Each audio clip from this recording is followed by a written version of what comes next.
Ex Homo by Friedrich Nietzsche, first published in 1908. This translation by Anthony M. Ludovici was first published in 1911. This ebook edition was published by Global Gray on the 17th January 2025. This book can be found on the site here. globalgraybooks.com/Ex Homo ebook, HTML. Global Gray 2025. globalgraybooks.com. Content. Translators. Introduction. Preface. Why I am so wise. Why I am so clever. Why I write such excellent books. The birth of tragedy. Thoughts out of season. Human, all too human. The dawn of day. Thoughts about morality as a prejudice.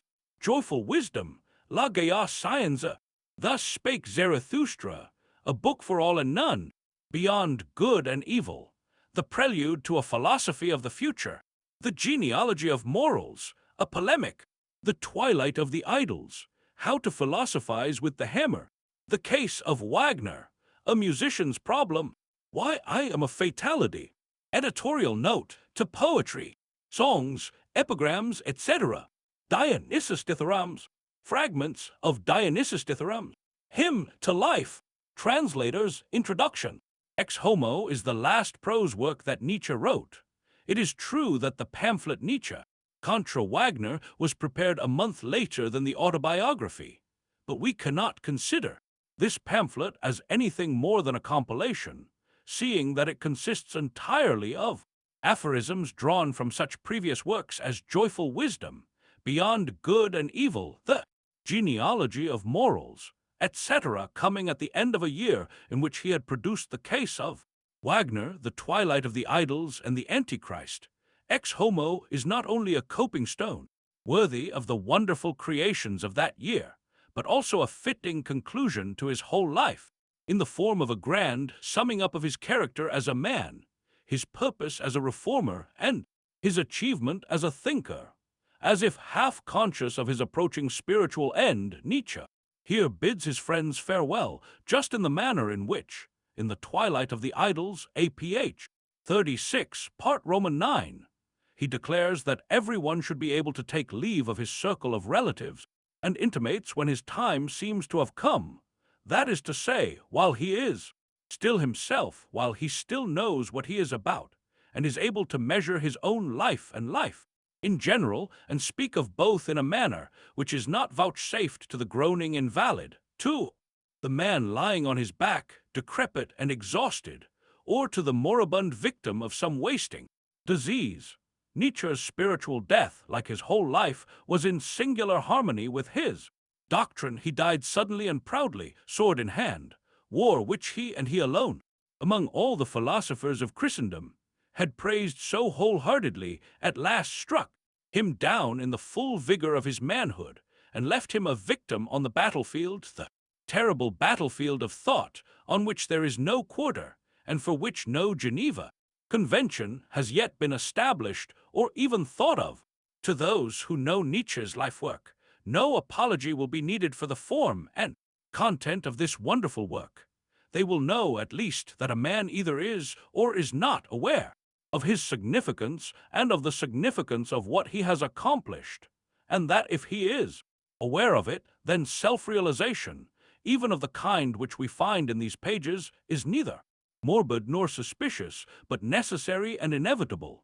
Such chapter headings as Why I Am So Wise, Why I Am a Fatality, Why I Write Such Excellent Books, however much they may have disturbed the equanimity and objectivity in particular of certain Nietzsche biographers, can be regarded as pathological only in a democratic age in which people have lost all sense of graduation and rank, and in which the virtues of modesty and humility have to be preached far and wide as a corrective against the vulgar pretensions of thousands of wretched nobodies. For little people can be endured only as modest citizens or humble Christians, if, however, they demand a like modesty on the part of the truly great, if they raise their voices against Nietzsche's lack of the very virtue they so abundantly possess or pretend to possess. It is time to remind them of Goethe's famous remark, "Nur lump sind bescheiden, Only nobodies are ever modest. It took Nietzsche barely 3 weeks to write this story of his life. Begun on the 15th of October 1888, his 440th birthday, it was finished on the 4th of November of the same year and, but for a few trifling modifications and additions, is just as Nietzsche left it. It was not published in Germany until the year 1908, 8 years after Nietzsche's death. In a letter dated the 27th of December 1888, addressed to the musical composer Futch, the author declares the object of the work to be to dispose of all discussion, doubt, and inquiry concerning his own personality, in order to leave the public mind free to consider merely the things for the sake of which he existed, die Dinge derentwegen ich de bin, and true too. His intention, Nietzsche's honesty in these pages, is certainly one of the most remarkable features about them.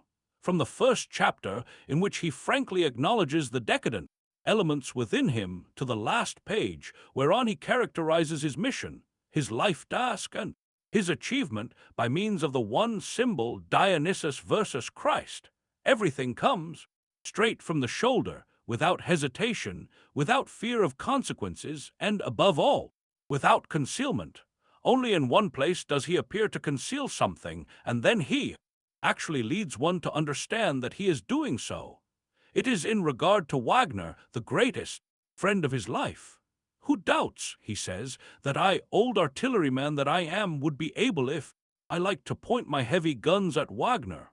But he adds, everything decisive in this question I kept to myself. I have loved Wagner, p. 122, to point, as many have done, to the proximity of all Nietzsche's autumn work of the year 1888 to his breakdown at the beginning of 1889, and to argue that in all its main features it foretells the catastrophe that is imminent, seems a little too plausible, a little too obvious and simple to require refutation. That Nietzsche really was in a state which in medicine is known as euphoria, that is to say, that state of highest well-being and capacity which often precedes a complete breakdown, cannot, I suppose, be questioned, for his style, his penetrating vision, and his vigor reach their zenith in the works written in this autumn of 1888. But the contention that the matter, the substance of these works, reveals any signs whatsoever of wanting mental health, or, as a certain French biographer has it, of an inability to hold himself and his judgments in check, is best contradicted by the internal evidence itself. To take just a few examples at random, examine the cold and calculating tone of self-analysis in Chapter I of the present work. Consider the reserve and the restraint with which the idea in aphorism 7 of that chapter is worked out, not to speak of the restraint and self-mastery in the idea itself, namely, to be one's enemy's equal. This is the first condition of an honorable duel. Where one despises, one cannot wage war. Where one commands, where one sees something beneath one ought not to wage war. My war tactics can be reduced to 4 principles. First, I attack only things that are triumphant. If necessary, I wait until they become triumphant. Secondly, I attack only those things against which I find no allies, against which I stand alone, against which I compromise nobody but myself. Thirdly, I never make personal attacks. I use a personality merely as a magnifying glass, by means of which I render a general but elusive and scarcely noticeable evil more apparent. Fourthly, I attack only those things from which all personal differences are excluded, in which any such thing as a background of disagreeable experiences is lacking. And now notice the gentleness with which, in Chapter II, Wagner, the supposed mortal enemy, the supposed envied rival to Nietzsche, is treated. Are these the words and the thoughts of a man who has lost, or who is losing control? And even if we confine ourselves simply to the substance of this work and put the question, is it a new Nietzsche or the old Nietzsche that we find in these pages? Is it the old countenance with which we are familiar, or are the features distorted, awry, disfigured? What will the answer be? Obviously, there is no new or even deformed Nietzsche here, because he is still faithful to the position which he assumed in Thus Spake Zarathustra 5 years previously, and is perfectly conscious of this fidelity. See p. 141.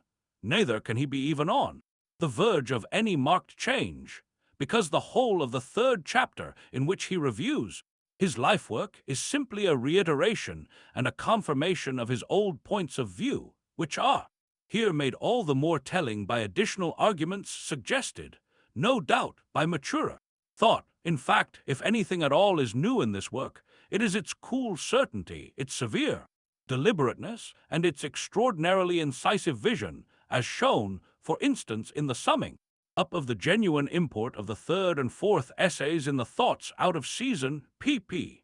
75, 2, 76, 80, 81, 82, a summing up which a most critical analysis of the essays in question can but verify. Romanticism, idealism, Christianity are still scorned and despised. Another outlook, nobler, braver, and more earthly outlook, is still upheld and revered. The great yea to life, including all that it contains that is terrible and questionable, is still pronounced in the teeth of pessimists, nihilists, anarchists, Christians, and other decadents. And Germany, Europe's flatland, is still subjected to the most relentless criticism. If there are any signs of change, besides those of mere growth, in this work, they certainly succeed in eluding the most careful search undertaken with a full knowledge of Nietzsche's former opinions, and it would be interesting to know precisely where they are found by those writers whom the titles of the chapters alone seem so radically to have perturbed.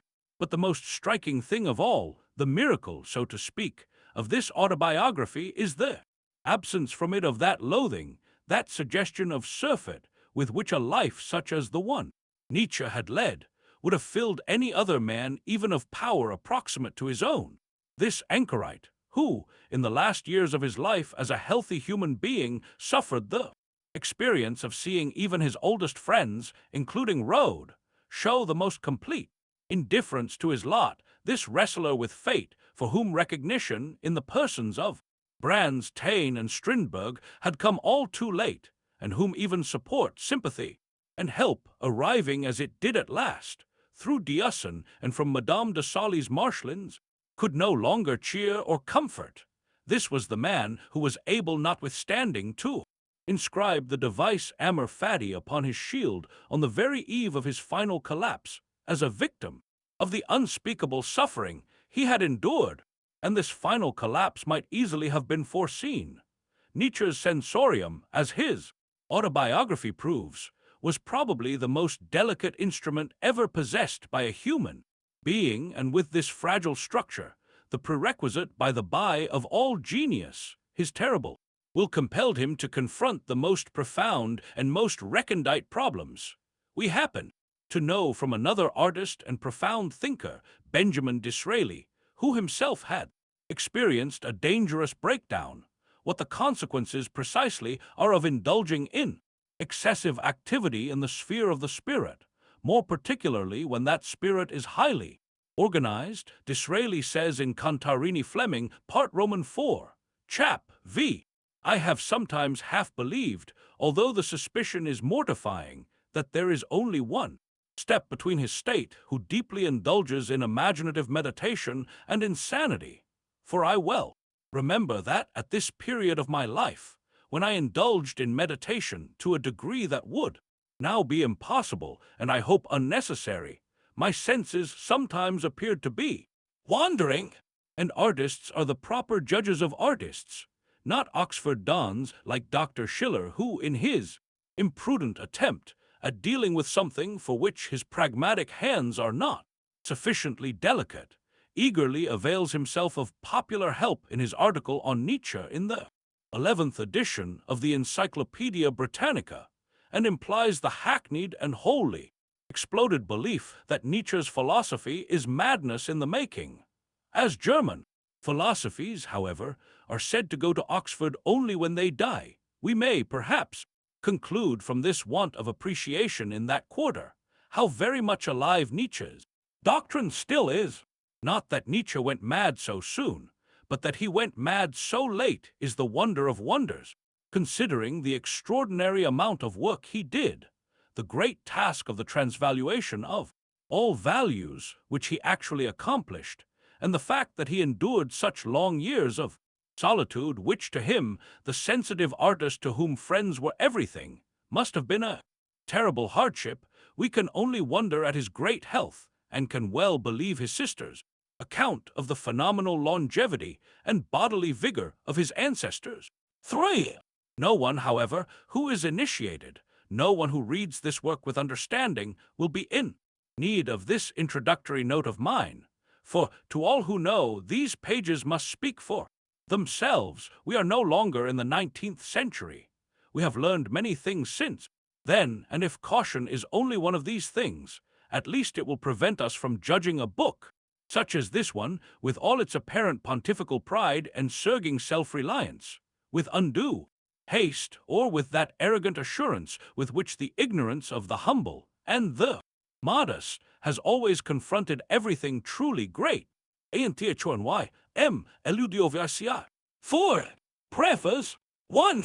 As it is my intention, within a very short time, to confront my fellowmen with the very greatest demand that has ever yet been made upon them, it seems to me above all necessary to declare here who and what I am. As a matter of fact, this ought to be pretty well known already, for I have not held my tongue about myself, but the disparity which obtains between the greatness of my task and the smallness of my contemporaries is revealed by the fact that people have neither heard me nor yet seen me. I live on my own self-made credit, and it is probably only a prejudice to suppose that I am alive at all. I do but require to speak to any one of the scholars who come to the Oberengadin in the summer in order to convince myself that I am not alive. Under these circumstances, it is a duty, and one against which my customary reserve, and to a still greater degree the pride of my instincts, rebel to say, listen, for I am such and such a person. For heaven's sake, do not confound me with anyone else. 2. I am, for instance, in no wise a bogeyman or moral monster. On the contrary, I am the very opposite in nature to the kind of man that has been honored hitherto as virtuous. Between ourselves, it seems to me that this is precisely a matter on which I may feel proud. I am a disciple of the philosopher Dionysus, and I would prefer to be even a sadder than a saint. But just read this book. Maybe I have here succeeded in expressing this contrast in a cheerful and at the same time sympathetic manner. Maybe this is the only purpose of the present work. The very last thing I should promise to accomplish would be to improve mankind. I do not set up any new idols. May old idols only learn what it costs to have legs of clay. 2. Overthrow idols. Idols is the name I give to all ideals, is much more like my business. In proportion as an ideal world has been falsely assumed, reality has been robbed of its value, its meaning, and its truthfulness. The true world and the apparent world, in plain English, the fictitious world and reality. Hitherto the lie of the ideal has been the curse of reality. By means of it, the very source of mankind's instincts has become mendacious and false, so much so that those values have come to be worshipped, which are the exact opposite of the ones which would ensure man's prosperity, his future, and his great right to a future. 3. He who knows how to breathe in the air of my writings is conscious that it is the air of the heights that it is bracing. A man must be built for it, otherwise the chances are that it will chill him. The ice is near, the loneliness is terrible, but how serenely everything lies in the sunshine, how freely one can breathe, how much one feels lies beneath one. Philosophy, as I have understood it hitherto, is a voluntary retirement into regions of ice and mountain peaks, the seeking out of everything strange and questionable in existence, everything upon which hitherto morality has set its ban. Through long experience derived from such wanderings in forbidden country, I acquired an opinion very different from that which may seem generally desirable. of the causes which hitherto have led to men's moralizing and idealizing. The secret history of philosophers, the psychology of their great names, was revealed to me. How much truth can a certain mind endure? How much truth can it dare? These questions became for me ever more and more the actual test of values. Error, the belief. 5. In the ideal is not blindness, error is cowardice. Every conquest, every step forward in knowledge is the outcome of courage, of hardness towards oneself, of cleanliness towards oneself. I do not refute ideals. All I do is to draw on my gloves in their presence. Nitimer. In vet item, with this device my philosophy will one day be victorious. For that which has hitherto been most stringently forbidden is, without exception, truth. 4. In my life work, my Zarathustra holds a place apart. With it, I gave my fellowmen the greatest gift that has ever been bestowed upon them. This book, the voice of which speaks out across the ages, is not only the loftiest book on earth, literally the book of mountain air. The whole phenomenon, mankind, lies at an incalculable distance beneath it, but it is also the deepest book, born of the inmost abundance of truth, an inexhaustible well into which no pitcher can be lowered without coming up again laden with gold and with goodness. Hear it is not a prophet who speaks, one of those gruesome hybrids of sickness and will to power, whom men call founders of religions. If a man would not do a sad wrong to his wisdom, he must above all give proper heed to the tones, the halcyonic tones that fall from the lips of Zarathustra. The most silent words are harbingers of the storm. Thoughts that come on doves' feet lead the world. The figs fall from the trees. They are good and sweet, and when they fall, their red skins are rent. A north wind am I unto ripe figs. Thus, like figs, do these precepts drop down to you, my friends. Now drink their juice and their sweet pulp. It is autumn all around, and clear sky and afternoon. No fanatic speaks to you here. This is not a sermon. No faith is demanded in these pages. From out an infinite treasure of light and well of joy, drop by drop, my words fall out. Slow and gentle gait is the cadence of these discourses. Such things can reach only the most elect. It is a rare privilege to be a listener here.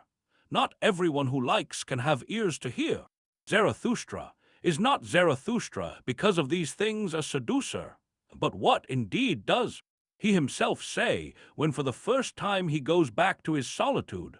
Just the reverse of that, which any sage, saint, savior of the world, and other decadent would say. Not only his words, but he himself is other than they.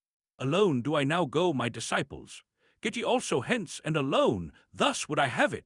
Verily, I beseech you, take your leave of me and arm yourselves against Zarathustra, and, better still, be ashamed of him. Maybe he hath deceived you. The knight of knowledge must be able not only to love his enemies, but also to hate his friends. The man who remaineth a pupil requiteth his teacher but ill. And why would ye not pluck at my wreath? Ye honor me, but what if your reverence should one day break down? Take heed lest a statue crush you. Ye say ye believe in Zarathustra, but of what account is Zarathustra? Ye are my believers. But of what account are all believers? 6. Ye had not yet sought yourselves when ye found me. Thus do all believers, therefore is all believing worth so little. Now I bid you lose me and find yourselves, and only when ye have all denied me will I come back unto you. F-R-I-D-R-I-C-H, N-I-T-Z-S-H. On this perfect day when everything is ripening, and not only the grapes are getting brown, ray of sunshine has fallen on my life.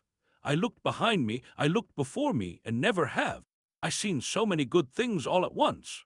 Not in vain have I buried my 44th year. Today I had the right to bury it. That in it which still had life has been saved and is immortal. The first book of the transvaluation of all values, the songs of Zarathustra, the twilight of the idols, my attempt to philosophize with the hammer.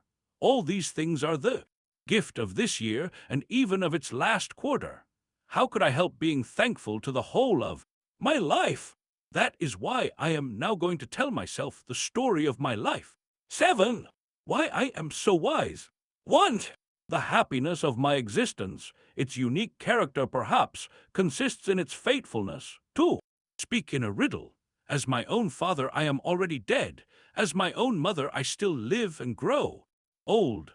This double origin, taken as it were from the highest and lowest rungs of the ladder of life, at once a decadent and a beginning, this, if anything, explains that neutrality, that freedom from partisanship in regard to the general problem of existence, which perhaps distinguishes me. To the first indications of ascending or of descending life, my nostrils are more sensitive than those of any man that has yet lived. In this domain I am a master to my backbone. I know both sides, for I am both sides.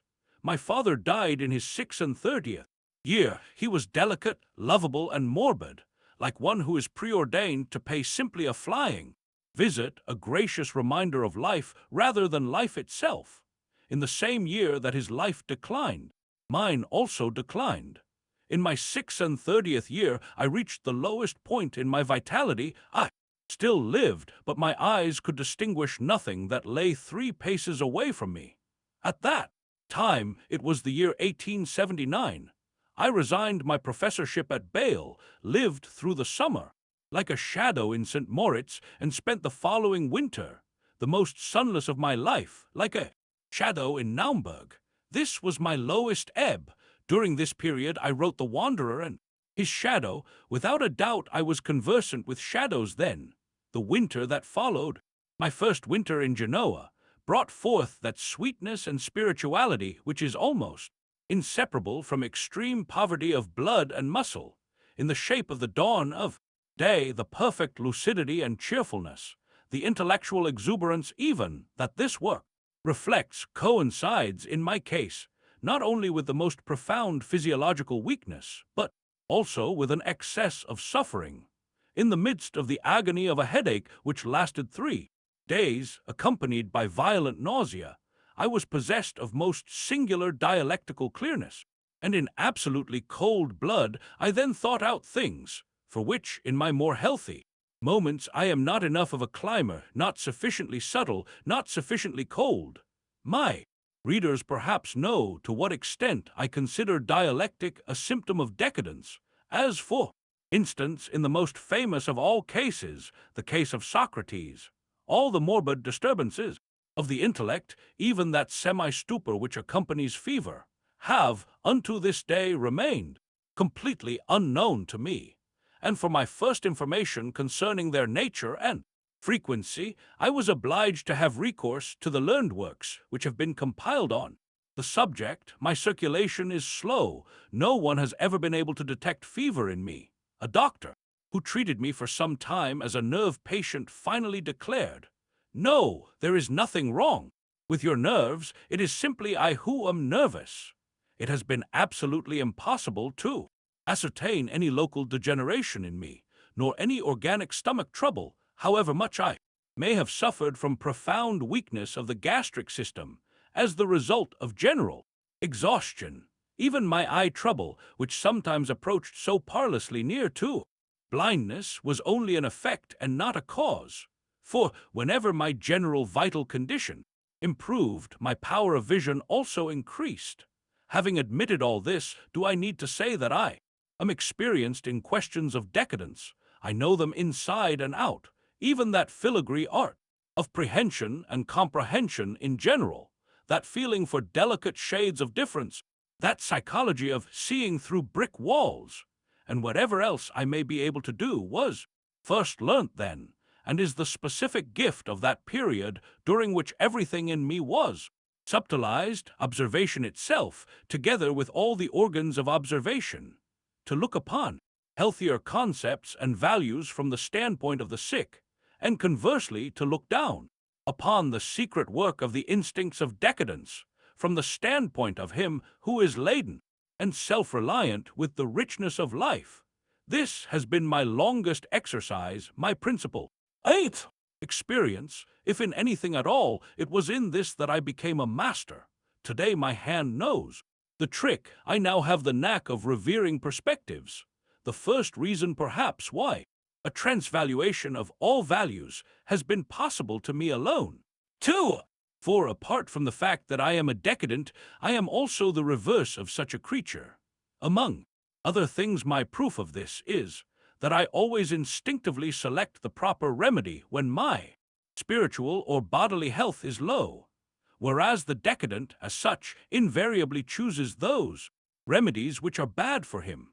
As a whole I was sound, but in certain details I was a decadent. That energy with which I sentenced myself to absolute solitude and to a severance from all those conditions in life to which I had grown accustomed, my discipline of myself, and my refusal to allow myself to be pampered, to be tended hand and foot, and to be doctored, all this betrays the absolute certainty of my instincts respecting what at that time was most needful to me.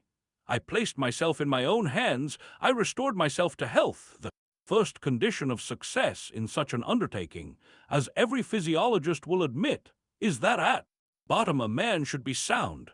An intrinsically morbid nature cannot become healthy. On the other hand, to an intrinsically sound nature, illness may even constitute a powerful stimulus to life, to a surplus of life. It is in this light that I now regard the long period of illness that I endured. It seemed as if I had discovered life afresh, my own self included. I tasted all good things and even trifles in a way in which it was not easy for others to taste them.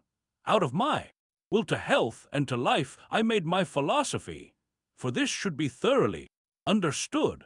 It was during those years in which my vitality reached its lowest point that I ceased from being a pessimist. The instinct of self-recovery forbade my holding to a philosophy of poverty and desperation. Now, by what signs are nature's lucky strokes recognized among men? They are recognized by the fact that any such lucky stroke gladdens our senses, that he is carved from one integral block, which is hard, sweet, and fragrant as well. He enjoys that only which is good for him. His pleasure, his desire, ceases when the limits of that which is good for him are overstepped. He divines remedies for injuries. He knows how to turn serious accidents to his own advantage. That which does not kill him makes him stronger. He instinctively gathers his material from all he sees, hears, and experiences. He is a selective principle. He rejects much. He is always in his own company, whether his intercourse be with books, with men, or with natural scenery. He honors the things he chooses, the things he acknowledges, the things he trusts. He reacts slowly to all kinds of stimuli, with that tardiness which long caution and deliberate pride have bred in him. He tests the approaching stimulus. He would not dream of meeting it halfway. He believes neither in ill luck nor guilt. He can digest himself and others. He knows how to forget. He is strong enough to make everything turn to his own advantage. Lo, then, I am the very reverse of a decadent, for he whom I have just described is none other than myself. 3. This double thread of experiences, this means of access to two worlds that seem so far asunder, finds in every detail its counterpart in my own nature. I am my own complement. I have a second sight as well as a first, and perhaps I also have a third sight. By the very nature of my origin, I was allowed an outlook beyond all merely local, merely national and limited horizons. It required no effort on my part to be a good European. On the other hand, I am perhaps more German than modern Germans, mere imperial Germans, can hope to be. I, the last anti-political German. Be this as it may, my ancestors were Polish noblemen. It is owing to them that I have so much race instinct in my blood. Who knows? Perhaps even 9. The liberum veto. 1. When I think of the number of times in my travels that I have been accosted as a Pole, even by Poles themselves, and how seldom I have been taken for a German, it seems to me as if I belonged to those only who have a sprinkling of German in them. But my mother, Franziska Ohler, is at any rate something very German, as is also my paternal grandmother, Erdmouth Cross. The latter spent the whole of her youth in good old Weimar, not without coming into contact with Goethe's circle. Her brother, Krause, the professor of theology in Königsberg, was called to the post of general superintendent at Weimar after Herder's death. It is not unlikely that her mother, my great-grandmother, is mentioned in young Goethe's diary under the name of Muthgen. She married twice, and her second husband was Superintendent Nietzsche of Eilenburg. In 1813, the year of the Great War, when Napoleon, with his general staff, entered Eilenburg on the 10th of October, she gave birth to a son. As a daughter of Saxony, she was a great admirer of Napoleon, and maybe I am so still. My father, born in 1813, died in 1849. Previous to taking over the pastorship of the parish of Röcken, not far from Lutzen, he lived for some years at the castle of Altenburg, where he had charge of the education of the four princesses. His pupils are the Queen of Hanover, the Grand Duchess Constantine, the Grand Duchess of Oldenburg, and the Princess Theresa of Saxe-Altenburg. He was full of loyal respect for the Prussian king, Frederick William IV, from whom he obtained his living at Röcken. The events of 1848 saddened him extremely. As I was born on the 15th of October, the birthday of the king above mentioned, I naturally received the Hohenzollern names of Frederick William. There was at all events one advantage in the choice of this day. My birthday throughout the whole of my childhood was a day of public rejoicing. I regard it as a great privilege to have had such a father. It even seems to me that this embraces all that I can claim in the matter of privileges. Life, the great yea too, life accepted. What I owe to him above all is this, that I do not need any special intention, but merely a little patience, in order involuntarily to enter a world of higher and more delicate things. There I am at home, there alone does my inmost passion become free. The fact that I had to pay for this privilege almost with my life certainly does not make it a bad bargain. In order to understand even a little of my Zarathustra, perhaps a man must be situated and constituted very much as I am myself, with one foot beyond the realm of the living. For I have never understood the art of arousing ill feeling against myself. This is also something for which I have to thank my incomparable father, even when it seemed to me highly desirable to do so. However unchristian it may seem, I do not even bear any ill feeling towards myself. Turn my life about as you may, you will find but seldom, perhaps indeed only once, any trace of someone's having shown me ill will. You might perhaps discover, however, too many traces of good will. My experiences, even with those on whom every other man has burnt his fingers, speak without exception in their favor. I tame every bear, I can make even clowns behave decently. During the 7 years in which I taught Greek too, the 6th form of the college at Bale, I never had occasion to administer a punishment. The laziest youths were diligent in my class. The unexpected has always found me equal to it. I must be unprepared in order to keep my self-command. Whatever the instrument was, even if it were as out of tune as the instrument man can possibly be, it was only when I was ill that I could not succeed in making it express something that was worth hearing. And how often have I not been told by the instruments themselves that they had never before heard their voices express such beautiful things?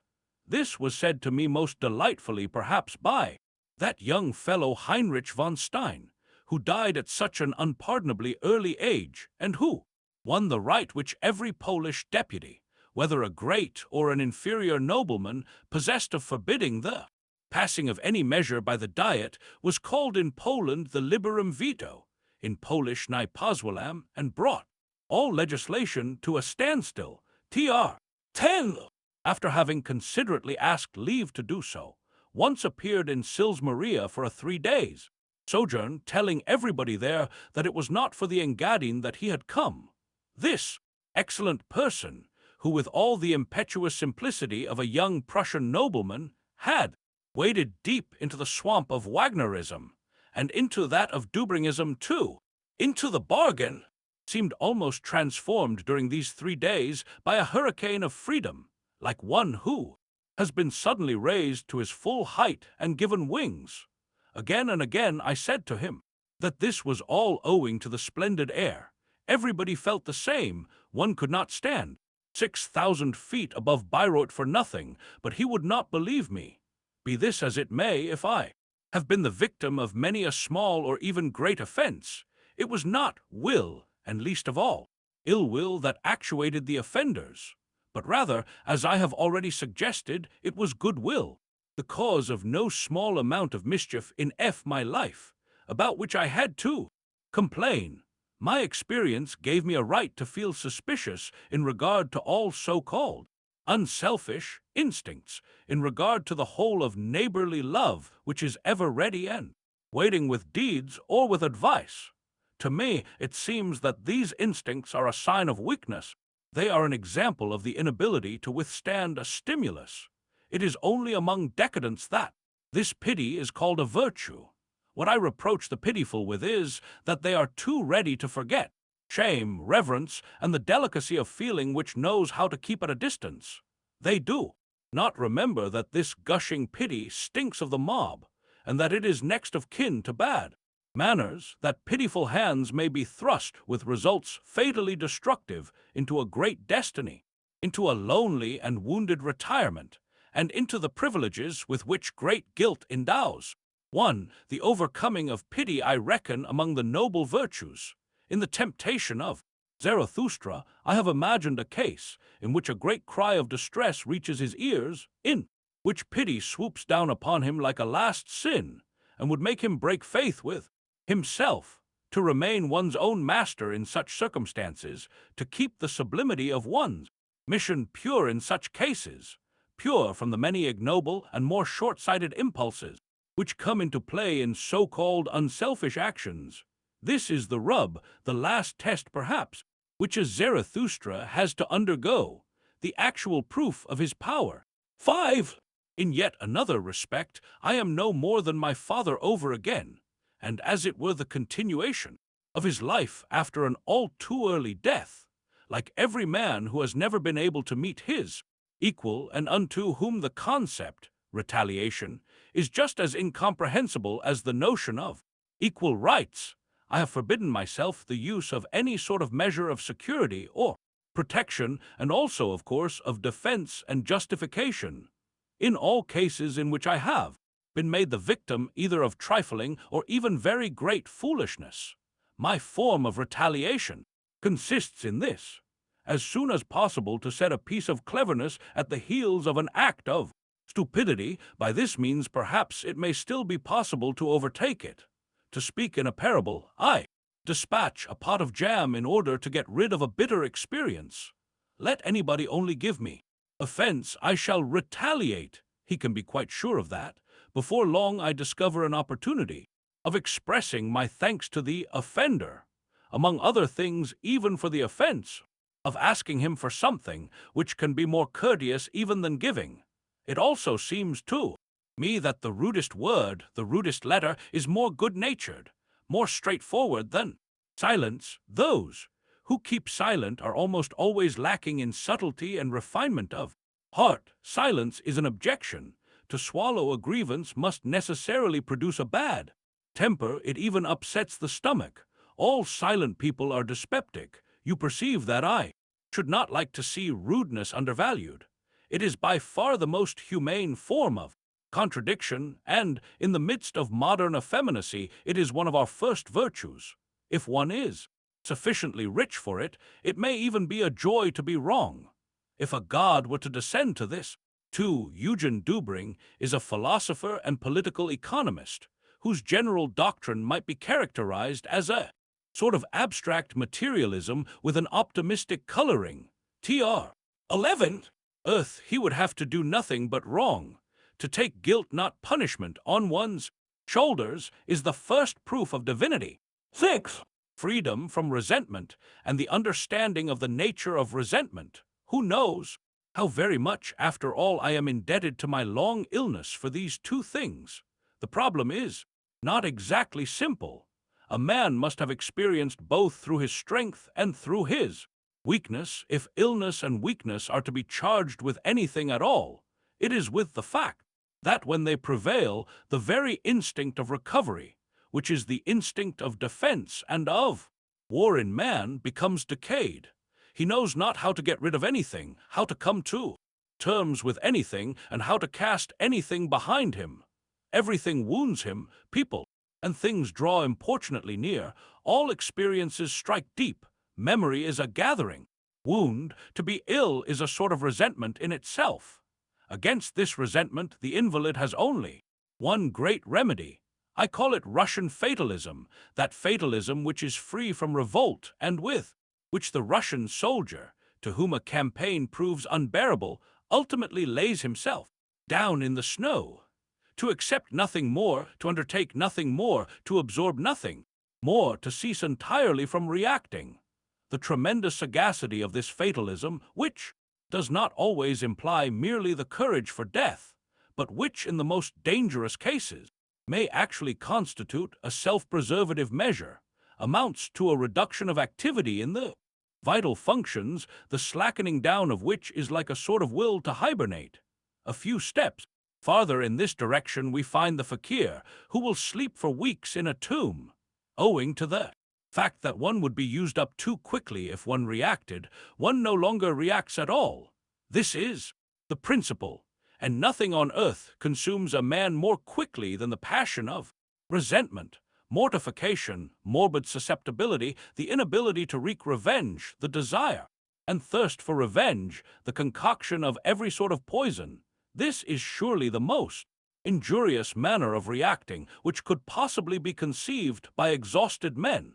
It involves a rapid wasting away of nervous energy, an abnormal increase of detrimental secretions, as, for instance, that of bile into the stomach. To the sick man, resentment ought to be more strictly forbidden than anything else. It is his special danger, unfortunately. However, it is also his most natural propensity. This was fully grasped by that profound physiologist Buddha. His religion, which it would be better to call a system of hygiene, in order to avoid confounding it with a creed so wretched as Christianity, depended for its effect upon the triumph over resentment. To make the soul free therefrom was considered the first step towards recovery. Not through hostility is hostility put to flight, through friendship does hostility end. This stands at the beginning of Buddha's teaching. This is not a precept of morality, but of physiology. Resentment born of weakness is not more deleterious to anybody than it is to the weak man himself. Conversely, in the case of that man whose nature is fundamentally a rich one, resentment is a superfluous feeling, a feeling to remain master of, which is almost a proof of riches. Those of my readers who know the earnestness with which my philosophy wages war against the feelings of revenge and rancor, even to the extent of attacking the doctrine of free will. My conflict with Christianity is only a particular instance of it, will understand why I wish to focus attention upon my own personal attitude and the certainty of my practical instincts precisely in this matter. In my moments of decadence, I forbade myself the indulgence of the above feelings because they were harmful. As soon as my life recovered enough riches and pride, however, I regarded them again as forbidden, but this time because they were beneath me. That Russian fatalism of which I have spoken manifested itself in me in such a way that for years I held tenaciously to almost insufferable conditions, places, habitations, and companions. Once chance had placed them on my path, it was better than changing them, than feeling that they could be changed, than revolting against them. He who stirred me from this fatalism, he who violently tried to shake me into consciousness, seemed to me then a mortal enemy. In point of fact, there was danger of death each time this was done. To regard one's self as a destiny, not to wish one's self different. This, in such circumstances, is sagacity itself. 7. War, on the other hand, is something different. At heart I am a warrior. Attacking belongs to my instincts. To be able to be an enemy, maybe these things presuppose a strong nature. In any case, all strong natures involve these things. Such natures need resistance, consequently they go in search of obstacles. The pathos of aggression belongs of necessity to strength as much as the feelings of revenge and of rancor belong to weakness. Woman, for instance, is revengeful. Her weakness involves this passion just as it involves her susceptibility in the presence of other people's suffering. The strength of the aggressor can be measured by the opposition which he needs. Every increase of growth betrays itself by a seeking out of more formidable opponents or problems. For a philosopher who is combative, challenges even problems to a duel. The task is not to overcome opponents in general, but only those opponents against whom one has to summon all one's strength, one's skill, and one's swordsmanship, in fact, opponents who are one's equals. To be one's enemy, equal, this is the first condition of an honorable duel. Where one despises, one cannot wage war. Where one commands, where one sees something beneath one ought not to wage war. My war tactics can be reduced to 4 principles. Of first, I attack only things that are triumphant. If necessary, I wait until they become triumphant. Secondly, I attack only those things against which I find no allies, against which I stand alone, against which I compromise nobody but myself. I have not yet taken one single step before the public eye which did not compromise me. That is my criterion of a proper mode of action. Thirdly, I never make personal attacks. I use a personality merely as a magnifying glass, by means of which I render a general but elusive and scarcely noticeable evil more apparent. In this way, I attacked David Strauss, or rather the success given to a senile book by the cultured classes of Germany. By this means, I caught German culture red-handed. In this way, I attacked Wagner, or rather the falsity or mongrel instincts of our culture, which confounds the super-refined with the strong and the effete with the great. Fourthly, I attack only those things from which all personal differences are excluded, in which any such thing as a background of disagreeable experiences is lacking. On the contrary, attacking is to me a proof of goodwill, and in certain circumstances of gratitude.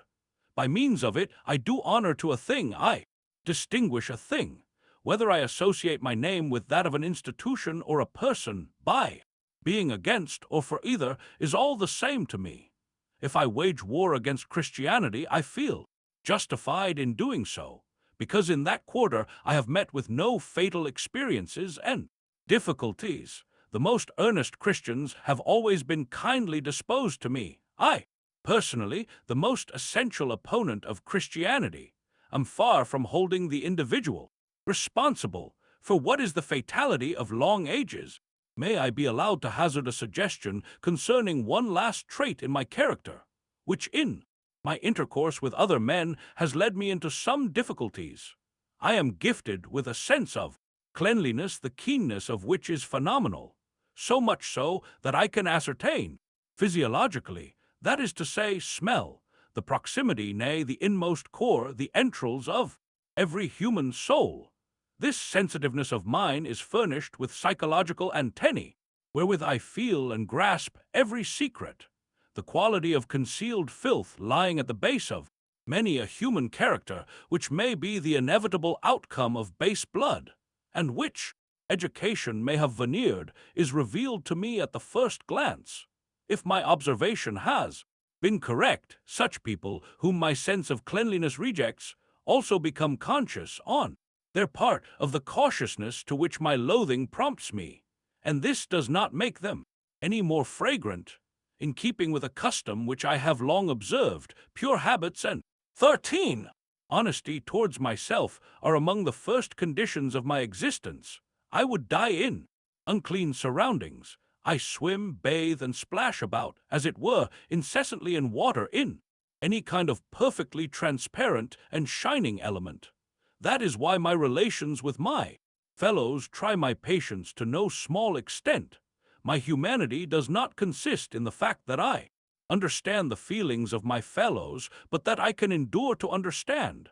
My humanity is a perpetual process of self-mastery, but I need solitude, that is to say, recovery, return to myself, the breathing of free, crisp, bracing air. The whole of my Zarathustra is a dithyramb in honor of solitude, or, if I have been understood, in honor of purity. Thank heaven, it is not in honor of pure foolery. 3. He who has an eye for color will call him a diamond. The loathing of mankind, of the rabble, was always my greatest danger. Would you hearken to the words spoken by Zarathustra concerning deliverance from loathing? What forsooth hath come unto me? How did I deliver myself from loathing? Who hath made mine eye younger? How did I soar to the height where there are no more rabble sitting about? The well did my very loathing forge me wings and the strength to scent fountains afar off. Verily, too, the loftiest heights did I need to fly, to find once more the spring of joyfulness. Oh, I found it, my brethren. Up here on the loftiest height the spring of joyfulness gusheth forth for me, and there is a life at the well of which no rabble can drink with you. Almost too fiercely dost thou rush for me, thou spring of joyfulness, and oft times dost thou empty the pitcher again in trying to fill it, and yet must I learn to draw near thee more humbly. Far too eagerly doth my heart jump to meet thee, my heart whereon my summer burneth, my short, hot, melancholy, overblessed summer. How my summer heart yearneth for thy coolness. Farewell, the lingering affliction of my spring. Past is the wickedness of my snowflakes in June. Summer have I become entirely, and summer noontide. A summer in the loftiest heights, with cold springs and blessed stillness. Oh, come, my friends, that the stillness may wax even more blessed. For this is our height and our home. Too high and steep is our dwelling for all the unclean, and their appetites. Do but cast your pure eyes into the well of my joyfulness, my friends. How could it thus become muddy? It will laugh back at you with its purity. On the tree called future do we build our nest. Eagles shall bring food in their beaks unto us, lonely ones. Verily not the food whereof the unclean might partake. They would think they ate fire and would burn their mouths. Verily, no abodes for the unclean do we here hold in readiness. To their bodies our happiness would seem an ice cavern, and to their spirits also. And like strong winds will we live above them, neighbors to the eagles, companions of the snow and playmates of the sun. Thus do strong winds live. 3. This, of course, is a reference to Wagner's Parsifal. See my note on p96 of the Will to Power Vol. I. Tr. 14. And like a wind shall I one day blow amidst them, and take away their soul's breath with my spirit. Thus my future willeth it. Verily, a strong wind is Zarathustra to all low lands, and this is his counsel to his foes and to all those who spit and spew. Beware of spitting against the wind. 15. Why I am so clever. 1. Why do I know more things than other people? Why, in fact, am I so clever? I have never pondered over questions that are not questions. I have never squandered my strength of actual religious difficulties. For instance, I have no experience. I have never known what it is to feel sinful. In the same way, I completely lack any reliable criterion for ascertaining what constitutes a prick of conscience. From all accounts, a prick of conscience does not seem to be a very estimable thing. Once it was done, I should hate to leave an action of mine in the lurch. I should prefer completely to omit the evil outcome, the consequences from the problem concerning the value of an action. In the face of evil consequences, one is too ready to lose the proper standpoint from which one's deed ought to be considered. A prick of conscience strikes me as a sort of evil eye. Something that has failed should be honored, all the more jealously, precisely because it has failed. This is much more in keeping with my morality, God, the immortality of the soul, salvation, beyond to all these notions. Even as a child, I never paid any attention whatsoever, nor did I waste any time upon them. Maybe I was never naive enough for that. I am quite unacquainted with atheism as a result, and still less as an event in my life. In me it is inborn, instinctive. I am too inquisitive, too incredulous, too high-spirited to be satisfied with such a palpably clumsy solution of things. God is a too palpably clumsy solution of things, a solution which shows a lack of delicacy towards us thinkers. At bottom, he is really no more than a coarse and rude prohibition of us, ye shall not think. I am much more interested in another question, a question upon which the salvation of humanity depends to a far greater degree than it does upon any piece of theological curiosity. I refer to nutrition. For ordinary purposes it may be formulated as follows. How precisely must thou feed thyself in order to attain to thy maximum of power or virtue in the Renaissance style, of virtue free from moralic acid? My experiences in regard to this matter have been as bad as they possibly could be. I am surprised that I set myself this question so late in life, and that it took me so long to draw rational conclusions from my experiences. Only the absolute worth-one-lessness of German culture, its idealism, can to some extent explain how it was that precisely in this matter I was so backward that my ignorance was almost saintly. This culture, which from first to last teaches one to lose sight of actual things and to hunt after thoroughly problematic and so-called ideal aims, as, for instance, classical culture, as if it were not hopeless from the start to try to unite classical and German in one concept. It is even a little comical. Try and imagine a classically cultured citizen of Leipzig. Indeed, I can say that up to a very mature age, my food was entirely bad. Expressed morally, it was impersonal, selfless, altruistic, to the glory of cooks and all other fellow Christians. It was through the cooking in vogue at Leipzig, for instance, together with my first study of Schopenhauer, 1865, that I earnestly renounced my will to live. To spoil one's stomach by absorbing insufficient nourishment, this problem seemed to my mind solved with admirable felicity by the above-mentioned cookery. It is said that in the year 1866 changes were introduced into this department, but as to German cookery in general, what has it not got on its conscience? Soup before the meal, still called alla tedesca in the Venetian cookery books of the 16th century, meat boiled to shreds, vegetables cooked with fat and flour, the degeneration of pastries into paperweights, and if you add thereto the absolutely bestial postprandial drinking habits of the ancients, and not alone of the ancient Germans, you will understand where German intellect took its origin. That is to say, in sadly disordered intestines. German intellect is indigestion. It can assimilate nothing.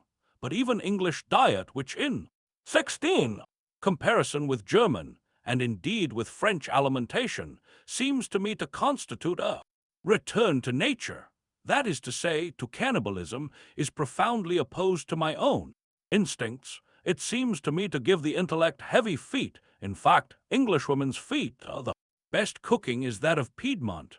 Alcoholic drinks do not agree with me. A single glass of wine or beer a day is amply sufficient to turn life into a valley of tears for me.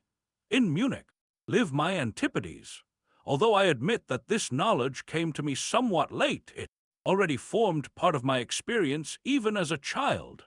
As a boy, I believed that the drinking of wine and the smoking of tobacco were at first but the vanities of youths, and later merely bad habits. Maybe the poor wine of Naumburg was partly responsible for this poor opinion of wine in general. In order to believe that wine was exhilarating, I should have had to be a Christian. In other words, I should have had to believe in what, to my mind, is an absurdity. Strange to say, whereas small quantities of alcohol, taken with plenty of water, succeed in making me feel out of sorts, large quantities turn me almost into a rollicking tar. Even as a boy, I showed my bravado in this respect. To compose a long Latin essay in one night, to revise and recopy it, to aspire with my pen to emulating the exactitude and the terseness of my model, Sallust, and to pour a few very strong grogs over it all. This mode of procedure, while I was a pupil at the venerable old school of Forta, was not in the least out of keeping with my physiology, nor perhaps with that of Sallust, however much it may have been alien to dignified Forta. Later on, towards the middle of my life, I grew more and more opposed to alcoholic drinks. I, an opponent of vegetarianism, who have experienced what vegetarianism is, just as Wagner, who converted me back to meat, experienced it, cannot with sufficient earnestness advise all more spiritual natures to abstain absolutely from alcohol. Water answers the purpose. I have a predilection in favor of those places where in all directions one has opportunities of drinking from running brooks, nice Turin sills. In vino veritas, it seems that here once more I am at variance with the rest of the world about the concept. Truth, with me spirit moves on the face of the waters. Here are a few more indications. As to my morality, a heavy meal is digested more easily than an inadequate one. The first principle of a good digestion is that the stomach should become active as a whole. A man ought, therefore, to know the size of his stomach. For the same reasons, all those interminable meals, which I call interrupted sacrificial feasts, and which are to be had at any table d'hôte, are strongly to be deprecated. Nothing should be eaten between meals. Coffee should be given up. Coffee makes one gloomy. Tea is beneficial only in the morning. It should be taken in small quantities, but very strong. It may be very harmful and indispose you for the whole day if it be taken the least bit too weak. Everybody has his own standard in this matter, often between the narrowest and most delicate limits. In an enervating climate, tea is not a good beverage with which to start the day. An hour before taking it, an excellent thing is to drink a cup of thick cocoa, feed from oil. Remain seated as little as possible, put no trust in any thought that is not born in the open, to the accompaniment of free bodily motion, nor in one in which even the muscles do not celebrate a feast. All prejudices take their origin in the intestines. A sedentary life, as I have already said elsewhere, is the real sin against the Holy Spirit. 2. To the question of nutrition, that of locality and climate is next of kin. Nobody is so constituted as to be able to live everywhere and anywhere, and he who has great duties to perform, which lay claim to all his strength, has in this respect a very limited choice. The influence of climate upon the bodily functions, affecting their acceleration or retardation, extends so far that a blunder in the choice of locality and climate is able not only to alienate a man from his actual duty, but also to withhold it from him altogether, so that he never even comes face to face with it. Animal vigor never acquires enough strength in him in order to 17. Reach that pitch of artistic freedom which makes his own soul whisper to him, I alone can do that. Ever so slight a tendency to laziness in the intestines, once it has become a habit, is quite sufficient to make something mediocre, something German out of a genius. The climate of Germany alone is enough to discourage the strongest and most heroically disposed intestines. The tempo of the body's functions is closely bound up with the agility or the clumsiness of the spirit's feet. Spirit itself is indeed only a form of these organic functions. Let anybody make a list of the places in which men of great intellect have been found and are still found, where wit, subtlety, and malice constitute happiness, where genius is almost necessarily at home. All of them rejoice in exceptionally dry air. Paris, Provence, Florence, Jerusalem, Athens. These names prove something, namely, that genius is conditioned by dry air, by a pure sky. That is to say, by rapid organic functions, by the constant and ever-present possibility of procuring for one's self great and even enormous quantities of strength. I have a certain case in mind in which a man of remarkable intellect and independent spirit became a narrow, craven specialist and a grumpy old crank, simply owing to a lack of subtlety in his instinct for climate. And I myself might have been an example of the same thing if illness had not compelled me to reason and to reflect upon reason realistically.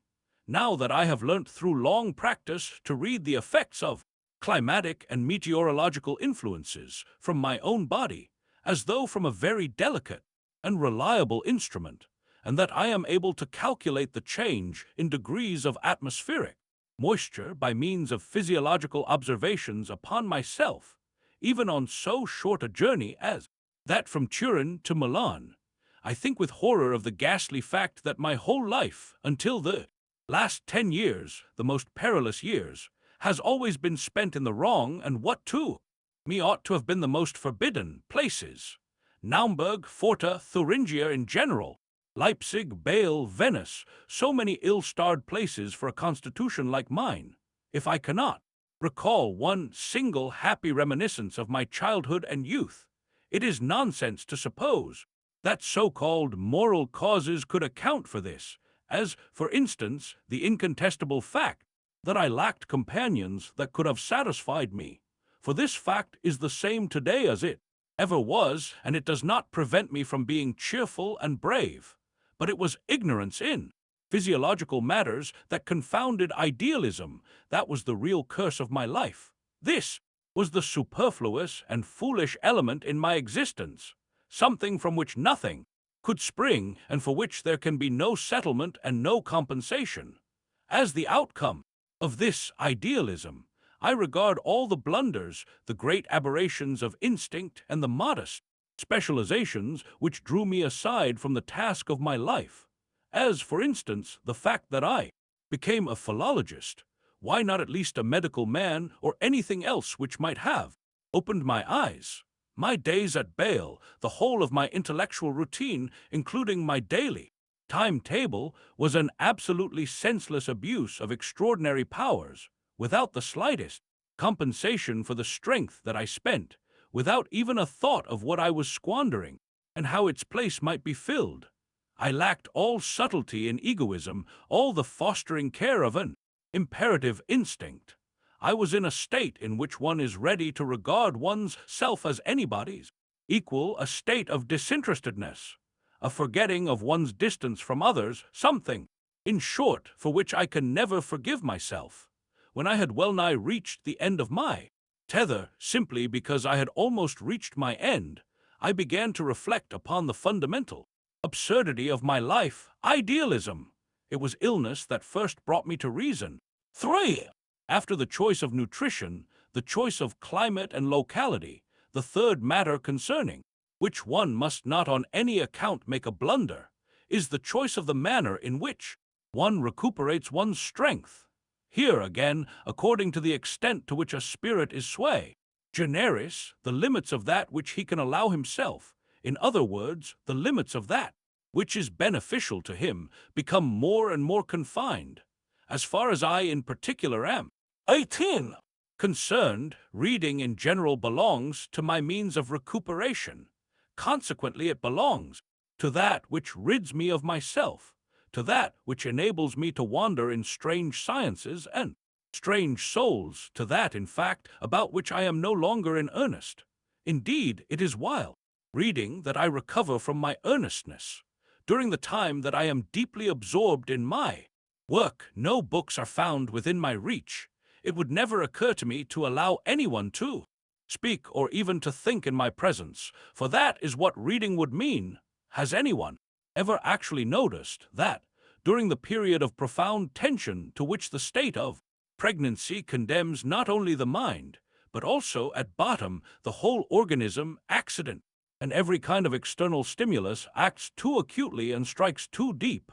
Accident and external stimuli must, as far as possible, be avoided. A sort of walling of one's self in is one of the primary instinctive precautions of spiritual pregnancy. Shall I allow a strange thought to steal secretly over the wall? For that is what reading would mean. The periods of work and fruitfulness are followed by periods of recuperation. Come hither, ye delightful, intellectual, intelligent books. Shall I read German books? I must go back 6 months to catch myself with a book in my hand. What was it? An excellent study by Victor Brochard upon the Greek skeptics, in which my Lertiana 4 was used to advantage. The skeptics Only honorable types among that double-faced and sometimes quintuple-faced throng, the philosophers. Otherwise, I almost always take refuge in the same books. Altogether their number is small. They are books which are precisely my proper fare. It is not perhaps in my nature to read much and of all sorts. A library makes me ill. Neither is it my nature to love much or many kinds of things. Suspicion or even hostility towards new books is much more akin to my instinctive feeling than toleration, largeur de coeur, and other forms of neighbor love. It is to a small number of old French authors that I always return again and again. I believe only in French culture and regard everything else in Europe which calls itself culture as a misunderstanding. I do not even take the German kind into consideration. The few instances of higher culture with which I have met in Germany were all French in their origin. The most striking example of this was Madame Cosima Wagner, by far the most decisive voice in matters of taste that I have ever heard. If I do not read, but literally love Pascal, as the most instinctive sacrifice to Christianity, killing himself inch by inch, first bodily, then spiritually, according to the terrible consistency of this most appalling form of inhuman cruelty. If I have something of Montaigne's mischievousness in my soul, and who knows, perhaps also in my body, if my artist's taste endeavors to defend the names of Molière, Corneille, and Racine, and not without bitterness, against such a wild genius as Shakespeare, all this does not prevent me from regarding even the latter-day Frenchmen also as charming companions. I can think of absolutely no century in history in which a netful of more inquisitive, and at the same time more subtle psychologists could be drawn up together than in the Paris of the present day. Let me mention a few at random, for their number is by no means small. Paul Birget, Pierre Lodi, Gyp, Mailhac Anatole, France, Jules Lemaitre, or, to point to one of strong race, a genuine Latin of whom I am particularly fond, Guy de Maupassant. Between ourselves, I prefer this generation even to its masters, all of whom were corrupted by German philosophy. Taine, for instance, by Hegel, whom he has to thank for his misunderstanding of great men and great periods. Wherever Germany extends her sway, she ruins culture. It was the war which first saved the spirit of. For Nietzsche, as is well known, devoted much time when a student at Leipzig to the study of three Greek philosophers, Theognis, Diogenes Laertius, and Democritus. This study first bore fruit in the case of a paper, Zur Geschichte der Theognitischen Sprachsammlung, which was subsequently published by the most influential journal of classical philology in Germany. Later, however, it enabled Nietzsche to enter for the prize offered by the University of Leipzig for an essay, De Fontibus Diogenes Laertii. He was successful in gaining the prize, and the treatise was afterwards published in the Rheinisches Museum and is still quoted as an authority. It is to this essay, written when he was 23 years of age, that he here refers. Tr. 19. France, Stendhal is one of the happiest accidents of my life, for everything that marks an epoch in it has been brought to me by accident and never by means of a recommendation. He is quite priceless, with his psychologist's eye, quick at forestalling and anticipating, with his grasp of facts, which is reminiscent of the same art in the greatest of all masters of facts, Ecce Napoleonum, and last but not least, as an honest atheist, a specimen which is both rare and difficult to discover in France. All honor to Prosper Mérimée. Maybe that I am even envious of Stendhal. He robbed me of the best atheistic joke which I of all people could have perpetrated. God's only excuse is that he does not exist. I myself have said somewhere what has been the greatest objection to life hitherto: God. For it was Heinrich Heine who gave me the most perfect idea of what a lyrical poet could be. In vain do I search through all the kingdoms of antiquity or of modern times for anything to resemble his sweet and passionate music. He possessed that divine wickedness without which perfection itself becomes unthinkable to me. I estimate the value of men, of races, according to the extent to which they are unable to conceive of a God who has not a dash of the satyr in him, and with what mastery he wields his native tongue. One day it will be said of Heine and me that we were by far the greatest artists of the German language that have ever existed, and that we left all the efforts that mere Germans made in this language an incalculable distance behind us. I must be profoundly related to Byron's Manfred. Of all the dark abysses in this work, I found the counterparts in my own soul. At the age of 13, I was ripe for this book. Words fail me, I have only a look for those who dare to utter the name of Faust in the presence of Manfred. The Germans are incapable of conceiving anything sublime. For a proof of this, look at Schumann. Out of anger for this mawkish Saxon, I once deliberately composed a counter-overture to Manfred, of which Hans von Bülow declared he had never seen the like before on paper. Such compositions amounted to a violation of Euterpe. When I cast about me for my highest formula of Shakespeare, I find, invariably but this one, that he conceived the type of Caesar. Such things a man cannot guess. He either is the thing, or he is not. The great poet draws his creations only from out of his own reality. This is so to such an extent that often after a lapse of time he can no longer endure his own work. After casting a glance between the pages of my Zarathustra, I pace my room to and fro for half an hour at a time, unable to overcome an insufferable fit of tears. I know of no more heartrending reading than Shakespeare. How a man must have suffered to be so much in need of playing the clown. Is Hamlet understood? It is not doubt but certitude that drives one mad. But in order to feel this, one must be profound, one must be an abyss. Philosopher, we all fear the truth, and to make a confession, I feel instinctively certain and convinced that Lord Bacon is the originator, the self-torturer, of this most sinister kind of literature. What do I care about the miserable gabble of American muddlers and blockheads? But the power for the greatest realism in vision is not only compatible with the greatest realism in deeds, with the monstrous in deeds, with crime. It actually presupposes the latter. We do not know half enough about Lord Bacon, the first realist in all the highest acceptation of this word, to be sure of everything he did, everything he willed, and everything he experienced in his inmost soul. Let the critics go to hell. Suppose I had christened my Zarathustra with a name not my own. Let us say with Richard Wagner's name, the Human of 2,000 years would not have sufficed to guess that the author of Human, all too human, was the visionary of Zarathustra. 5.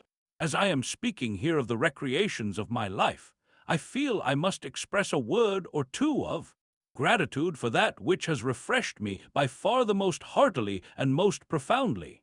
This 20, without the slightest doubt, was my intimate relationship with Richard Wagner. All my other relationships with men I treat quite lightly, but I would not have the days I spent at Tribschen, those days of confidence, of cheerfulness, of sublime flashes, and of profound moments, blotted from my life at any price. I know not what Wagner may have been for others, but no cloud ever darkened our sky. And this brings me back again to France. I have no arguments against Wagnerites and hoc genus omni who believe that they do honor to Wagner by believing him to be like themselves. For such people I have only a contemptuous curl of my lip.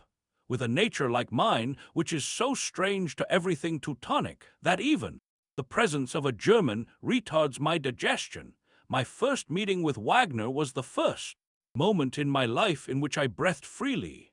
I felt him, I honored him as a foreigner, as the opposite and the incarnate contradiction of all German virtues. We who, as children, breathed the marshy atmosphere of the 50s, are necessarily pessimists in regard to the concept German. We cannot be anything else than revolutionaries. We can assent to no state of affairs which allows the canting bigot to be at the top. I care not a jot whether this canting bigot acts in different colors today, whether he dresses in scarlet or dons the uniform of a Hussar 5. Very well, then. Wagner was a revolutionary. He fled from the Germans. As an artist, a man has no home in Europe save in Paris. That subtlety of all the five senses which Wagner's art presupposes, those fingers that can detect slight gradation, psychological morbidity, all these things can be found only in Paris. Nowhere else can you meet with this passion for questions of form, this earnestness in matters of mise en scene, which is the Parisian earnestness par excellence. In Germany, no one has any idea of the tremendous ambition that fills the heart of a Parisian artist. The German is a good fellow. Wagner was by no means a good fellow, but I have already said quite enough on the subject of Wagner's real nature. See Beyond Good and Evil, aphorism 269, and about those to whom he is most closely related. He is one of the late French romanticists, that high-soaring and heaven-aspiring band of artists like Delacroix and Berlioz, who in their inmost natures are sick and incurable, and who are all fanatics of expression and virtuosos through and through, who, in sooth, was the first intelligent follower of Wagner, Charles Baudelaire, the very man who first understood Delacroix, that typical decadent in whom a whole generation of artists saw their reflection. He was perhaps the last of them too. What is it that I have never forgiven Wagner? The fact that he condescended to the Germans, that he became a German imperialist. Wherever Germany spreads, she ruins culture. 6.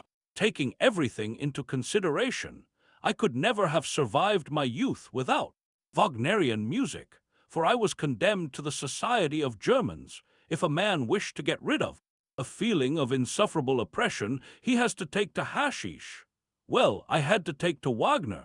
Wagner is the counterpoison to everything essentially German. The fact that he is a poison, too, I do not deny. From the moment that Tristan was arranged for the piano, all honor to you, Herr von, was a Wagnerite. Wagner's previous works seemed beneath me. They were too commonplace, too German. But to this day I am still seeking for a work which would be a match to Tristan in dangerous fascination, and possess the same gruesome and dulcet quality of infinity. I seek among all the arts in vain. All the quaint features of Leonardo da Vinci's work lose their charm at the sound of the first bar in Tristan. This work is without question Wagner's non plus ultra. After its creation, the composition of the master singers and of the Ring was a relaxation to him. To become more healthy, this in a nature like Wagner's amounts to going backwards. The curiosity of the psychologist is so great in me that I regard it as quite a special privilege to have lived at the right time, and to 5. The favorite uniform of the German Emperor, William Roman II, tr. 21, have lived precisely among Germans in order to be ripe for this work. The world must, indeed, be empty for him who has never been unhealthy enough for this infernal voluptuousness. It is allowable, it is even imperative, to employ a mystic formula for this purpose. I suppose I know better than anyone the prodigious feats of which Wagner was capable, the 50 worlds of strange ecstasies to which no one else had wings to soar. And as I am alive today and strong enough to turn even the most suspicious and most dangerous things to my own advantage, and thus to grow stronger, I declare Wagner to have been the greatest benefactor of my life. The bond which unites us is the fact that we have suffered greater agony, even at each other's hands, than most men are able to bear nowadays, and this will always keep our names associated in the minds of men. For, just as Wagner is merely a misunderstanding among Germans, so in truth am I and ever will be. Ye lack 2 centuries of psychological and artistic discipline, my dear countrymen, but ye can never recover the time lost. 7. To the most exceptional of my readers, I should like to say just one word about what I really exact from music. It must be cheerful and yet profound, like an October afternoon. It must be original, exuberant, and tender, and like a dainty, soft woman in roguishness and grace. I shall never admit that a German can understand what music is. Those musicians who are called German, the greatest and most famous foremost, are all foreigners, either Slavs, Croats, Italians, Dutchmen, or Jews, or else, like Heinrich Schütz, Bach, and Handel, they are Germans of a strong race which is now extinct. For my own part, I have still enough of the Pole left in me to let all other music go, if only I can keep choppin'. For 3 reasons I would accept Wagner's Siegfried Idol, and perhaps also 1 or 2 things of Liszt, who excelled all other musicians in the noble tone of his orchestration, and finally everything that has been produced beyond the Alps. This side of the Alps 6, I could not possibly dispense with Rossini, and still less with my southern soul in music, the work of my Venetian maestro Pietro Gasti. And when I say beyond the Alps, all I really mean is Venice. If I try to find a new word for music, I can never find any other than Venice. I know not how to draw any distinction between tears and music. I do not know how to think either of joy or of the South without a shudder of fear. On the bridge I stood. Lately, in gloomy night, came a distant song. In golden drops it rolled over the glittering rim away. Music, gondolas, lights, drunk, swam far forth in the gloom. A stringed instrument, my soul sang, imperceptibly moved. A gondola song by stealth, gleaming for gaudy blessedness, hearkened any thereto. 8.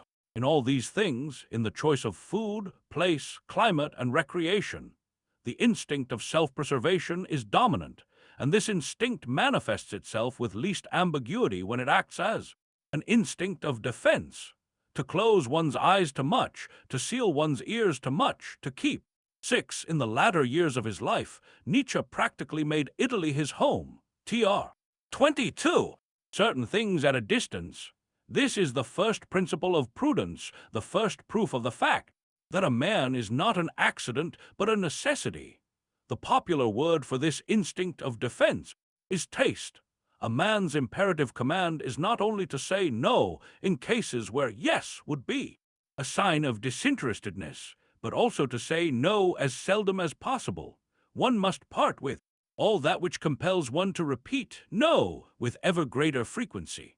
The rationale of this principle is that all discharges of defensive forces, however slight they may be, involve enormous and absolutely superfluous losses when they become regular and habitual. Our greatest expenditure of strength is made up of those small and most frequent discharges of it. The act of keeping things off, of holding them at a distance, amounts to a discharge of strength. Do not deceive yourselves on this point. And an expenditure of energy directed at purely negative ends. Simply by being compelled to keep constantly on his guard, a man may grow so weak as to be unable any longer to defend himself. Suppose I were to step out of my house and, instead of the quiet and aristocratic city of Turin, I were to find a German provincial town. My instinct would have to brace itself together in order to repel all that which would pour in upon it from this crushed-down and cowardly world. Or suppose I were to find a large German city, that structure of vice in which nothing grows, but where every single thing, whether good or bad, is squeezed in from outside. In such circumstances should I not be compelled to become a hedgehog, but to have prickles amounts to a squandering of strength. They even constitute a twofold luxury, when, if we only chose to do so, we could dispense with them and open our hands instead. Another form of prudence and self-defense consists in trying to react as seldom as possible and to keep one's self aloof from those circumstances and conditions wherein one would be condemned, as it were, to suspend one's liberty and one's initiative and become a mere reacting medium. As an example of this, I point to the intercourse with books. The scholar, who, in sooth, does little else than handle books, with the philologist of average attainments, their number may amount to 200 a day, ultimately forgets entirely and completely the capacity of thinking for himself. When he has not a book between his fingers, he cannot think. When he thinks, he responds to a stimulus, a thought he has read. Finally, all he does is to react. The scholar exhausts his whole strength in saying either yes or no to matter, which has already been thought out, or in criticizing it, he is no longer capable of thought on his own account. In him the instinct of self-defense has decayed, otherwise he would defend himself against books. The scholar is a decadent, with my own eyes I have seen, gifted, richly endowed, and free-spirited natures already read to ruins at 30, and mere wax vestas that have to be rubbed before they can give off any sparks or thoughts to set too early in the morning at the break of day, in all the fullness and dawn of one's strength, and to read a book. This I call positively vicious. 9. At this point, I can no longer evade a direct answer to the question, how one becomes what one is, and in giving it, I shall have to touch upon that masterpiece in the art of self-preservation, which is selfishness. Granting that one's life task, the determination and the fate of one's life task, greatly exceeds the average measure of such things, nothing more dangerous could be conceived than to come face to face with one's self by the side of this life task. The fact that one becomes what one is presupposes that one has not the remotest suspicion of what one is. From this standpoint, even the blunders of one's life have their own meaning and value, the temporary deviations and aberrations, the moments of hesitation and of modesty, the earnestness wasted upon duties which lie outside the actual life task. In these matters great wisdom, perhaps even the highest wisdom, comes into activity. In these circumstances, in which nos tapsum would be the sure road to ruin, forgetting oneself, misunderstanding oneself, belittling oneself, narrowing oneself, and making oneself 23 mediocre amount to reason itself, expressed morally, to love one's neighbor and to live for others and for other things, may be the means of protection employed to maintain the hardest kind of egoism. This is the exceptional case in which I, contrary to my principle and conviction, take the side of the altruistic instincts, for here they are concerned in subserving selfishness and self-discipline, the whole surface of consciousness, for consciousness is a surface, must be kept free from any one of the great imperatives. Beware even of every striking word, of every striking attitude. They are all so many risks which the instinct runs of understanding itself too soon. Meanwhile, the organizing idea, which is destined to become master, grows and continues to grow into the depths. It begins to command, it leads you slowly back from your deviations and aberrations. It prepares individual qualities and capacities, which one day will make themselves felt as indispensable to the whole of your task. Step by step it cultivates all the serviceable faculties, before it ever whispers a word concerning the dominant task, the goal, the object, and the meaning of it all. Looked at from this standpoint, my life is simply amazing.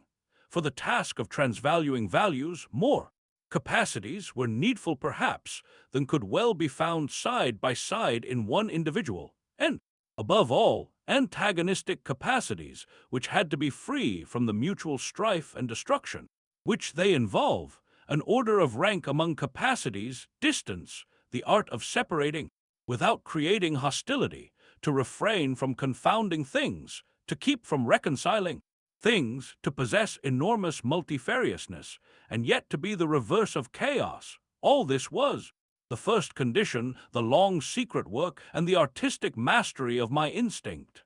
Its superior guardianship manifested itself with such exceeding strength that not once did I ever dream of what was growing within me, until suddenly all my capacities were ripe and one day burst forth in all the perfection of their highest bloom. I cannot remember ever having exerted myself. I can point to no trace of struggle in my life.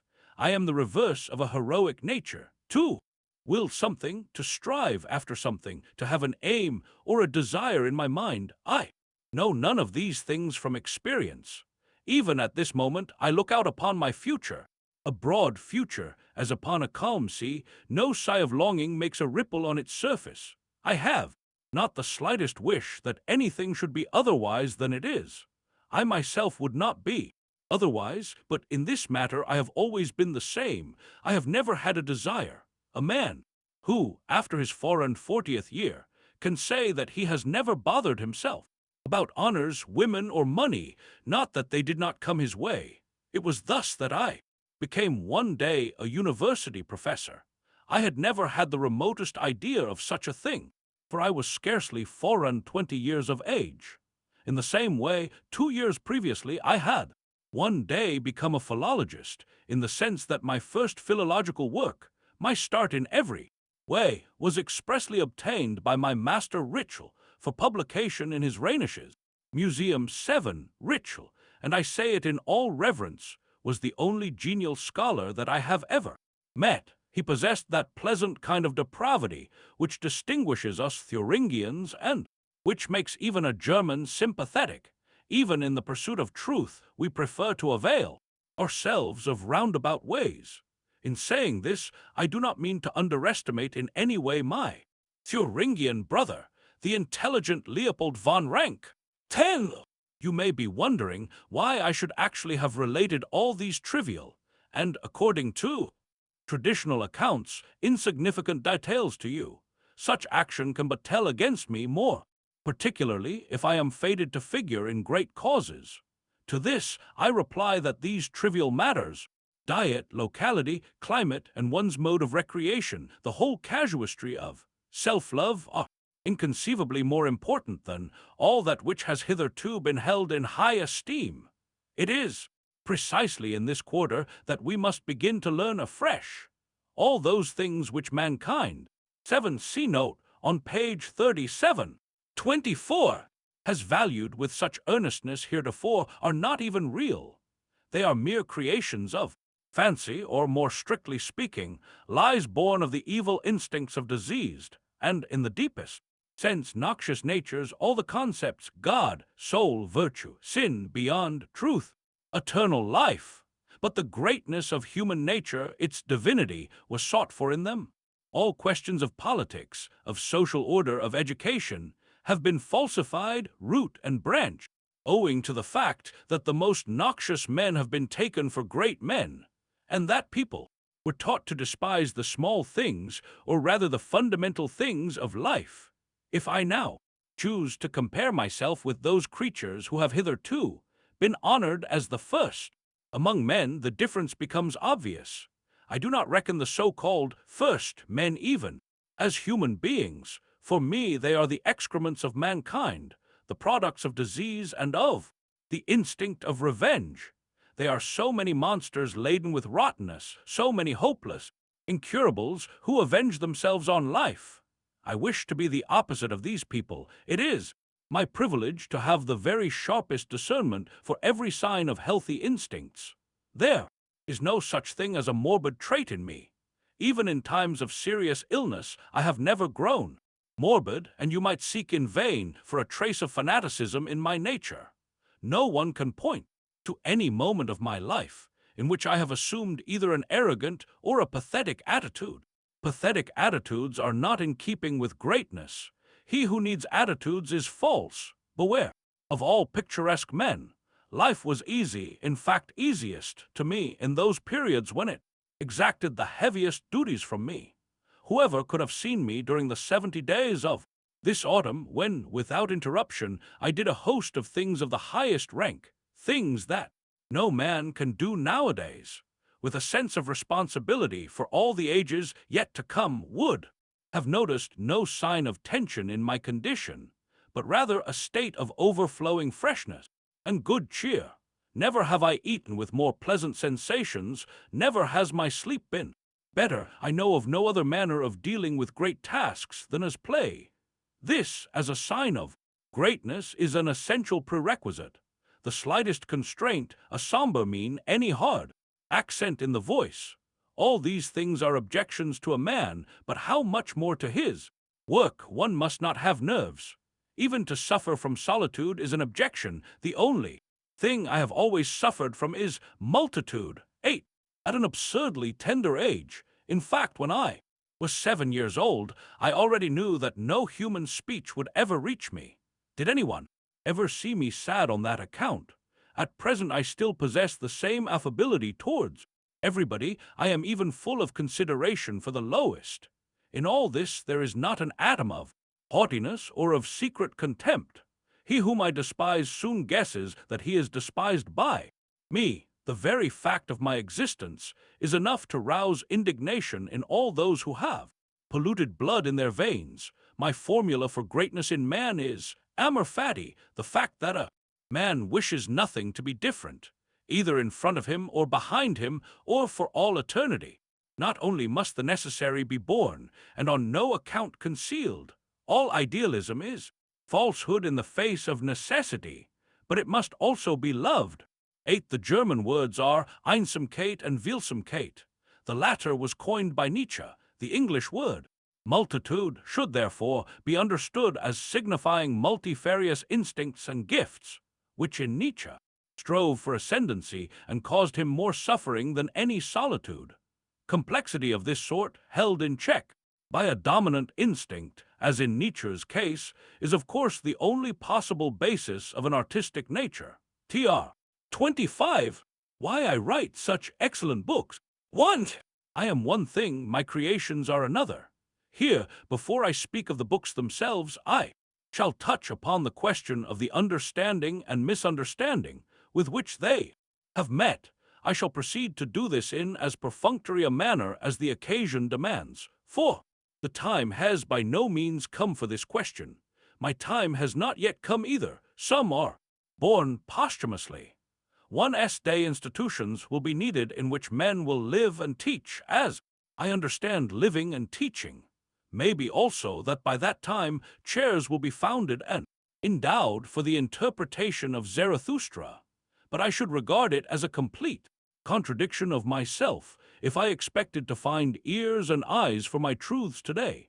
The fact that no one listens to me, that no one knows how to receive at my hands today, is not only comprehensible, it seems to me quite the proper thing.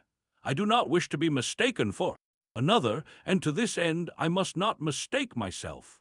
To repeat what I have already said, I can point to but few instances of ill will in my life, and as for literary ill will, I could mention scarcely a single example of it. On the other hand, I have met with far too much pure foolery. It seems to me that to take up one of my books is one of the rarest honors that a man can pay himself, even supposing that he put his shoes from off his feet beforehand, not to mention boots. When on one occasion Dr. Heinrich von Stein honestly complained that he could not understand a word of my Zarathustra, I said to him that this was just as it should be to have understood 6 sentences in that book. That is to say, to have lived them raises a man to a higher level among mortals than modern men can attain. With this feeling of distance, how could I even wish to be read by the moderns whom I know? My triumph is just the opposite of what Schopenhauer's was. I say non legger, that I should like to underestimate the pleasure I have derived from the innocence with which my works have frequently been contradicted. As late as last summer, at a time when I was attempting, perhaps by means of my weighty, all too weighty literature, to throw the rest of literature off its balance, a certain professor of Berlin University kindly gave me to understand that I ought really to make use of a different form. No one could read such stuff as I wrote. Finally, it was not Germany, but Switzerland that presented me with the 2 most extreme cases. An essay on Beyond Good and Evil by Dr. V. Widman in the paper called The Bund, under the heading Nietzsche's Dangerous Book, and a general account of all my works from the pen of Herr Karl Spitteler, also in the Bund, constitute a maximum in my life. I shall not say of what. The latter treated my Zarathustra, for instance, as advanced exercises in style, and expressed the wish that later on I might try and attend to the question of substance as well. Dr. Widman assured me of his respect for the courage I showed in endeavoring to abolish all decent feeling. Thanks to a little trick of destiny, every sentence in these criticisms seemed, with a consistency that I could but admire, to be an inverted truth. In fact, it was most remarkable that all one had to do was to transvalue all values in order to hit the nail on the head with regard to me instead of striking my head with the nail. I am more particularly anxious, therefore, to discover an explanation. After all, no one can draw more out of things, books included, than he already knows. A man has no ears for that too, which experience has given him no access. To take an extreme case, suppose a book contains simply incidents which lie quite outside the range of general or even rare experience. Suppose it to be the first language to express a whole series of experiences. In this case, nothing it contains will really be heard at all, and, thanks to an acoustic delusion, people will believe that where nothing is heard, there is nothing to hear. This, at least, has been my usual experience and proves, if you will, the originality of my experience. He who thought, 26, he had understood something in my work, had as a rule adjusted something in it to his own image, not infrequently the very opposite of myself, an idealist, for instance. He who understood nothing in my work would deny that I was worth considering at all. The word Superman, which designates a type of man that would be one of nature's rarest and luckiest strokes, as opposed to modern men, to good men, to Christians and other nihilists, a word which, in the mouth of Zarathustra, the annihilator of morality, acquires a very profound meaning, is understood almost everywhere, and with perfect innocence, in the light of those values to which a flat contradiction was made manifest in the figure of Zarathustra. That is too, say, as an ideal type, a higher kind of man, half saint and half genius. Other learned cattle have suspected me of Darwinism on account of this word.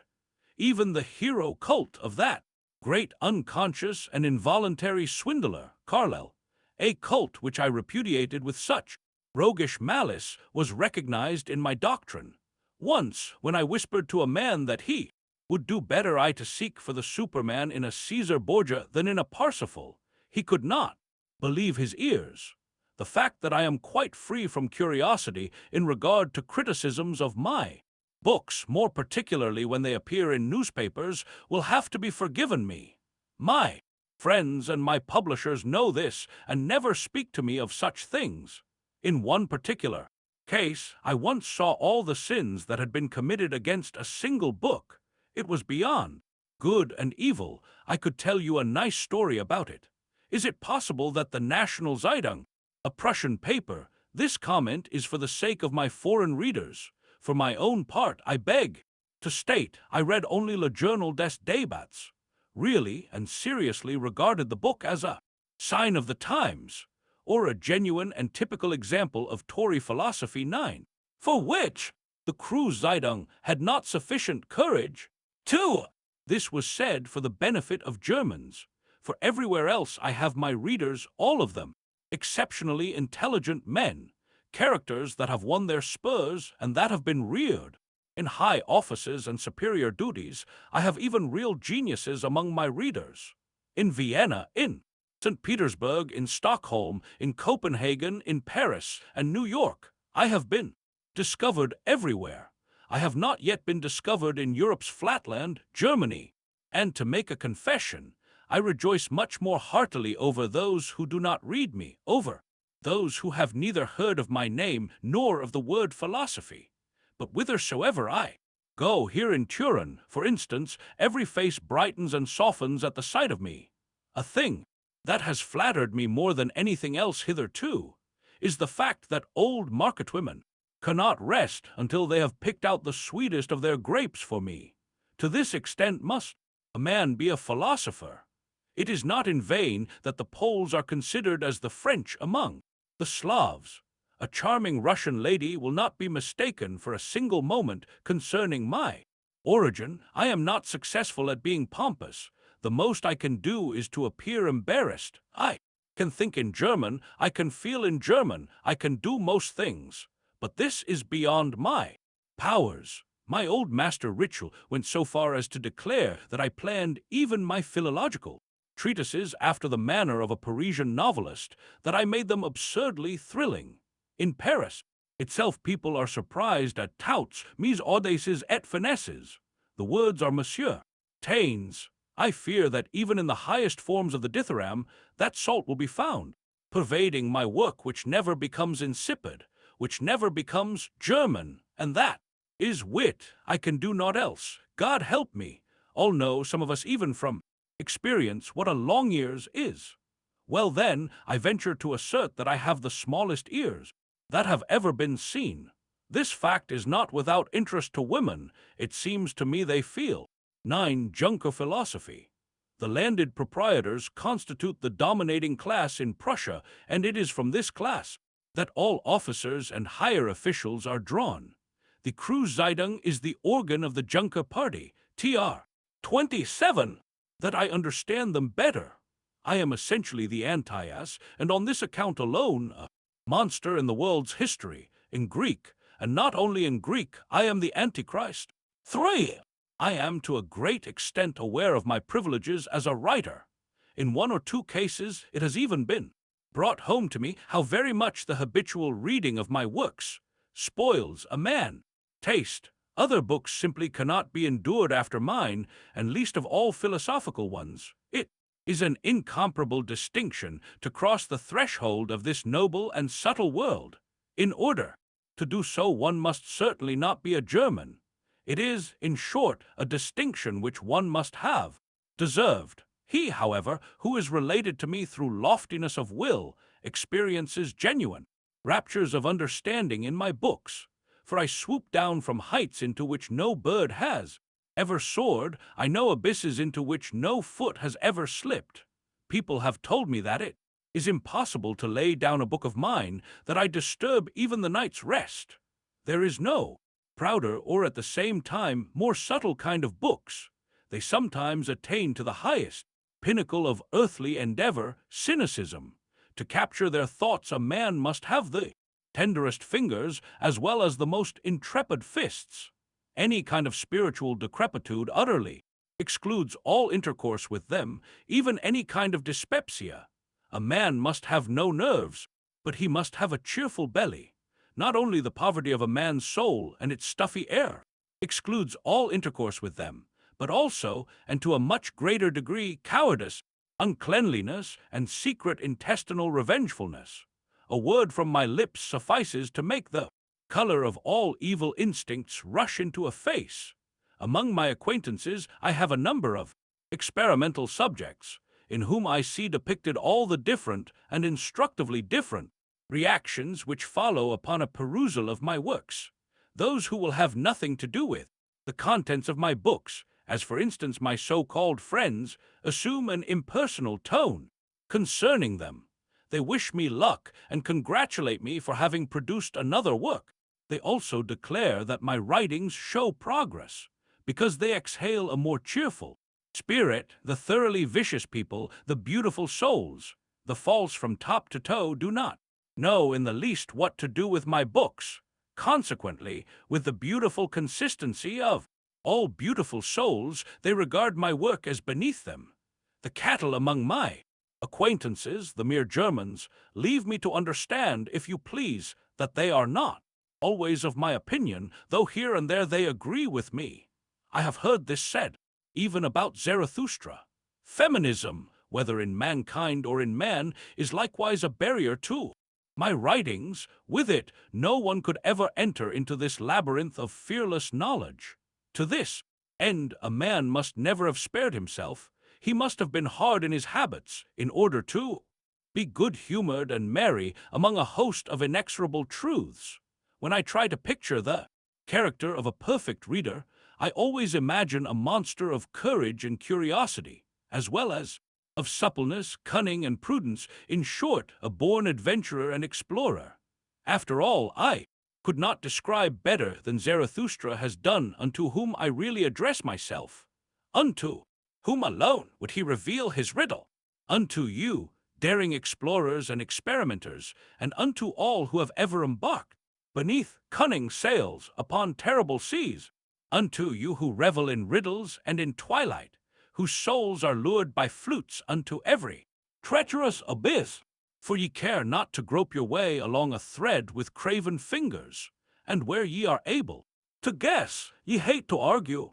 For I will now pass just one or two general remarks about my art of style, to communicate a state an inner tension of pathos by means of signs, including the tempo of these signs, that 28 is the meaning of every style, and in view of the fact that the multiplicity of inner states in me is enormous, I am capable of many kinds of style. In short, the most multifarious art of style that any man has ever had at his disposal. Any style is good which genuinely communicates an inner condition, which does not blunder over the signs, over the tempo of the signs, or over moods. All the laws of phrasing are the outcome of representing moods artistically.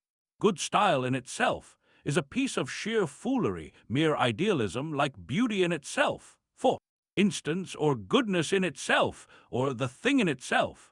All this takes for granted, of course, that there exist ears that can hear, and such men as are capable and worthy of a like pathos, that those are not wanting unto whom one may communicate one's self. Meanwhile my Zarathustra, for instance, is still in quest of such people. Alas, he will have to seek a long while yet. A man must be worthy of listening to him, and until that time there will be no one who will understand the art that has been squandered in this book.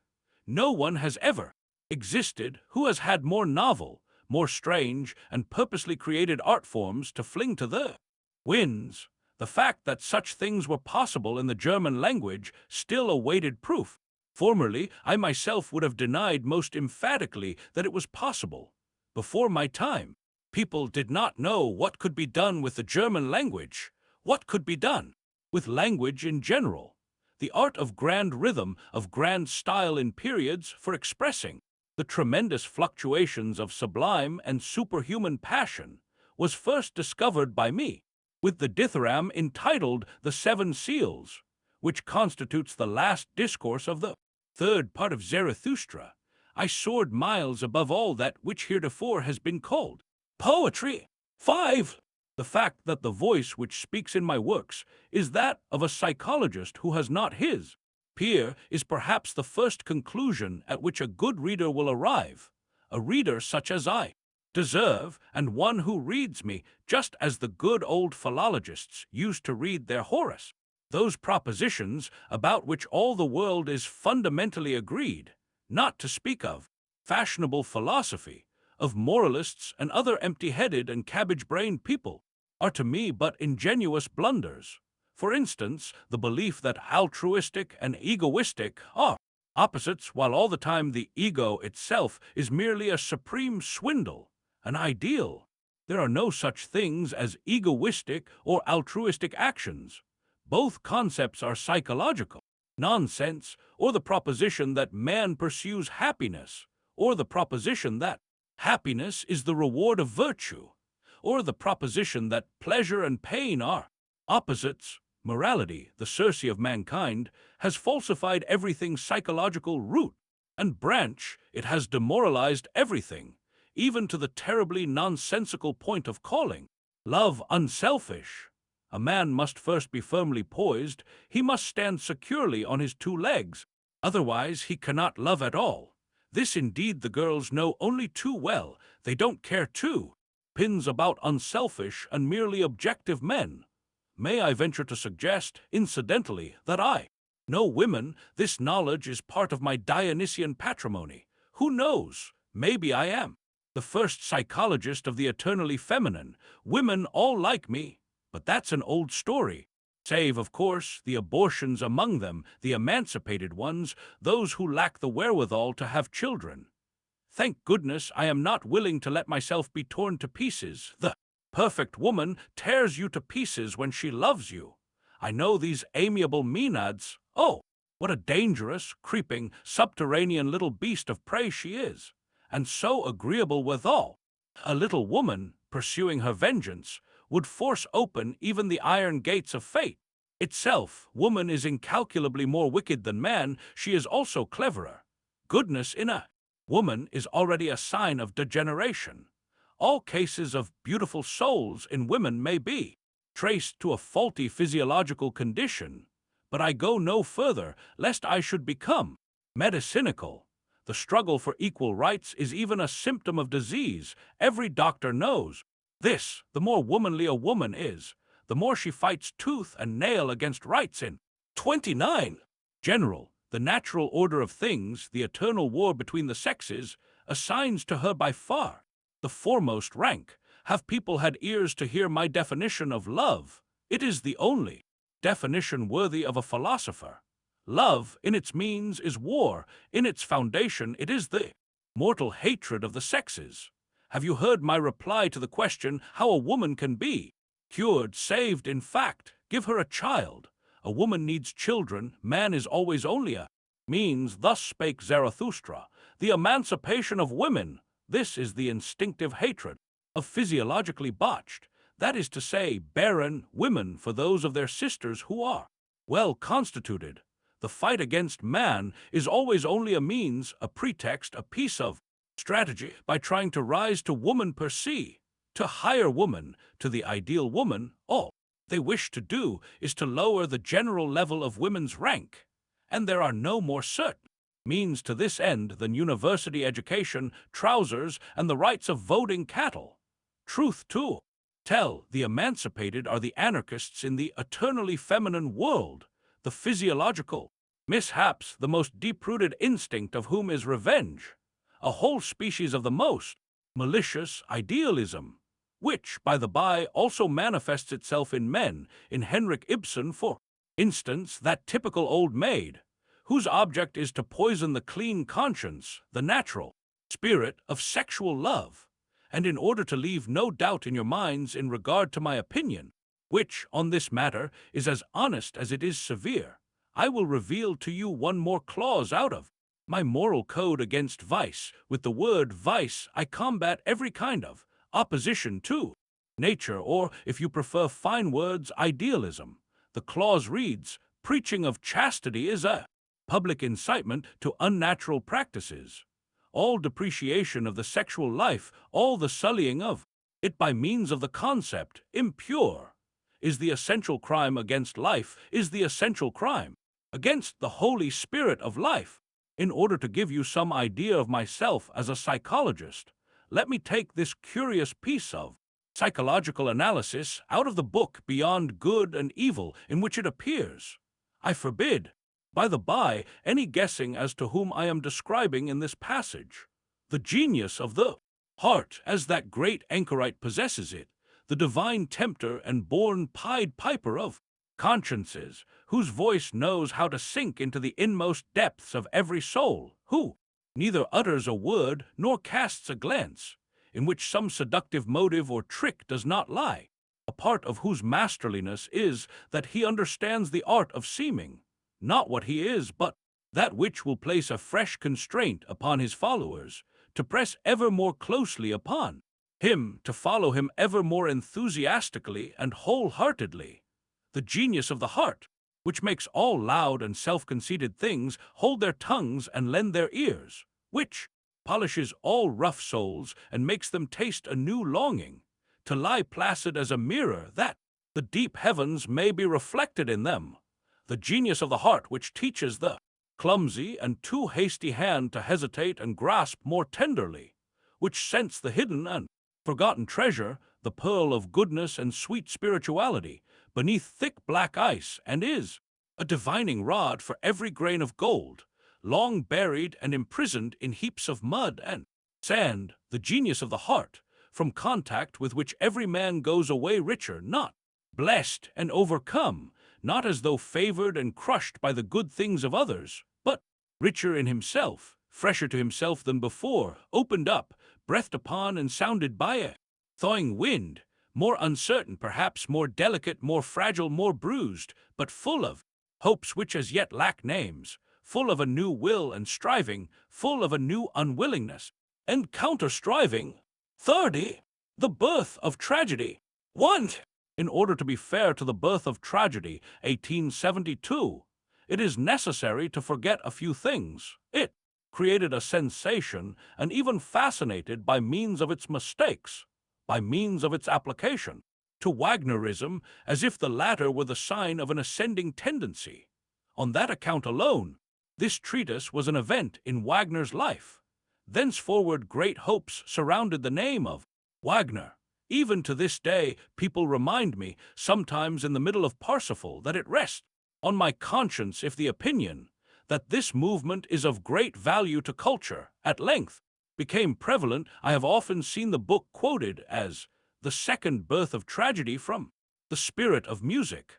People had ears only for new formulae for Wagner's art, his object and his mission, and in this way the real hidden value of the book was overlooked. Hellenism and pessimism. This would have been a less equivocal title, seeing that the book contains the first attempt at showing how the Greeks succeeded in disposing of pessimism, in what manner they overcame it. Tragedy itself is the proof of the fact that the Greeks were not pessimists. Schopenhauer blundered here as he blundered in everything else. Regarded impartially, The Birth of Tragedy is a book quite strange to its age. No one would dream that it was begun in the thunder of the Battle of Worth. I thought out these problems on cold September nights beneath the walls of Metz. In the midst of my duties as nurse to the wounded, it would be easier to think that it was written 50 years earlier. Its attitude towards politics is one of indifference, un-German, as people would say today. It smelled offensively of Hegel. Only in one or two formulae is it infected with the bitter odor of corpses, which is peculiar to Schopenhauer. An idea, the antagonism of the two concepts, Dionysian and Apollonian, is translated into metaphysics. History itself is depicted as the development of this idea. In tragedy, this antithesis has become unity. From this standpoint, things which theretofore had never been face to face are suddenly confronted and understood and illuminated by each other. Opera and revolution, for instance. The two decisive innovations in the book are, first, the comprehension of the Dionysian phenomenon among the Greeks. It provides the first psychological analysis of this phenomenon and sees in it the single root of all Greek art. And, secondly, the comprehension of Socraticism, Socrates being presented for the first time as the instrument of Greek dissolution, as a typical decadent reason versus instinct. Reason at any cost as a dangerous, life-undermining force. Whole book is profoundly and politely silent concerning Christianity. The latter is neither Apollonian nor Dionysian. It denies all aesthetic values, which are the only values that The Birth of Tragedy recognizes. Christianity is most profoundly nihilistic, whereas in the Dionysian symbol, the most extreme limits of a yea-saying attitude to life are attained. In one part of the book, the Christian priesthood is referred to as a perfidious order of goblins, as subterraneans. 2. This start of mine was remarkable beyond measure. As a confirmation of my inmost personal experience, I had discovered the only example of this fact that history possesses. With this I was the first to understand the amazing Dionysian phenomenon.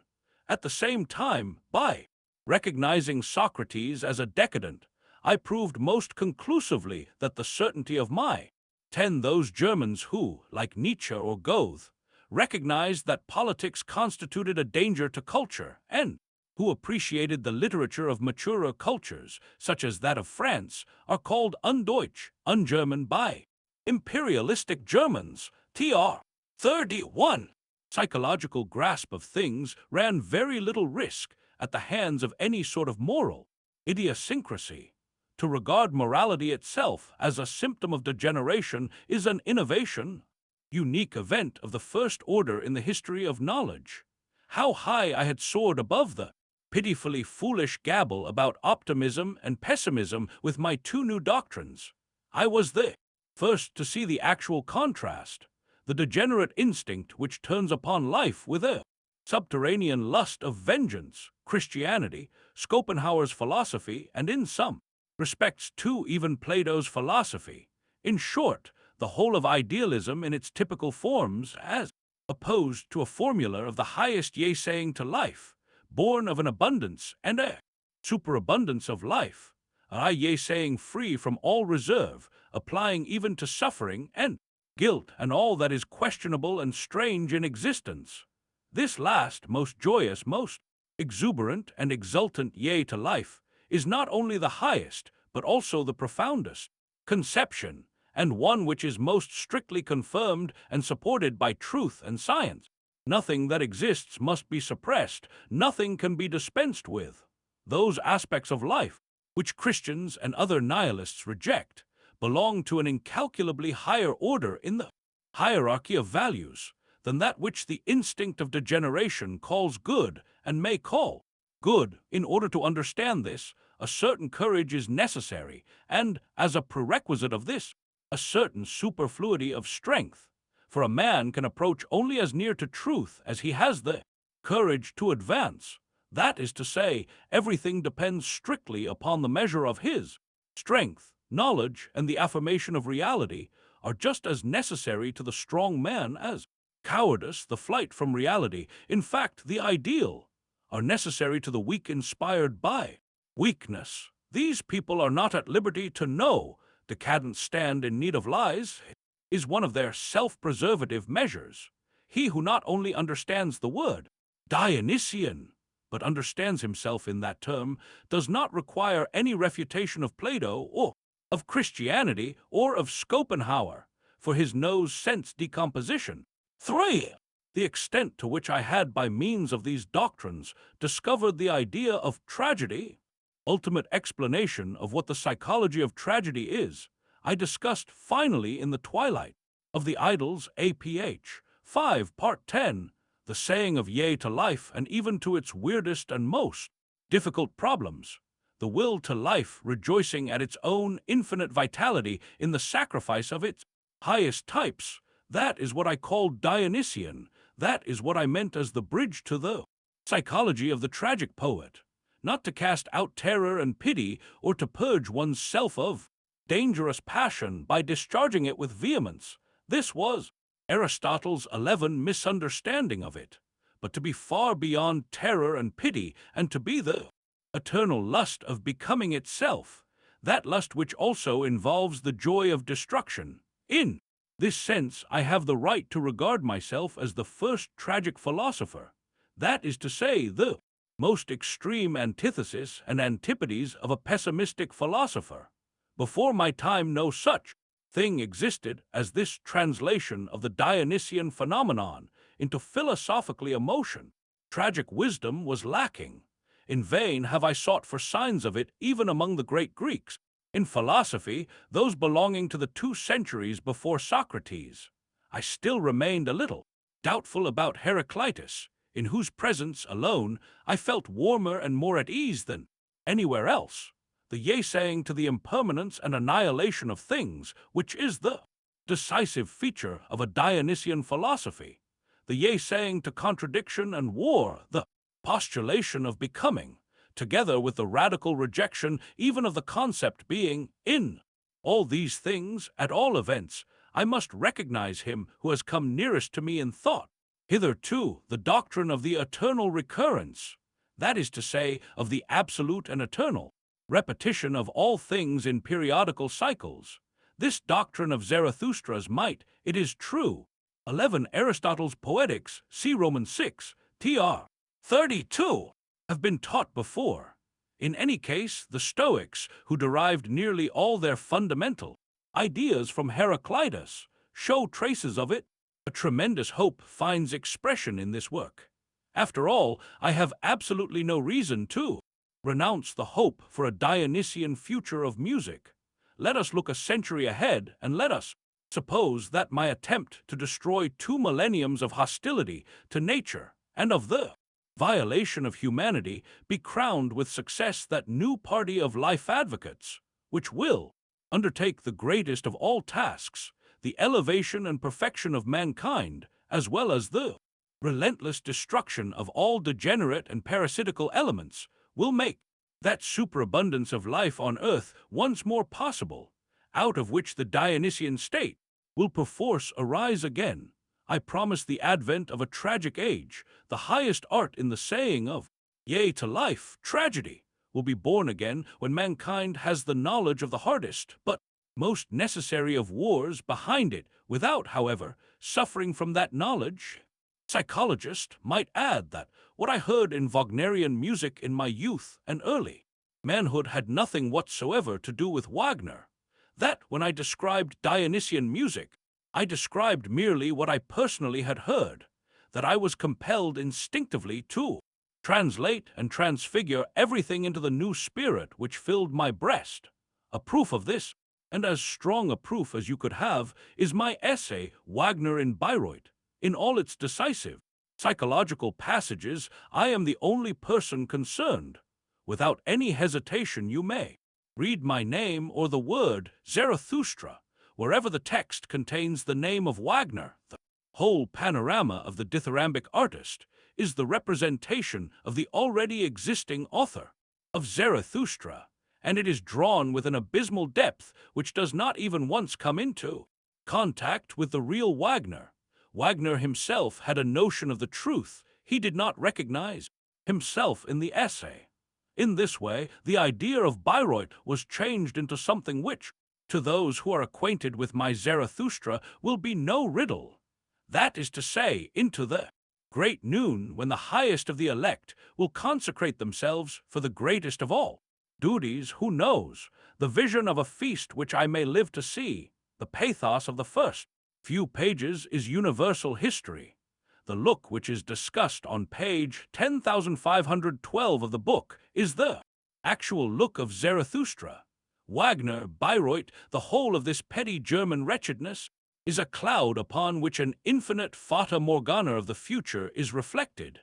Even from the psychological standpoint, all the decisive traits in my character are introduced into Wagner's nature, the juxtaposition of the most brilliant and most fatal forces, a will to power such as no man has ever possessed, inexorable bravery in matters spiritual, an unlimited power of learning unaccompanied by depressed powers for action. Everything in this essay is a prophecy, the proximity of the resurrection of the Greek spirit, the need of men who will be counter-Alexanders, who will once more tie the Gordian knot of Greek culture after it has been cut. Listen to the world historic accent with which the concept, sense for the tragic, is introduced on page 180. There are little else but world historic accents in this essay. This is the strangest kind of objectivity that ever existed. My absolute certainty in regard to what I am projected itself into any chance reality. Truth about myself was voiced from out appalling depths. On pages 174 and 175, the style of Zarathustra is described and foretold with incisive certainty, and no more magnificent expression will ever be found than that on pages 144-147 for the event for which Zarathustra stands, that prodigious act of the purification and consecration of mankind. 12. This number and those which follow refer to thoughts out of season. Part I in this edition of Nietzsche's works, tr. 33. Thoughts out of season. 1. The 4 essays composing the thoughts out of season are thoroughly warlike in tone. They prove that I was no mere dreamer, that I delight in drawing the sword, and perhaps also that my wrist is dangerously supple. The first onslaught, 1873, was directed against German culture, upon which I looked down even at that time with unmitigated contempt without either sense, substance, or goal. It was simply public opinion. There could be no more dangerous misunderstanding than to suppose that Germany's success at arms proved anything in favor of German culture, and still less the triumph of this culture over that of France. The second essay, 1874, brings to light that which is dangerous, that which corrodes and poisons life in our manner of pursuing scientific study. Life is diseased thanks to this dehumanized piece of clockwork and mechanism, thanks to the impersonality of the workman, one, and the false economy of the division of labor. The object, which is culture, is lost sight of. Modern scientific activity as a means thereto simply produces barbarism. In this treatise, the historical sense of which this century is so proud, is for the first time recognized as sickness, as a typical symptom of decay. In the third and fourth essays, a signpost is set up pointing to a higher concept of culture, to a re-establishment of the notion. Culture, and two pictures of the hardest self-love and self-discipline are presented, two essentially unmodern types, full of the most sovereign contempt for all that which lay around them and was called empire, culture, Christianity, Bismarck, and success. These two types were Schopenhauer and Wagner, or, in a word, Nietzsche. Two of these four attacks, the first met with extraordinary success. The stir which it created was in every way gorgeous. I had put my finger on the vulnerable spot of a triumphant nation. I had told it that its victory was not a red-letter day for culture, but perhaps something very different. The reply rang out from all sides, and certainly not only from old friends of David Strauss, whom I had made ridiculous as the type of a German Philistine of culture, and a man of smug self-content, in short, as the author of that suburban gospel of his, called the Old and the New Faith. The term Philistine of culture passed into the current language of Germany after the appearance of my book. These old friends, whose vanity as Württembergians and Swabians I had deeply wounded in regarding their unique animal, their bird of paradise, as a trifle comic, replied to me as ingenuously and as grossly as I could have wished. The Prussian replies were smarter, they contained more Prussian blue. The most disreputable attitude was assumed by a Leipzig paper, the egregious Grenzboden, and it cost me some pains to prevent my indignant friends in Bale from taking action against it. Only a few old gentlemen decided in my favor, and for very diverse and sometimes unaccountable reasons. Among them was one, Ewald of Göttingen, who made it clear that my attack on Strauss had been deadly. There was also the Hegelian Bruno Bauer, who from that time became one of my most attentive readers. In his later years, he liked to refer to me when, for instance, he wanted to give Herr von Treitschke, the Prussian historiographer, a hint as to where he could obtain information about the notion culture, of which he, Herr von T, had completely lost sight. The weightiest and longest notice of my book and its author appeared in Wurzburg and was written by Professor Hoffmann, an old pupil of the philosopher von Baader. The essays made him foresee a great future for me, namely, that of bringing about a sort of crisis and decisive turning point in the problem of atheism, of which he recognized in me the most instinctive and most radical advocate. It was atheism that had drawn me to 34. Schopenhauer. The review which received by far the most attention and which excited the most bitterness was an extraordinarily powerful and plucky appreciation of my work by Karl Hillebrand, a man who was usually so mild, and the last humane German who knew how to wield a pen. The article appeared in the Augsburg Gazette, and it can be read today, couched in rather more cautious language, among his collected essays. In it my work was referred to as an event, as a decisive turning point, as the first sign of an awakening, as an excellent symptom, and as an actual revival of German earnestness and of German passion in things spiritual. Hillebrand could speak only in the terms of the highest respect of the form of my book, of its consummate taste, of its perfect tact in discriminating between persons and causes. He characterized it as the best polemical work in the German language, the best performance in the art of polemics, which for Germans is so dangerous and so strongly to be deprecated.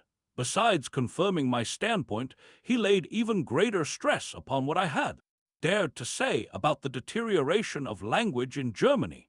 Nowadays writers assume the airs of Purists 13 and can no longer even construct a sentence.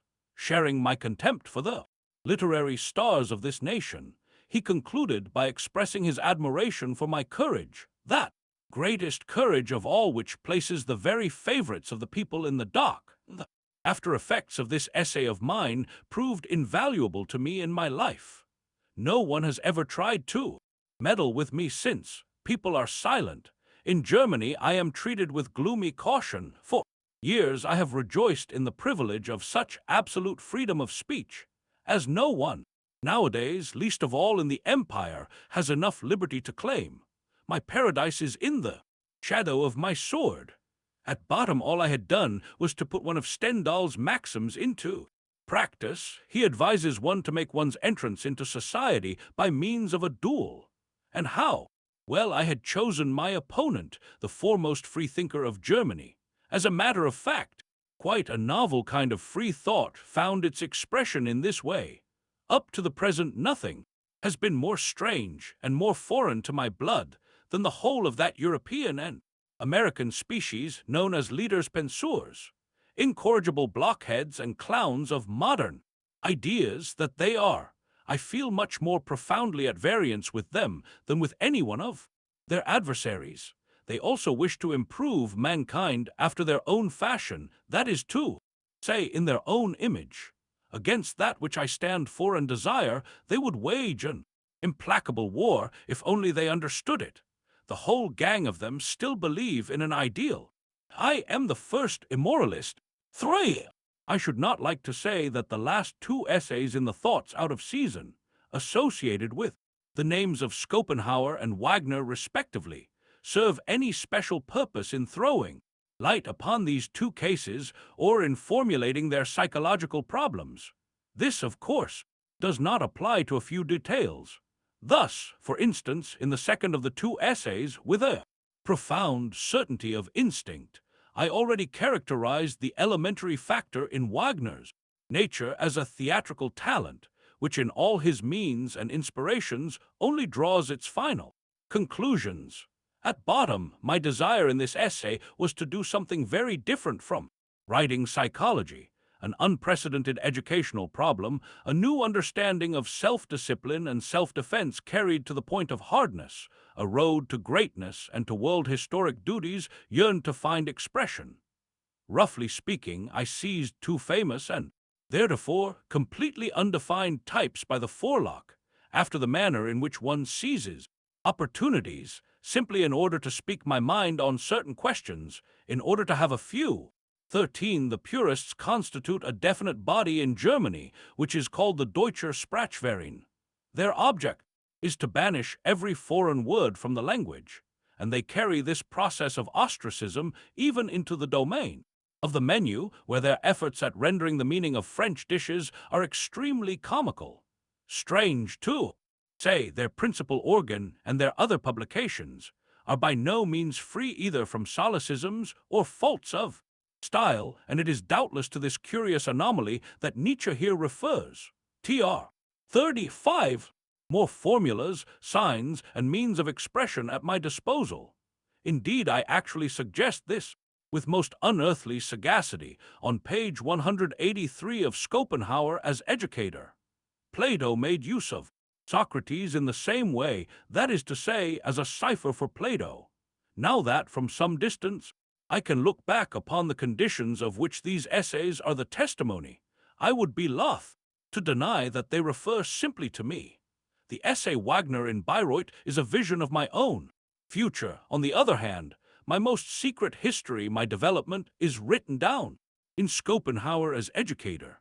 But above all, the vow I made, what I am today, the place I now hold, at a height from which I speak no longer with words but with thunderbolts. Oh, how far I was from all this in those days! But I saw the land. I did not deceive myself for one moment as to the way, the sea, the danger and success, the great calm in promising this happy prospect of a future which must not remain only a promise. In this book every word has been lived profoundly and intimately. The most painful things are not lacking in it. It contains words which are positively running with blood. But a wind of great freedom blows over the whole. Even its wounds do not constitute an objection.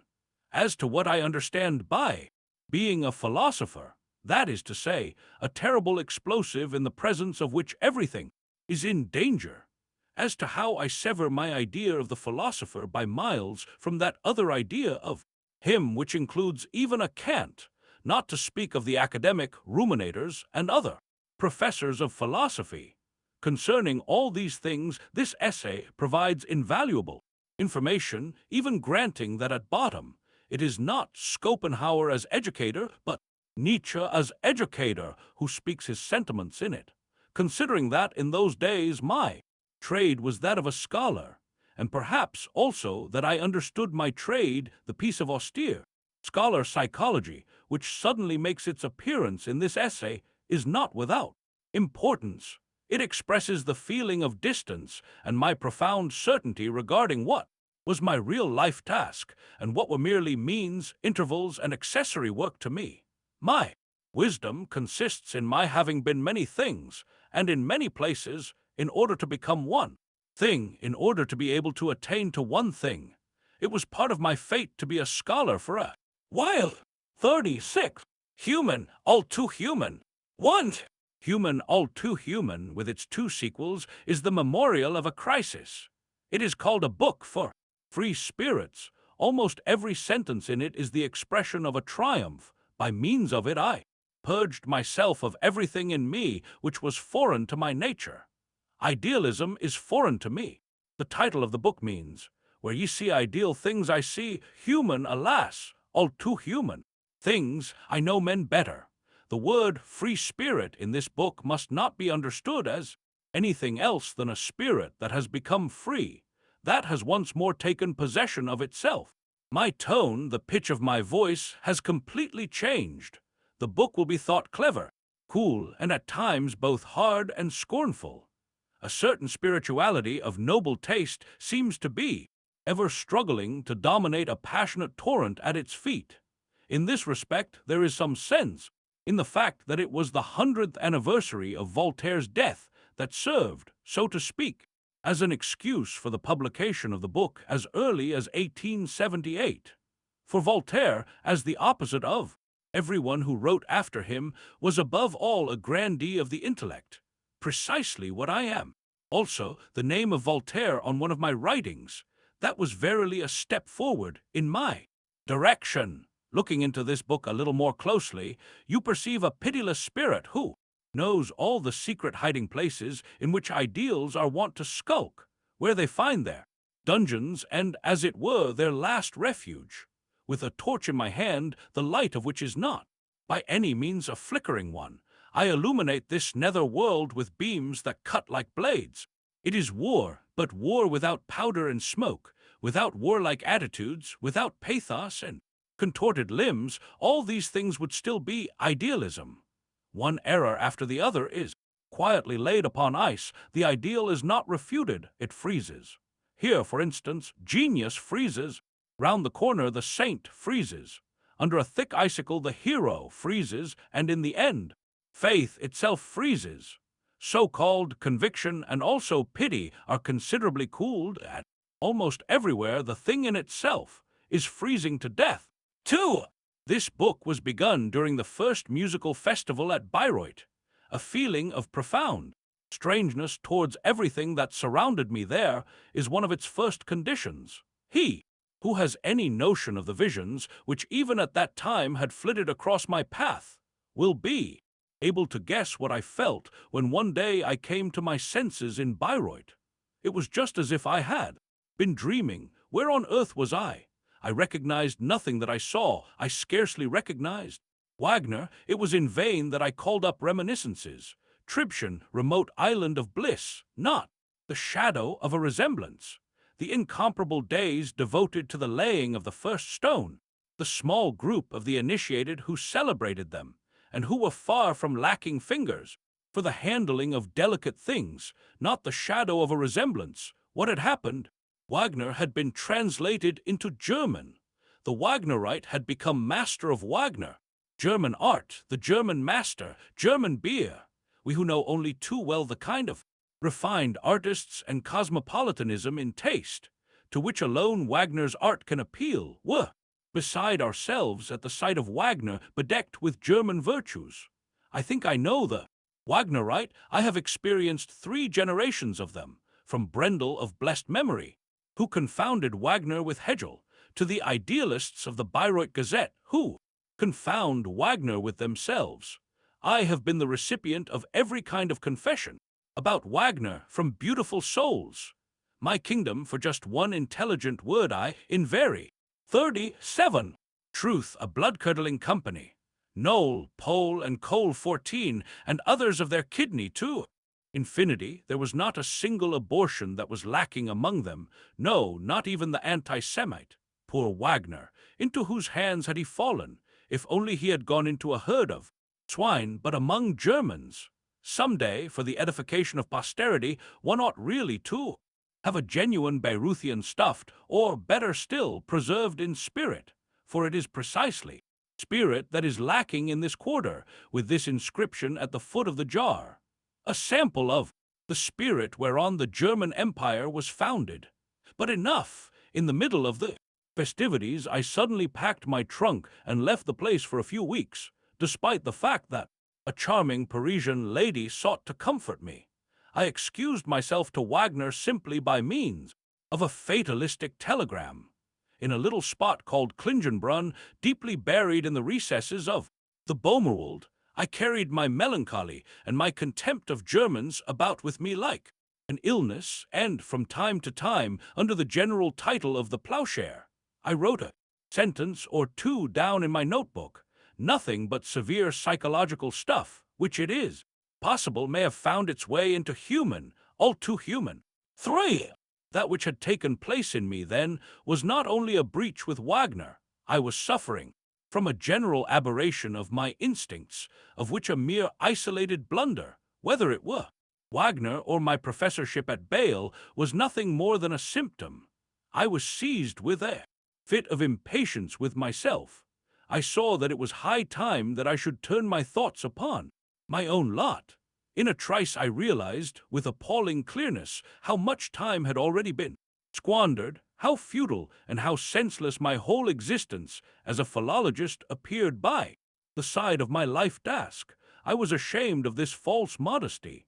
10 years were behind me, during which, to tell the truth, the nourishment of my spirit had been at a standstill, during which I had added not a single useful fragment to my knowledge, and had forgotten countless things in the pursuit of a hodgepodge of dry-as-dust scholarship, to crawl with meticulous care and short-sighted eyes through old Greek metricians. That is what I had come to. Moved to pity, I saw myself quite thin, quite emaciated. Realities were only too plainly absent from my stock of knowledge, and what the idealities were worth the devil alone knew. Positively burning thirst overcame me, and from that time forward I have done literally nothing else than study physiology, medicine, and natural science. I even returned to the actual study of history only when my life task compelled me to. It was at that time, too, that I first divined the relation between an instinctively repulsive occupation, a so-called vocation, which is the last thing to which one is called, and that need of lulling a feeling of emptiness and hunger by means of an art which is a narcotic, by means of Wagner's art, for instance. After looking carefully about me, I have discovered that a large number of young men are all in the same state of distress. One kind of unnatural practice perforce leads to another. In Germany, or rather, to avoid all ambiguity, in the Empire 15, only too many are condemned to determine their choice too soon, and then to pine away beneath a burden that they can no longer throw off. Such creatures crave for Wagner as for an opiate. They are thus able to forget themselves, to be rid of themselves for a moment. What am I saying? For 5 or 6 hours? 4.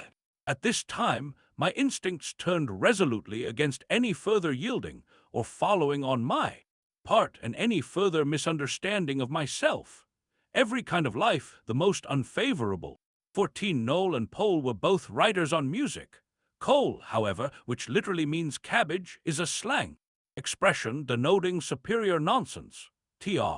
15. Needless to say, Nietzsche distinguishes between Bismarckian Germany and that other Germany, Austria, Switzerland, and the Baltic provinces, where the German language is also spoken. Tr. 38. Circumstances, illness, poverty, anything seemed to me preferable to that undignified selfishness into which I had fallen, in the first place, thanks to my ignorance and youth, and in which I had afterwards remained owing to laziness, the so-called sense of duty. At this juncture there came to my help, in a way that I cannot sufficiently admire, and precisely at the right time, that evil heritage which I derive from my father's side of the family, and which, at bottom, is no more than a predisposition to die young. Illness slowly liberated me from the toils. It spared me any sort of sudden breach, any sort of violent and offensive step. At that time I lost not a particle of the good will of others, but rather added to my store. Illness likewise gave me the right completely to reverse my mode of life. It not only allowed, it actually commanded me to forget. It bestowed upon me the necessity of lying still, of having leisure, of waiting, and of exercising patience. But all this means thinking. State of my eyes alone put an end to all bookwormishness, or, in plain English, philology. I was thus delivered from books. For years I ceased from reading, and this was the greatest boon I ever conferred upon myself. That nethermost self, which was, as it were, entombed, and which had grown dumb, because it had been forced to listen perpetually to other selves. For that is what reading means, slowly awakened. At first it was shy and doubtful, but at last it spoke again. Never have I rejoiced more over my condition than during the sickest and most painful moments of my life. You have only to examine the dawn of day, or perhaps the Wanderer and his shadow 16, in order to understand what this return to myself actually meant. In itself, it was the highest kind of recovery. My cure was simply the result of it. 5. Human, all too human, this monument of a course of vigorous self-discipline, by means of which I put an abrupt end to all the superior bunkum, idealism, beautiful feelings, and other effeminacies that had percolated into my being, was written principally in Sorrento. It was finished and given definite shape during a winter at Bale, under conditions far less favorable than those in Sorrento. Truth to tell, it was Peter Gast, at that time a student at the University of Bale and a devoted friend of mine, who was responsible for the book. With my head wrapped in bandages and extremely painful, I dictated while he wrote and corrected as he went along. To be accurate, he was the real composer, whereas I was only the author. When the completed book ultimately reached the great surprise of the serious invalid, I sent, among others, 2 copies to Bayreuth.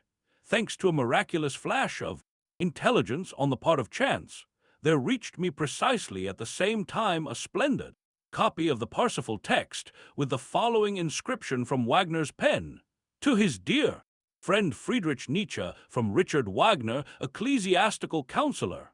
At this crossing of the 2 books, I seemed to hear an ominous note. Did it not sound as if 2 swords had crossed? At all events, we both felt this was so, for each of us remained silent. At about this time the first Bayreuth pamphlets appeared, and I then understood the move on my part, for which it was high time. Incredible! Wagner had become pious. 6. My attitude to myself at that time, 1876, and the unearthly certitude with which I grasped my life task and all its world-historic consequences, is well revealed throughout the book, but more particularly in one very significant passage, despite the fact that, with my instinctive cunning, I once more circumvented the use of the little word "I," not, however, this time in order to shed world-historic glory on the names of Schopenhauer and Wagner, but on that of another of my friends, the excellent Dr. Paul Ray. Fortunately much too acute a creature to be deceived, others were less subtle. Among my readers I have a number of hopeless people, the typical German professor, for instance, who can always be recognized from the fact that 16 Human, all too human, part II, in this edition, tr. 39. Judging from the passage in question, he feels compelled to regard the whole book as a sort of superior realism.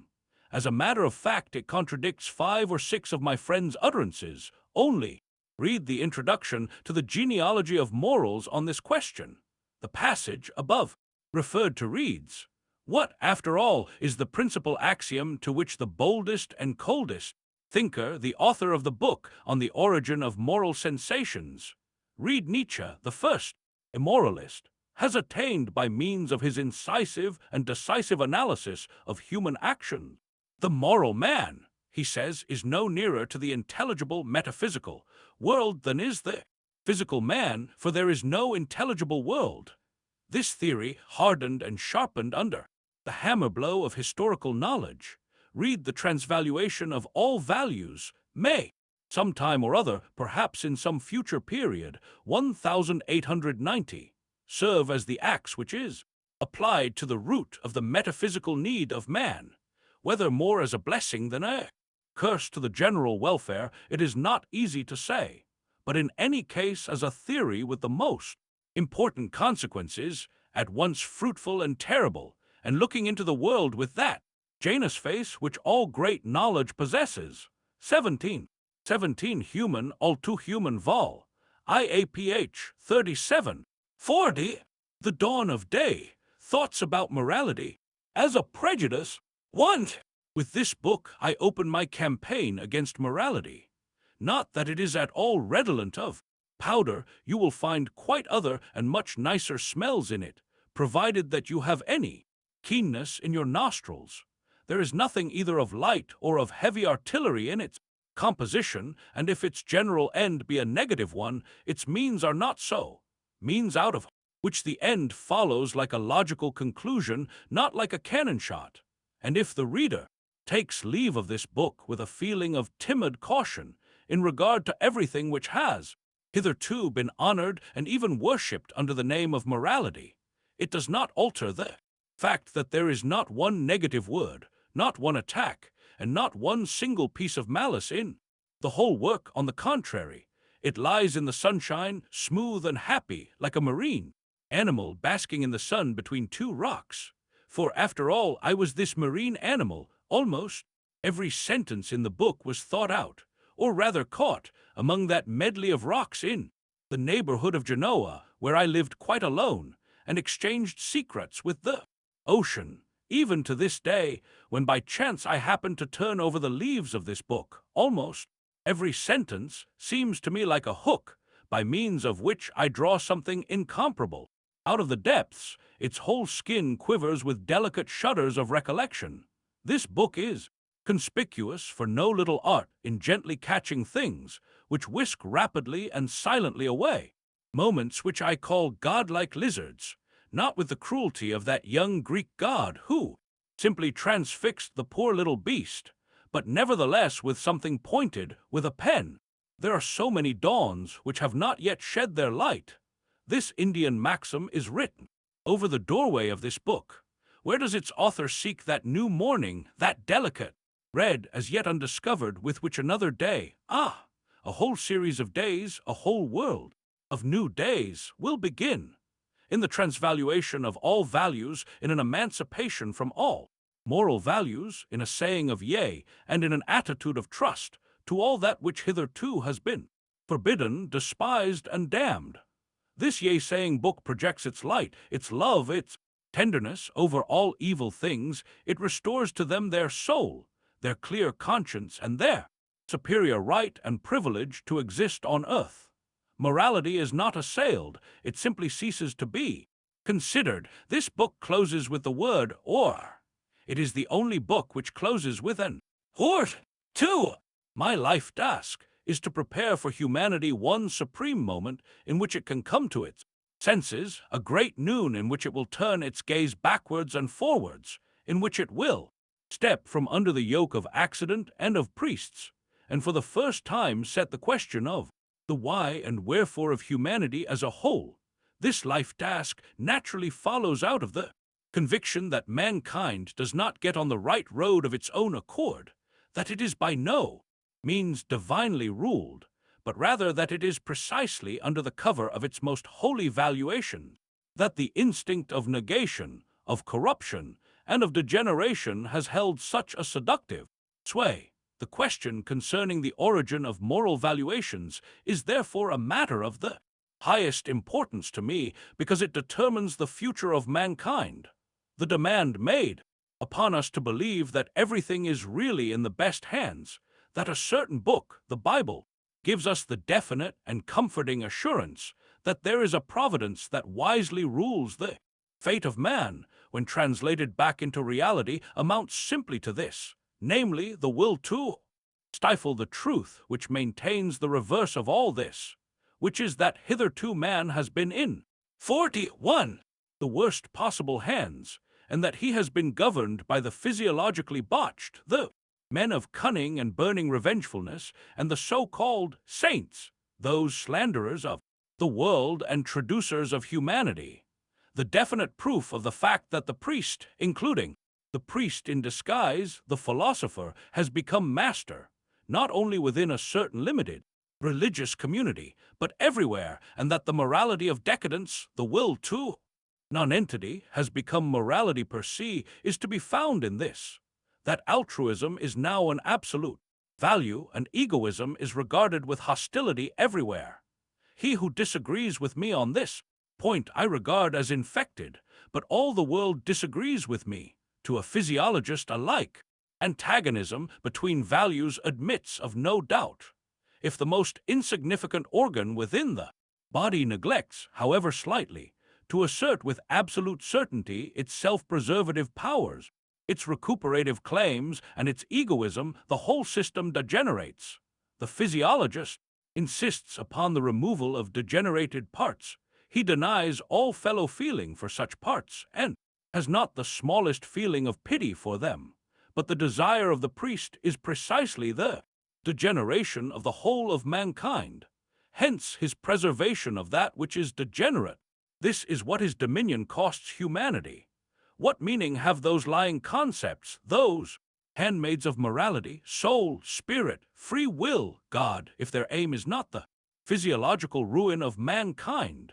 When earnestness is diverted from the instincts that aim at self-preservation and an increase of bodily energy, i.e. at an increase of life, when anemia is raised to an ideal, and the contempt of the body is construed as the salvation of the soul, what is all this if it is not a recipe for decadence, loss of ballast, resistance offered to natural instincts, selflessness? In fact, this is what has hitherto been known as morality. With the dawn of day, I first engaged in a struggle against the morality of self-renunciation.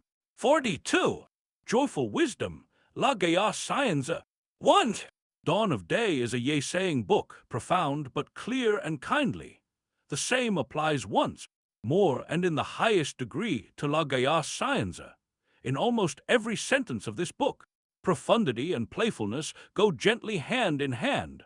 A verse which expresses my gratitude for the most wonderful month of January which I have ever lived. The whole book is a gift, sufficiently reveals the abysmal depths from which wisdom has here become joyful. Thou who, with cleaving fiery lances, the stream of my soul from its ice dost free, till with a rush and a roar it advances, to enter with glorious hopping the sea, brighter to see and purer ever, free in the bonds of thy sweet constraint. So it praises thy wondrous endeavor. January, thou beauteous saint. 18.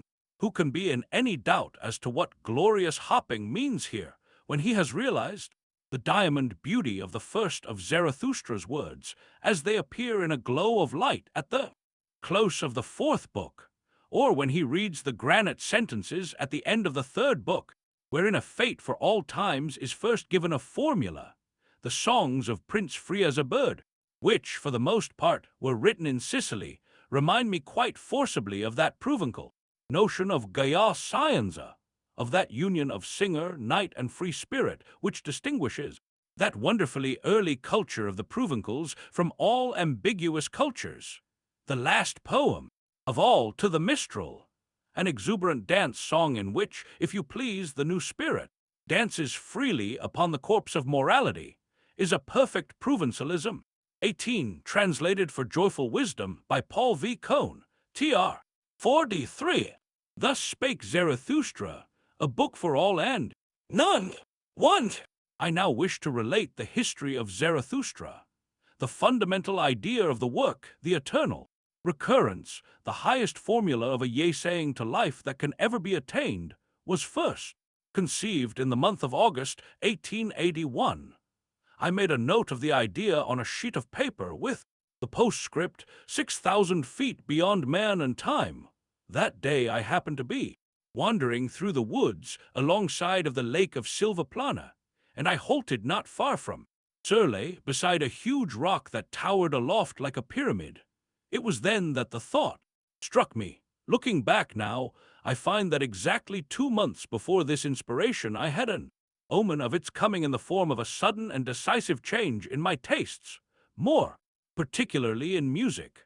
The whole of Zarathustra might perhaps be classified under the rubric music. At all events, the essential condition of its production was a second birth within me of the art of hearing.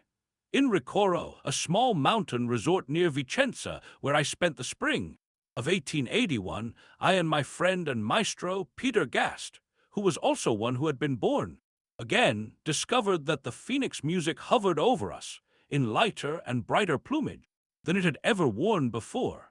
If, therefore, I now calculate from that day forward the sudden production of the book, under the most unlikely circumstances, in February 1883, the last part, out of which I quoted a few lines in my preface, was written precisely in the hallowed hour when Richard Wagner gave up the ghost in Venice. I come to the conclusion that the period of gestation covered 18 months. This period of exactly 18 months might suggest, at least to Buddhists, that I am in reality a female elephant. The interval was devoted to the Gaya Scienza, which contains hundreds of indications of the proximity of something unparalleled, for after all it shows the beginning of Zarathustra, since it presents Zarathustra's fundamental thought in the last aphorism. But one of the fourth book. To this interval also belongs that hymn to life for a mixed choir and orchestra, the score of which was published in Leipzig 2 years ago by E.W. Fritsch, and which gave perhaps no slight indication of my spiritual state during this year, in which the essentially ye-saying pathos, which I call the tragic pathos, completely filled me heart and limb. One day people will sing it to my memory. The text, let it be well understood, as there is some misunderstanding abroad on this point, is not by me. It was the astounding inspiration of a young Russian lady, Miss Louvain Salome, with whom I was then on friendly terms. He who is in any way able to make some sense of the last words of the poem will divine why I preferred and admired it. There is greatness in them. Pain is not regarded as an objection to existence, and if thou hast no bliss now left to crown me, lead on, thou hast thy sorrow. Still, maybe that my music is also great in this passage. The last note of the oboe, by the by, is C sharp, not C. The latter is a misprint. During the following winter, I was living on that charmingly peaceful Gulf of Rapallo, not far from Genoa, which cuts inland between Chiavari and Cape Portofino. My health was not very good. The winter was cold and exceptionally rainy, and the small albergo in which I lived was so close to the water that at night my sleep was disturbed if the sea was rough. These circumstances were surely the very reverse of favorable, and yet, in spite of it all, and as if in proof of my belief that everything decisive comes to life in defiance of every obstacle, it was precisely during this winter and in the midst of these unfavorable circumstances that my Zarathustra originated. In the morning, 44, I used to start out in a southerly direction up the glorious road to Zogli, which rises up through a forest of pines and gives one a view far out to sea. In the afternoon, or as often as my health allowed, I walked round the whole bay from Santa Margherita to beyond Porto Fino. This spot affected me all the more deeply because it was so dearly loved by the Emperor Frederick III. In the autumn of 1886, I chanced to be there again when he was revisiting this small, forgotten world of happiness for the last time. It was on these two roads that all Zarathustra came to me, above all, Zarathustra himself as a type. I ought rather to say that it was on these walks that he waylaid me. 2. In order to understand this type, you must first be quite clear concerning its fundamental physiological condition. This condition is what I call great healthiness.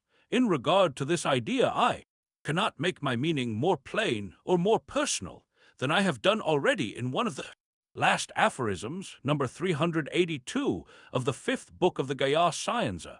We knew nameless and unfathomable creatures, so reads the passage, we firstlings of a future still unproved, we who have a new end in view also require new means to that end. That is to say, a new healthiness, a stronger, keener, tougher, bolder, and merrier healthiness than any that has existed heretofore.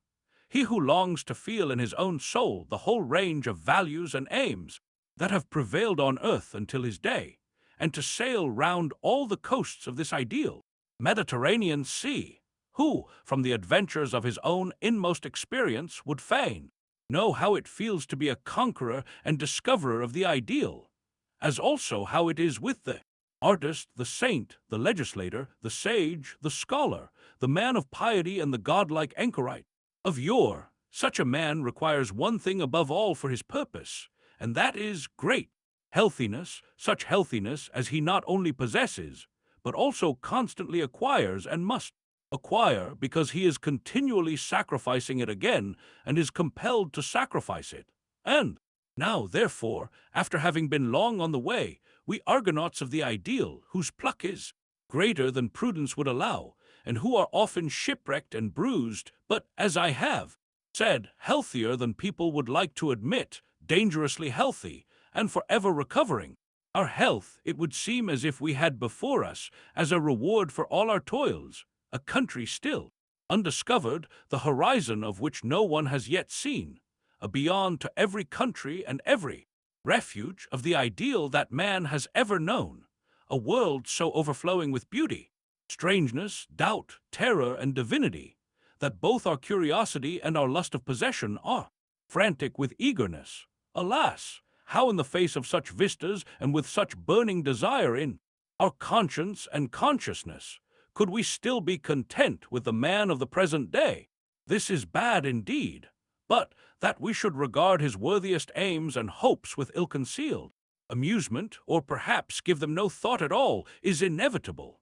Another ideal now leads us on, a wonderful, seductive ideal, full of danger, the pursuit of which we should be loath to urge upon anyone, because we are not so ready to acknowledge anyone's right to it, the ideal of a spirit who plays ingenuously, that is to say, involuntarily, and as the outcome of superabundant energy and power, with everything that hitherto has been called holy, good, inviolable, and divine, to whom even the loftiest thing that the people have with reason made their measure of value would be no better than a danger, a decay, and an abasement, or at least a relaxation and temporary forgetfulness of self, the ideal of a humanly superhuman well-being and goodwill, which often enough will seem inhuman, as when, for instance, it stands beside all past earnestness on earth, and all past solemnities in hearing, speech, tone, look, morality, and duty,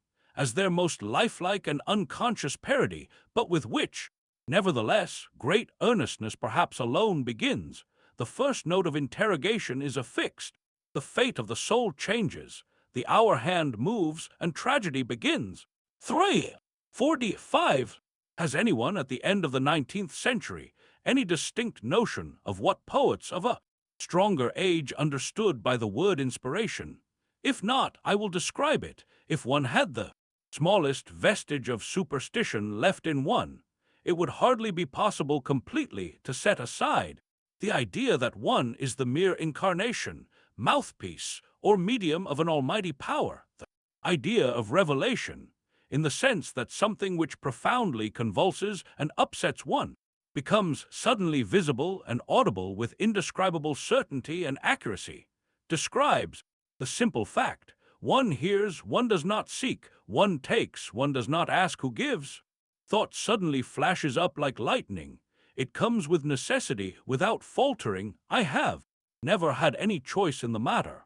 There is an ecstasy so great that the immense strain of it is sometimes relaxed by a flood of tears, during which one's steps now involuntarily rush and anon involuntarily lag. there is the feeling that one is utterly out of hand with the very distinct consciousness of an endless number of fine thrills and titillations descending to one's very toes. There is a depth of happiness in which the most painful and gloomy parts do not act as antitheses to the rest, but are produced and required as necessary shades of color in such an overflow of light. There is an instinct for rhythmic relations which embraces a whole world of forms, length. The need of a wide-embracing rhythm is almost the measure of the force of an inspiration, a sort of counterpart to its pressure and tension. Everything happens quite involuntarily, as if in a tempestuous outburst of freedom, of absoluteness, of power and divinity. The involuntary nature of the figures and similes is the most remarkable thing. One loses all perception of what is imagery and metaphor. Everything seems to present itself as the readiest, the truest, and simplest means of expression. It actually seems, to use one of Zarathustra's own phrases, as if all things came to one and offered themselves as similes. Here do all things come caressingly to thy discourse and flatter thee, for they would fain ride upon thy back. On every simile thou ridest here unto every truth. Here fly open unto thee all the speech and word shrines of the world. Here would all existence become speech. Here would all becoming learn of the how to speak. This is my experience of inspiration. I do not doubt but that I should have to go back thousands of years before I could find another who could say to me, "It is mine also." For a few weeks afterwards, I lay an invalid in Genoa. Then followed a melancholy spring in Rome, where I only just managed to live, and this was no easy matter. This city, which is absolutely unsuited to the poet-author of Zarathustra, and for the choice of which I was not responsible, made me inordinately miserable. I tried to leave it. I wanted to go to Aquila, the opposite of Rome in every respect, and actually founded in a spirit of hostility towards that city, just as I also shall found a city some day, as a memento of an atheist and genuine enemy of the Church, a person very closely related to me, the great Hohenstaufen, the Emperor Frederick II. But fate lay behind it all. I had to return again to Rome. In the end, I was obliged to be satisfied with the Piazza Barberini after I had exerted myself in vain to find an anti-Christian quarter. I fear that on one occasion, to avoid bad smells as much as possible, I actually inquired at the Palazzo del Quirinale whether they could not provide a quiet room for a philosopher, in a chamber high above the piazza just mentioned, from which one obtained a general view of Rome and could hear the fountains plashing far below. The loneliest of all songs was composed, the night song.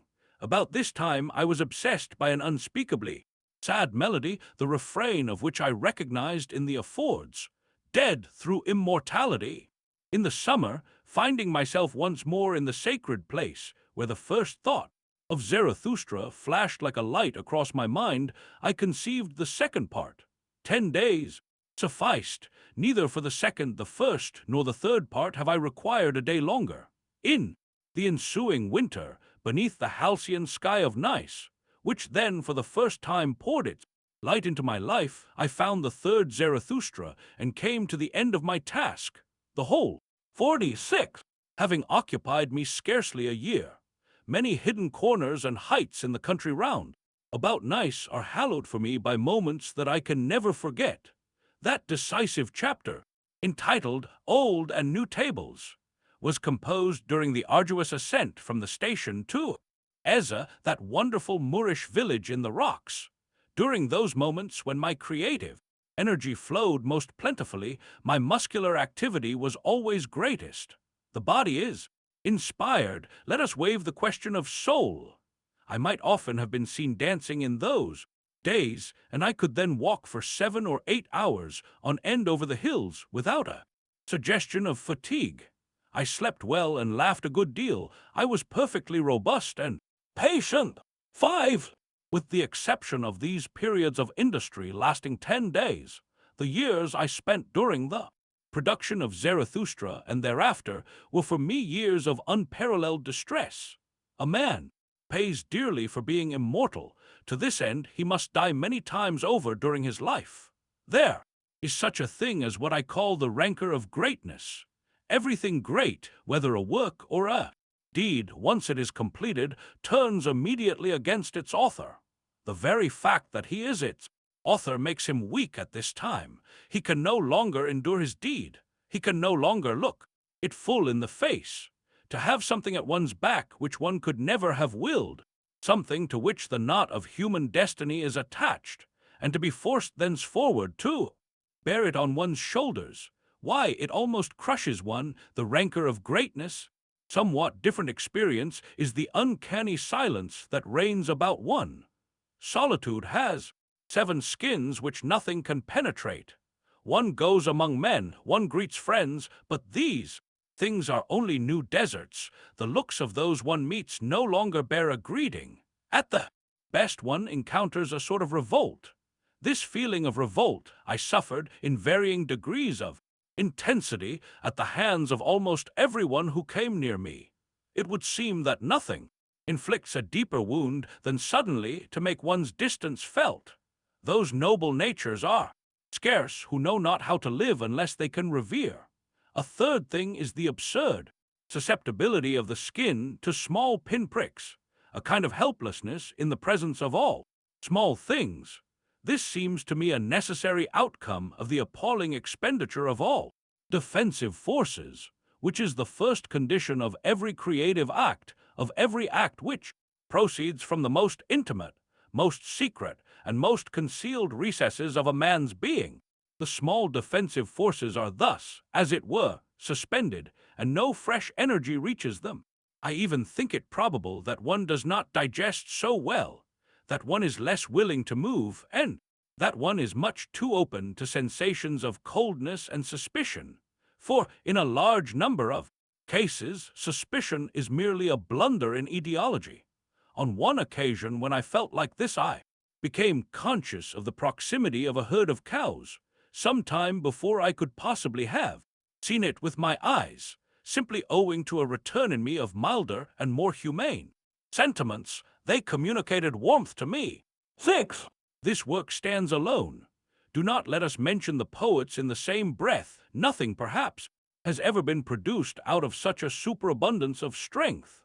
My concept, Dionysian, here became the highest deed. Compared with it, everything that other men have done seems poor and limited.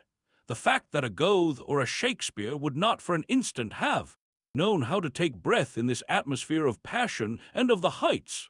The fact that by the side of Zarathustra, Dante is no more than a believer, and not one who first creates the truth, that is to say, not a world-ruling spirit, a fate. The fact that the poets of the Veda were priests and not even fit to unfasten Zarathustra's sandal.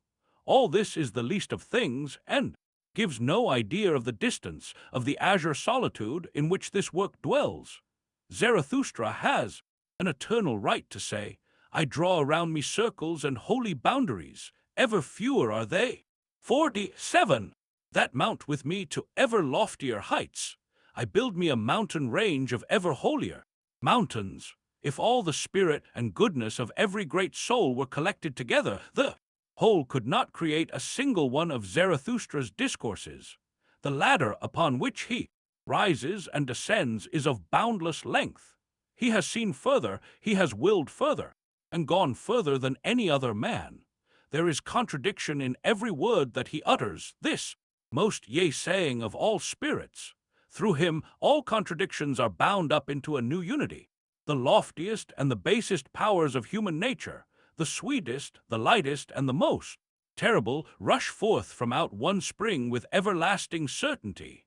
Until his coming no one knew what was height or depth, and still less what was truth. There is not a single passage in this revelation of truth which had already been anticipated and divined by even the greatest among men. Before Zarathustra there was no wisdom, no probing of the soul, no art of speech. In his book, the most familiar and most vulgar thing utters unheard of words. The sentence quivers with passion. Eloquence has become music. Forks of lightning are hurled towards futures of which no one has ever dreamed before. The most powerful use of parables that has yet existed is poor beside it, and mere child's play compared with this return of language to the nature of imagery. See how Zarathustra goes down from the mountain and speaks the kindest words to every one. See with what delicate fingers he touches his very adversaries, the priests, and how he suffers with them from themselves. Here, at every moment, man is overcome, and the concept Superman becomes the greatest reality. Out of sight, almost far away beneath him, lies all that which heretofore has been called great in man, the halcyonic brightness, the light feet, the presence of wickedness and exuberance throughout, and all that is the essence of the type Zarathustra, was never dreamt of before as a prerequisite of greatness. In precisely these limits of space and in this accessibility to opposites, Zarathustra feels himself the highest of all living things, and when you hear how he defines this highest, you will give up trying to find his equal.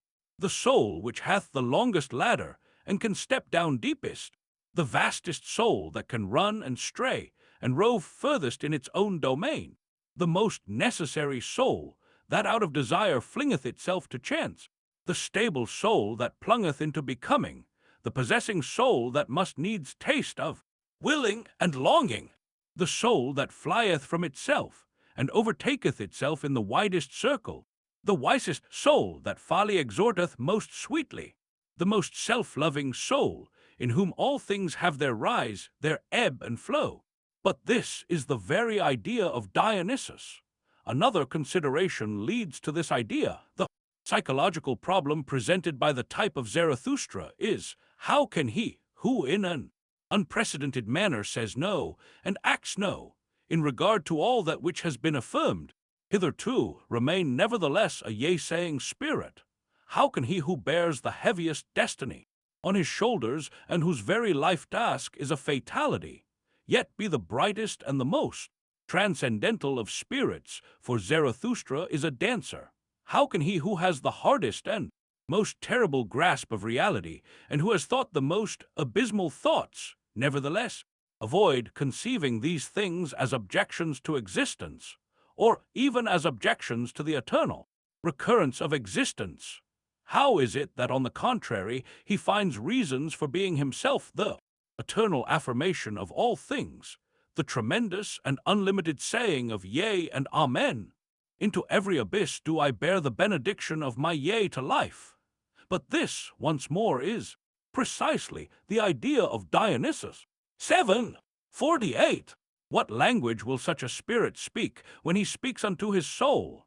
The language of the dithyramb. I am the inventor of the dithyramb.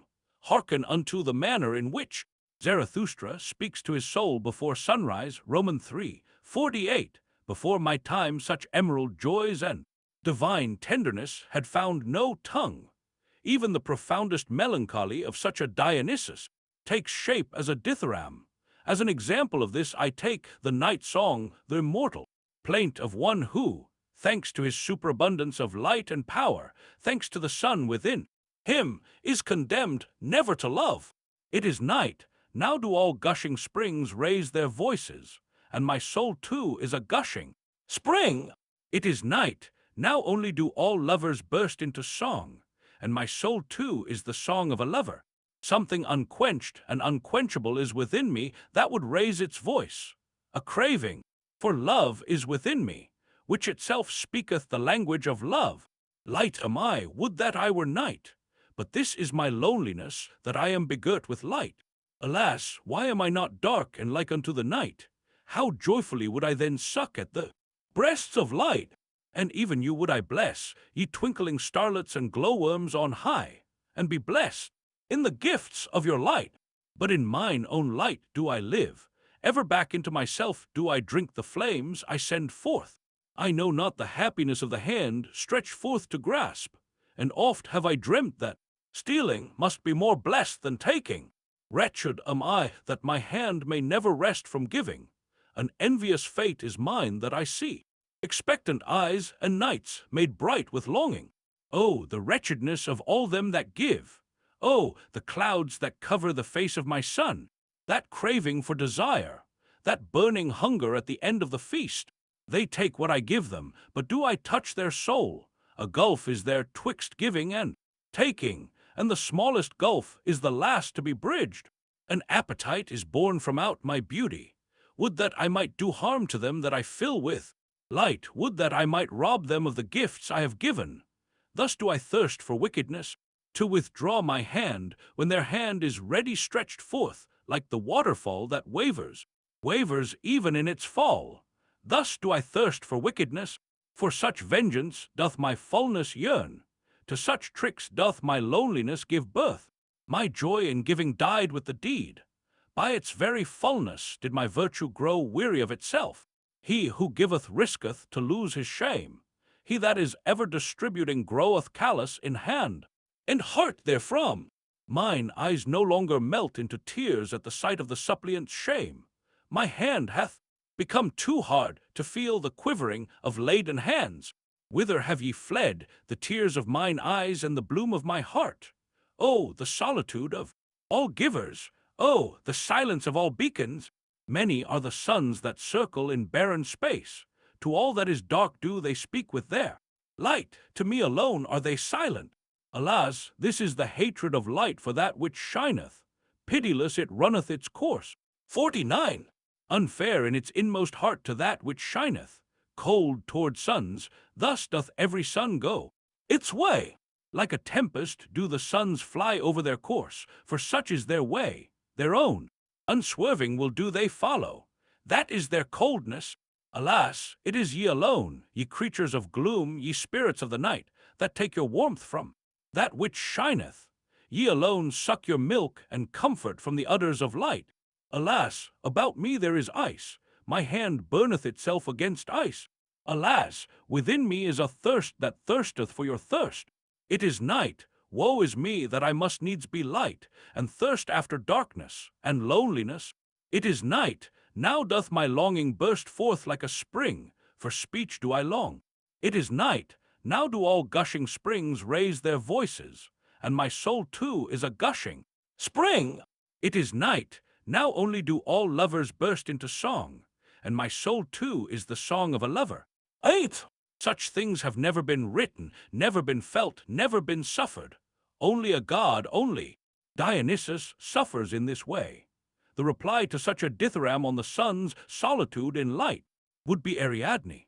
Who knows but I who Ariadne is? To all such riddles no one heretofore had ever found an answer. I doubt even whether anyone had ever seen a riddle. Here, one day Zarathustra severely determines his life task, and it is also mine. Let no one misunderstand its meaning. It's a yea-saying to the point of justifying, to the point of redeeming even all that is past. I walk among men as among fragments of the future, of that future which I see, and all my creativeness and effort is but this, that I may be able to think and recast all these fragments and riddles and dismal accidents into one piece. And how could I bear to be a man, if man were not also a poet, a riddle reader, and a redeemer of chance? To redeem all the past, and to transform every it was into, thus would I have it, that alone would be my salvation. In another passage, he defines as strictly as possible what to him alone man can be. Not a subject for love, nor yet for pity. Zarathustra became master even of his loathing of man. Man is to him a thing unshaped, raw material, an ugly stone that needs the sculptor's chisel. No longer to will, no longer to value, no longer to create. Oh, that this great weariness may never be mine! Even in the lust of knowledge, I feel only the joy of my will to beget and to grow. And if there be innocence in my knowledge, it is because my procreative will is in it. Away from God and gods did this will lure me. What would there be to create if there were gods? But to man doth it ever drive me anew, my burning, creative will. Thus driveth it the hammer to the stone. Alas, ye men, within the stone there sleepeth an image for me, the image of all my dreams. Alas, that it should have to sleep in the hardest and ugliest stone. 50. Now rageth my hammer ruthlessly against its prison. From the stone the fragments fly.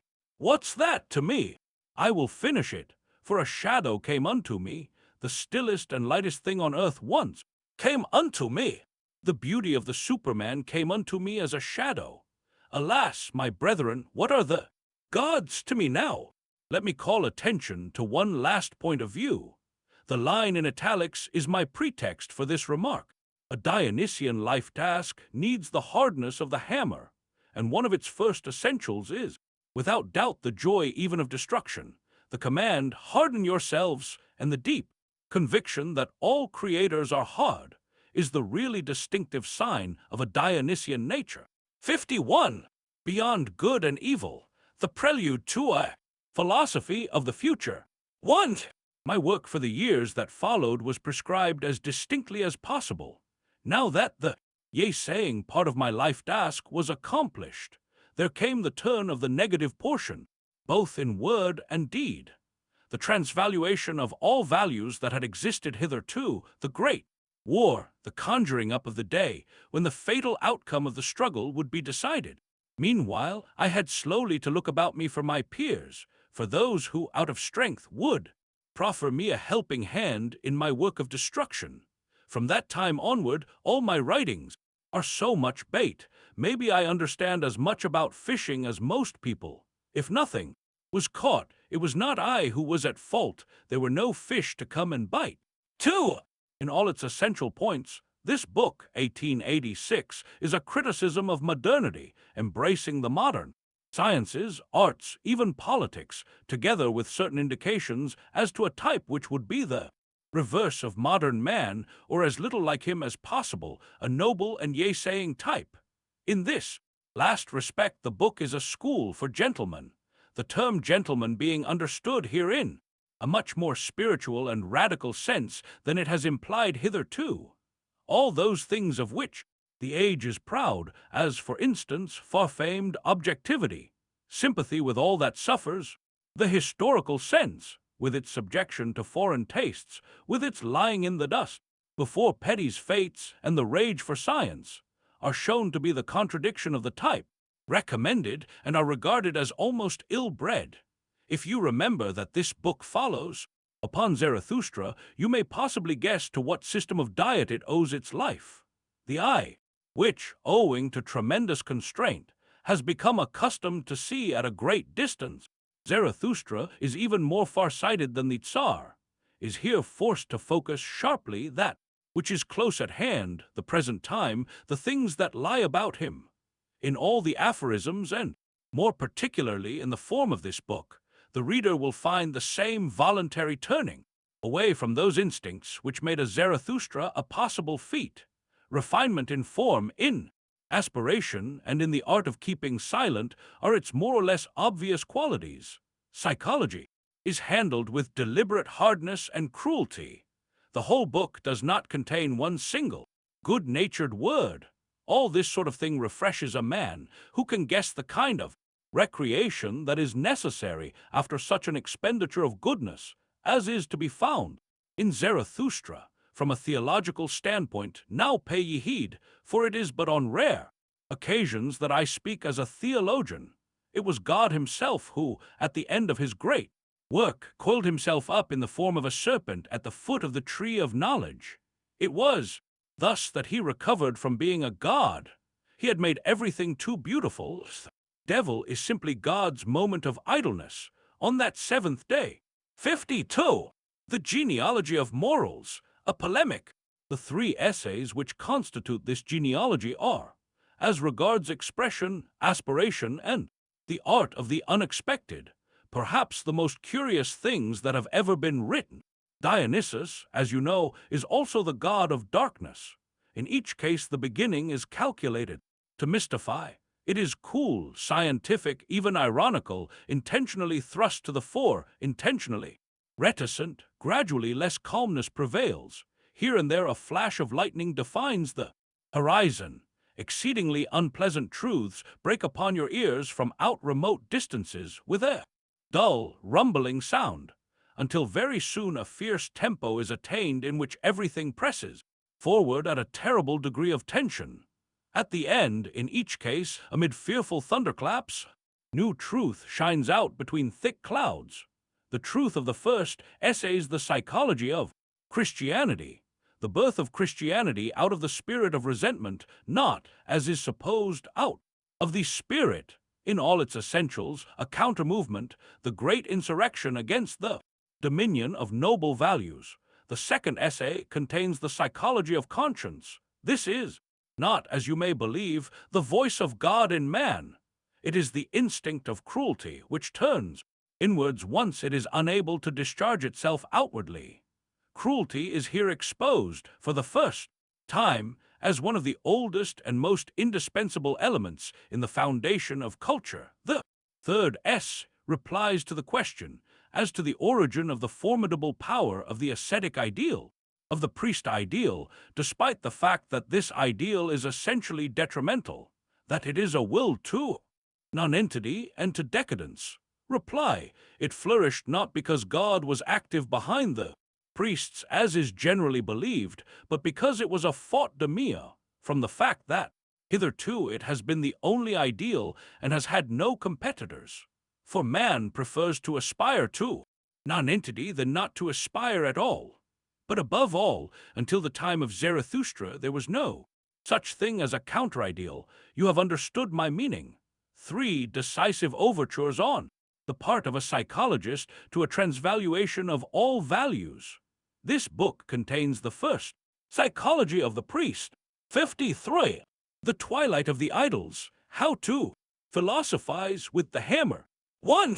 This work, which covers scarcely 150 pages, with its cheerful and fateful tone like a laughing demon, and the production of which occupied so few days that I hesitate to give their number, is altogether an exception among books. There is no work more rich in substance, more independent, more upsetting, more wicked.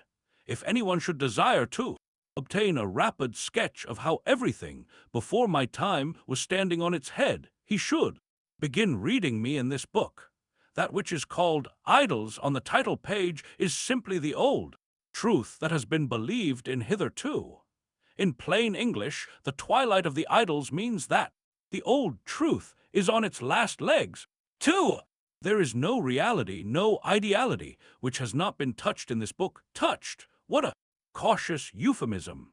Not only the eternal idols, but also the youngest, that is to say, the most senile, modern ideas, for instance.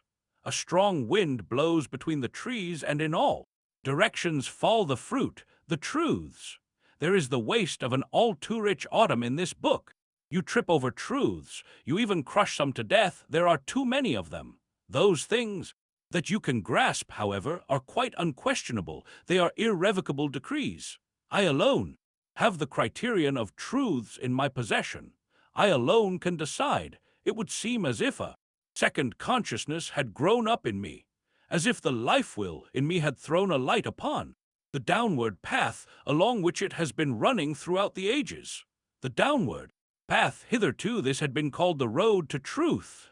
All obscure impulse, darkness, and dismay is at an end. The good man was precisely he who was least aware of the proper way. 19. And, speaking in all earnestness, no one before me knew the proper way, the way upwards. Only after my time could men once more find hope, life tasks, and roads mapped out that lead to culture. I am the joyful harbinger of this culture. On this account alone I am also a fatality. 3. Immediately after the completion of the above-named work, and without letting even one day go by, I tackled the formidable task of the transvaluation with a supreme feeling of pride, which nothing could equal.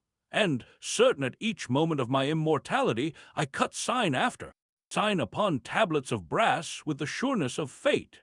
The preface came into being on 3rd September 1888. When, after having written it down, I went out into the open that morning, I was greeted by the most beautiful day I had ever seen in the Upper Engadine, clear, glowing, with color, and presenting all the contrasts and all the intermediary gradations between ice and the south. I left Sils Maria only on the 20th of September. I had been forced to delay my departure owing to floods, and I was very soon, and for some days, the only visitor in this wonderful spot on which my gratitude bestows the gift of an immortal name. After a journey that was full of incidents and not without danger to life, as for instance at Como, which was flooded when I reached it in the dead of night, I got to Turin on the afternoon of the 21/19, a witty reference to Goethe's well-known passage in the prologue to Faust. A good man, though in darkness and dismay, may still be conscious of the proper way. The words are spoken by the Lord. Tr. 54. St. Turin is the only suitable place for me, and it shall be my home henceforward. I took the same lodgings as I had occupied in the spring, 6111 Via Carlo Alberto, opposite the mighty Palazzo Carignano, in which Vittorio Emanuele was born, and I had a view of the Piazza Carlo Alberto and above it across to the hills. Without hesitating or allowing myself to be disturbed for a single moment, I returned to my work, only the last quarter of which had still to be written. On the 30th September, tremendous triumph, the 7th day, the leisure of a God on the banks of the Po. 20 on the same day, I wrote the preface to the Twilight of the Idols, the correction of the proofs of which provided me with recreation during the month of September. Never in my life have I experienced such an autumn, nor had I ever imagined that such things were possible on earth. A Claude Lorraine extended to infinity, each day equal to the last in its wild perfection. 20. There is a wonderful promenade along the banks of the Po, for which Turin is famous, and of which Nietzsche was particularly fond. Tr. 55. The case of Wagner, a musician's problem. 1.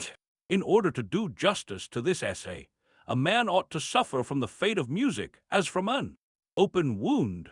From what do I suffer when I suffer from the fate of music? From the fact that music has lost its world-transfiguring, yea-saying character, that it is decadent music and no longer the flute of Dionysus. Supposing, however, that the fate of music be as dear to man as his own life, because joy and suffering are alike bound up with it, then he will find this pamphlet comparatively mild and full of consideration. To be cheerful in such circumstances, and laugh good-naturedly with others at one's self. Ridendadisir severum 21, when the verum dicer would justify every sort of hardness, is humanity itself. Who doubts that I, old artilleryman that I am, would be able if I liked to point my heavy guns at Wagner? Everything decisive in this question I kept to myself. I have loved Wagner. After all, an attack upon a more than usually subtle, unknown person, whom another would not have divined so easily, lies in the meaning and path of my life task. Oh, I have still quite a number of other unknown persons to unmask besides a Cagliostro of music. Above all, I have to direct an attack against the German people, who, in matters of the spirit, grow every day more indolent, poorer in instincts, and more honest, who, with an appetite for which they are to be envied, continue to diet themselves on contradictions and gulp down faith in company with science, Christian love together with anti-Semitism, and the will to power too. The empire, dished up with the gospel of the humble, without showing the slightest signs of indigestion. Fancy this absence of party feeling in the presence of opposites. Fancy this gastric neutrality and disinterestedness. Behold this sense of justice in the German palate, which can grant equal rights to all, which finds everything tasteful. Without a shadow of a doubt, the Germans are idealists. When I was last in Germany, I found German taste striving to grant Wagner and the trumpeter of Sackingen 22 equal rights, while I myself witnessed the attempts of the people of Leipzig to do honor to one of the most genuine and most German of musicians, using German here in the old sense of the word, a man who was no mere German of the empire, the master Heinrich Schütz, by founding a Liszt society, the object of which was to cultivate and spread artful, Listig 23, church music. Without a shadow of doubt, the Germans are idealists too. But here nothing shall stop me from being rude, and from telling the Germans one or two unpleasant home truths. Who else would do it if I did not? I refer to their laxity in matters historical. Not only have the Germans entirely lost the breadth of vision which enables one to grasp the course of culture and the values of culture, not only are they one and all political or church puppets, but they have also actually put a ban upon this very breadth of vision. A man must first and foremost be German. He must belong to the race. Then only can he pass judgment upon all values and lack of values in history.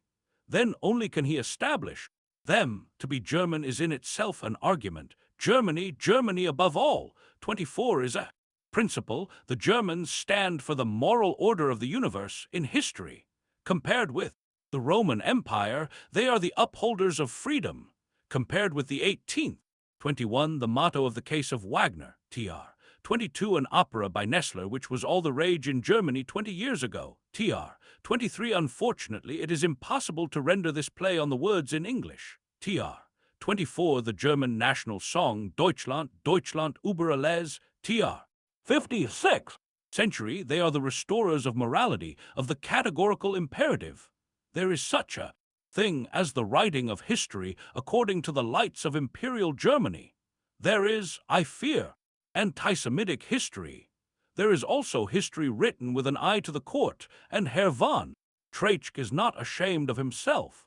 Quite recently, an idiotic opinion in Historicis, an observation of Vischer the Swabian aesthete, since happily deceased, made the round of the German newspapers as a truth, to which every German must assent. The observation was this: the Renaissance and the Reformation only together constitute a whole, the aesthetic rebirth and the moral rebirth. When I listen to such things, I lose all patience, and I feel inclined, I even feel it my duty, to tell the Germans, for once in a way, all that they have on their conscience. Every great crime against culture for the last 4 centuries lies on their conscience, and always for the same reason, always owing to their bottomless cowardice in the face of reality, which is also cowardice in the face of truth, always owing to the love of falsehood which has become almost instinctive in them. In short, idealism.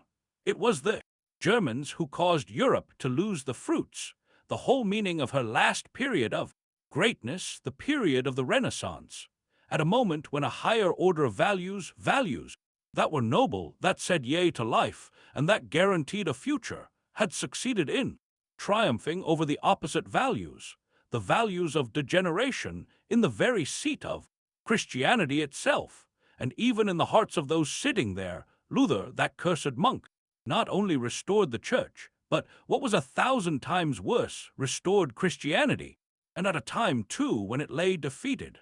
Christianity, the denial of the will to live, exalted to a religion. Luther was an impossible monk who, thanks to his own impossibility, attacked the church and in so doing restored it. Catholics would be perfectly justified in celebrating feasts in honor of Luther and in producing festival plays 25 in his honor. Luther and the rebirth of morality. May all psychology go to the devil. Without a shadow of a doubt, the Germans are idealists. On 2 occasions when, at the cost of enormous courage and self-control, an upright, unequivocal, and perfectly scientific attitude of mind had been attained, the Germans were able to discover back stairs leading down to the old ideal again, compromises between truth and the ideal, and, in short, formulae for the right to reject science and to perpetrate falsehoods. Leibniz and Kant, these 2 great breaks upon the intellectual honesty of Europe.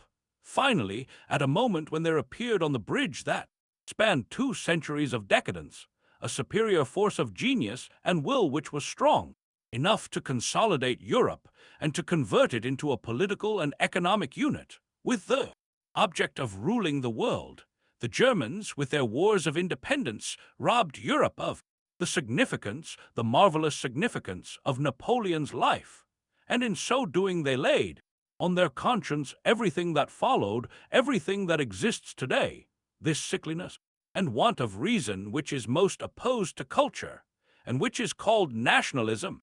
this Névrose national from which Europe is suffering acutely, this eternal subdivision of Europe into petty states with politics on a municipal scale.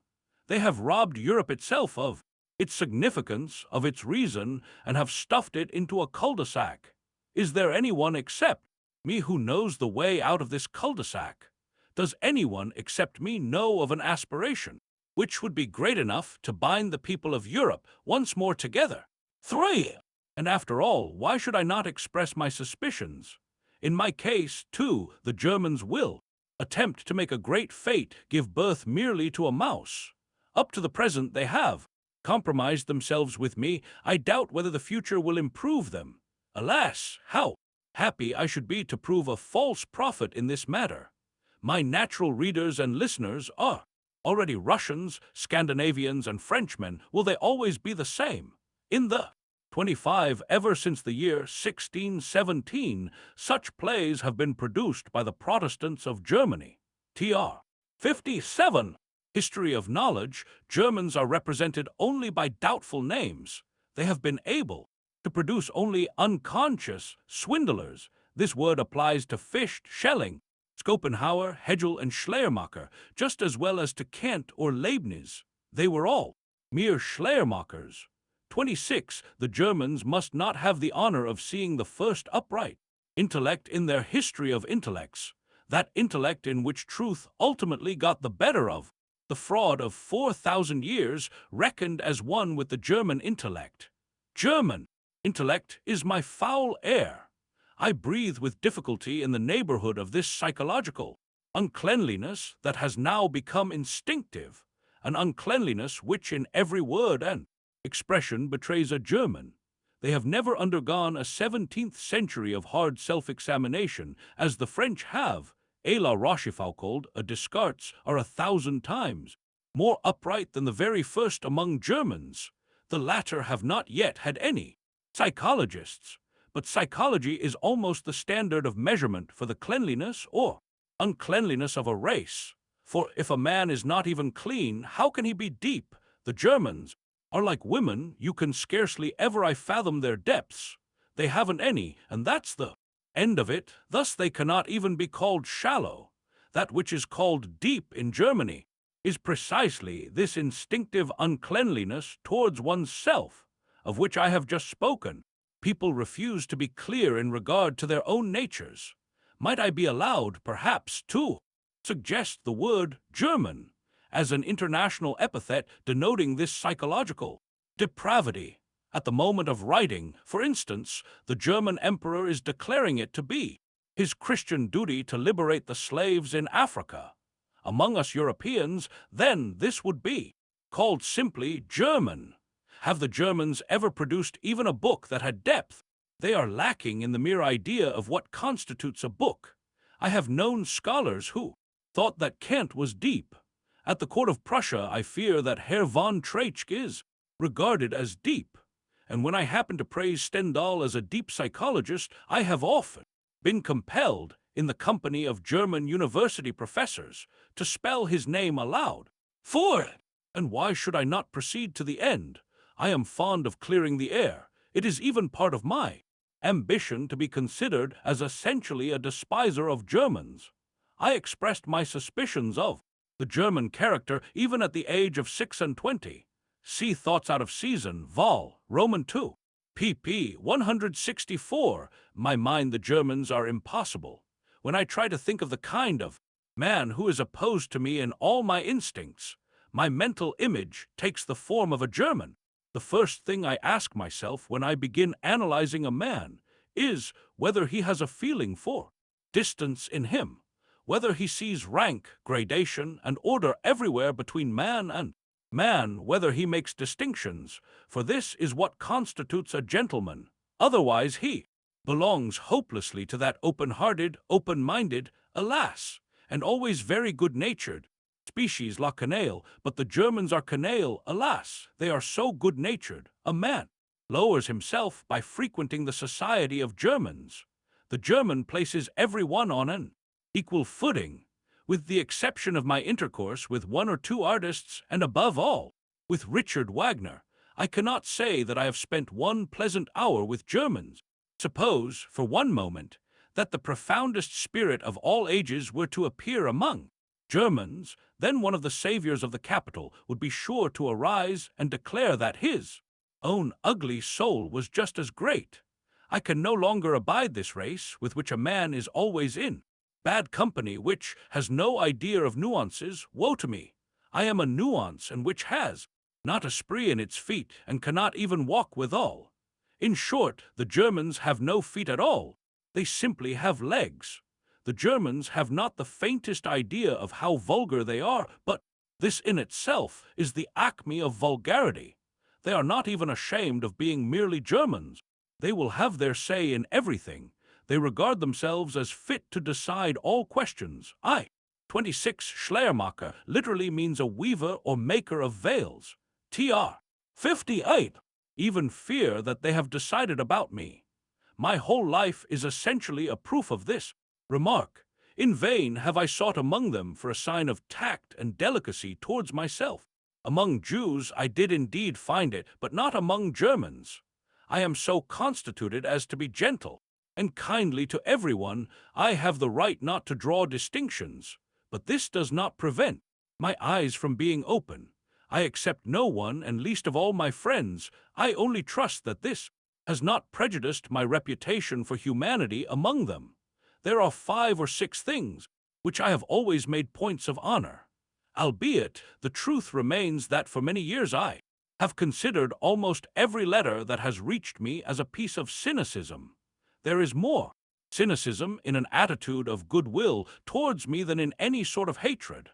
I tell every friend to his face that he has never thought it worth his while to study any one of my writings. From the slightest hints I gather that they do not even know what lies hidden in my books, and, with regard even to my Zarathustra, which of my friends would have seen more in it than a piece of unwarrantable, though fortunately harmless, arrogance?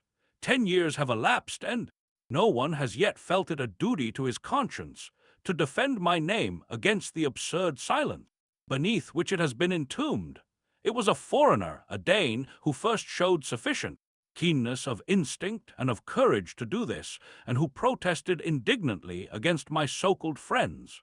At what German university today would such lectures on my philosophy be possible as those which Dr. Brands delivered last spring in Copenhagen, thus proving once more his right to the title psychologist?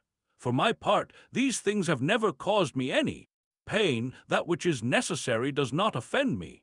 Amor fati is the core of my nature. This, however, does not alter the fact that I love irony, and even world-historic irony. And thus, about 2 years before hurling the destructive thunderbolt of the transvaluation, which will send the whole of civilization into convulsions, I sent my case of Wagner out into the world. The Germans were given the chance of blundering and immortalizing their stupidity once more on my account, and they still have just enough time to do it in. And have they fallen in with my plans? Admirably, my dear Germans. Allow me to congratulate you. 59. Why, I am a fatality. 1. I know my destiny. There will come a day when my name will recall the memory of something formidable, a crisis the like of which has never been known on earth, the memory of the most profound clash of consciences, and the passing of a sentence upon all that which theretofore had been believed, exacted, and hallowed. I am not a man, I am dynamite, and with it all there is naught of the founder of a religion in me. Religions are matters for the mob. After coming in contact with a religious man, I always feel that I must wash my hands. I require no believers. It is my opinion that I am too full of malice to believe even in myself. I never address myself to masses. I am horribly frightened that one day I shall be pronounced holy. You will understand why I publish this book beforehand. It is to prevent people from wronging me. I refuse to be a saint. I would rather be a clown. Maybe I am a clown, and I am notwithstanding, or rather not notwithstanding, the mouthpiece of truth, for nothing more blown out with falsehood has ever existed than a saint.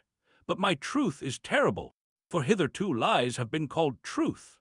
the transvaluation of all values. This is my formula for mankind's greatest step towards coming to its senses, a step which in me became flesh and genius. My destiny ordained that I should be the first decent human being, and that I should feel myself opposed to the falsehood of millenniums. I was the first to discover truth, and for the simple reason that I was the first who became conscious of falsehood as falsehood, that is to say, I smelt it as such. My genius resides in my nostrils. I contradict as no one has contradicted hitherto, and am nevertheless the reverse of a negative spirit. I am the harbinger of joy, the like of which has never existed before. I have discovered tasks of such lofty greatness that, until my time, no one had any idea of such things. Mankind can begin to have fresh hopes only now that I have lived. Thus, I am necessarily a man of fate, for when truth enters the lists against the falsehood of ages, shocks are bound to ensue, and a spell of earthquakes, followed by the transposition of hills and valleys, such as the world has never yet imagined even in its dreams. The concept politics then becomes elevated entirely to the sphere of spiritual warfare. All the mighty realms of the ancient order of society are blown into space, for they are all based on falsehood. There will be wars the like of which have never been seen on earth before. Only from my time and after me will politics on a large scale exist on earth. 2. If you should require a formula for a destiny of this kind that has taken human form, you will find it in my Zarathustra. And he who would be a creator in good and evil, verily, he must first be a destroyer and break values into pieces. Thus the greatest evil belongeth unto the greatest good, but this is the creative good. I am by far the most terrible man that has ever existed, but this does not alter the fact that I shall become the most beneficent. I know the joy of annihilation to a degree which is commensurate with my power to annihilate. In both cases, I obey my Dionysian nature, which knows not how to separate the negative deed from the saying of yea. I am the first immoralist, and in this sense I am essentially the annihilator. 360. People have never asked me, as they should have done, what the name of Zarathustra precisely meant in my mouth, in the mouth of the first immoralist, for that which distinguishes this Persian from all others in the past is the very fact that he was the exact reverse of an immoralist. Zarathustra was the first to see in the struggle between good and evil the essential wheel in the working of things. The translation of morality into the realm of metaphysics as force, cause, end in itself is his work. But the very question suggests its own answer. Zarathustra created this most portentous of all errors, morality. Therefore he must be the first to expose it, not only because he has had longer and greater experience of the subject than any other thinker. All history is indeed the experimental refutation of the theory of the so-called moral order of things, but because of the more important fact that Zarathustra was the most truthful of thinkers. In his teaching alone is truthfulness upheld as the highest virtue, that is to say, as the reverse of the cowardice of the idealist who takes to his heels at the sight of reality. Zarathustra has more pluck in his body than all other thinkers put together. To tell the truth and to aim straight, that is the first Persian virtue. Have I made myself clear? The overcoming of morality by itself, through truthfulness, the moralist's overcoming of himself in his opposite, in me. That is what the name Zarathustra means in my mouth. 4. In reality, two negations are involved in my title immoralist. I first of all deny the type of man that has hitherto been regarded as the highest, the good, the kind, and the charitable, and I also deny that kind of morality which has become recognized and paramount as morality in itself. I speak of the morality of decadence, or, to use a still cruder term, Christian morality. I would agree to the second of the two negations being regarded as the more decisive, for, reckoned as a whole, the overestimation of goodness and kindness seems to me already a consequence of decadence. a symptom of weakness and incompatible with any ascending and yea-saying life. Negation and annihilation are inseparable from a yea-saying attitude towards life. Let me halt for a moment at the question of the psychology of the good man. In order to appraise the value of a certain type of man, the cost of his maintenance must be calculated and the conditions of his existence must be known. The condition of the existence of the good is falsehood, or, otherwise expressed, the refusal at any price to see how reality is actually constituted. The refusal to see that this reality is not so constituted as always to be stimulating beneficent instincts, and still less so as to suffer at all moments the intrusion of ignorant and good-natured hands. To consider distress of all kinds as an objection, as something which must be done away with, is the greatest nonsense on earth. Generally speaking, it is nonsense of the most disastrous sort, fatal in its stupidity, almost as mad as the will to abolish bad weather out of pity for the poor, so to speak. In the great economy of the whole universe, the terrors of reality, in the passions, in the desires, in the will to power, are incalculably more necessary than that form of petty happiness which is called goodness. It is even needful to practice leniency in order so much as to allow the latter a place at all, seeing that it is based upon a falsification of the instincts. I shall have an excellent opportunity of showing the incalculably calamitous consequences to the whole of history of the credo of optimism, this monstrous offspring of the Homines. Optimi, Zarathustra 27, the first who recognized that the optimist is just as degenerate as the pessimist, though perhaps more detrimental, says, "Good men never speak the truth. False shores and false harbors were ye taught by the good. In the lies of the good were ye born and bred. Through the good everything hath become false and crooked from the roots. Fortunately, the world is not built merely upon those instincts, which would secure to the 27, needless to say this is Nietzsche, and no longer the Persian. Tr. 61.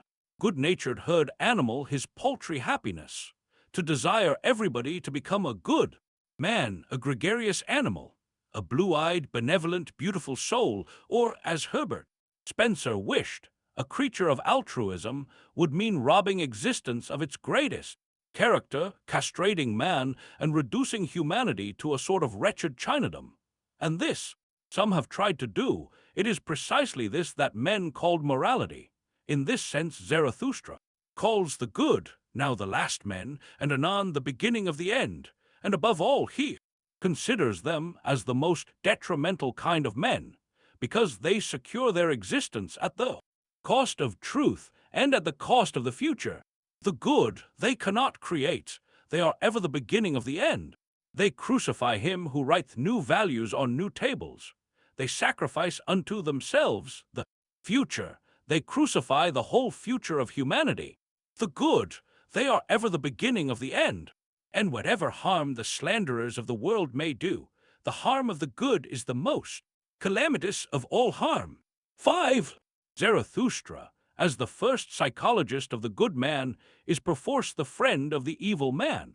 When a degenerate kind of man has succeeded to the highest rank among the human species, his position must have been gained at the cost of the reverse type, at the cost of the strong man who is certain of life. When the gregarious animal stands in the glorious rays of the purest virtue, the exceptional man must be degraded to the rank of the evil. If falsehood insists at all costs on claiming the word truth for its own particular standpoint, the really truthful man must be sought out among the despised.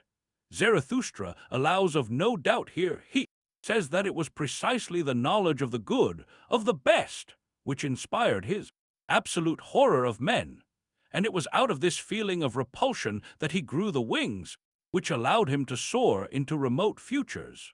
He does not conceal the fact that his type of man is one which is relatively superhuman, especially as opposed to the good man, and that the good and the just would regard his superman as the devil.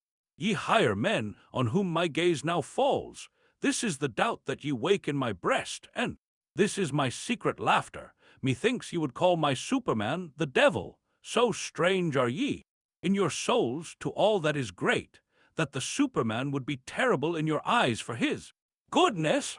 It is from this passage, and from no other, that you must set out to understand the goal too, which Zarathustra aspires. The kind of man that he conceives sees reality as it is. He is strong enough for this. He is not estranged or far removed from it. He is that reality himself. In his own nature can be found all the terrible and questionable character of reality. Only thus can man have greatness. 6. But I have chosen the title of immoralist as a surname, and as a badge of honor in yet another sense. I am very proud to possess this name, which distinguishes me from all the rest of mankind. No one hitherto has felt Christian morality beneath him. To that end there were needed height, a remoteness of vision, and an abysmal psychological depth, not believed to be possible hitherto. Up to the present, Christian morality has been the Circe of all thinkers. They stood at her service. What man before my time had descended into the underground caverns from out of which the poisonous fumes of this ideal, of this slandering of the world, burst forth? What man had even dared to suppose that they were underground caverns? Was a single one of the philosophers who preceded me a psychologist at all, and not 62. The very reverse of a psychologist, that is to say, a superior swindler, an idealist? Before my time there was no psychology. To be the first in this new realm may amount to a curse. At all events, it is a fatality, for one is also the first to despise. My danger is the loathing of mankind. 7. Have you understood me? That which defines me, that which makes me stand apart from the whole of the rest of humanity, is the fact that I unmasked Christian morality. For this reason I was in need of a word which conveyed the idea of a challenge to everybody. Not to have awakened to these discoveries before struck me as being the sign of the greatest uncleanliness that mankind has on its conscience, as self-deception become instinctive, as the fundamental will to be blind to every phenomenon, all causality and all reality. In fact, as an almost criminal fraud in psychologists, blindness in regard to Christianity is the essence of criminality, for it is the crime against life. Ages and peoples, the first as well as the last, philosophers and old women, with the exception of 5 or 6 moments in history, and of myself the 7th, are all alike in this. Hitherto the Christian has been the moral being, peerless oddity, and as a moral being, he was more absurd, more vain, more thoughtless, and a greater disadvantage to himself than the greatest despiser of humanity could have deemed possible. Christian morality is the most malignant form of all false to the actual Circe of humanity, that which has corrupted mankind. It is not error as error which infuriates me at the sight of this spectacle. It is not the millenniums of absence of goodwill, of discipline, of decency, and of bravery in spiritual things, which betrays itself in the triumph of Christianity.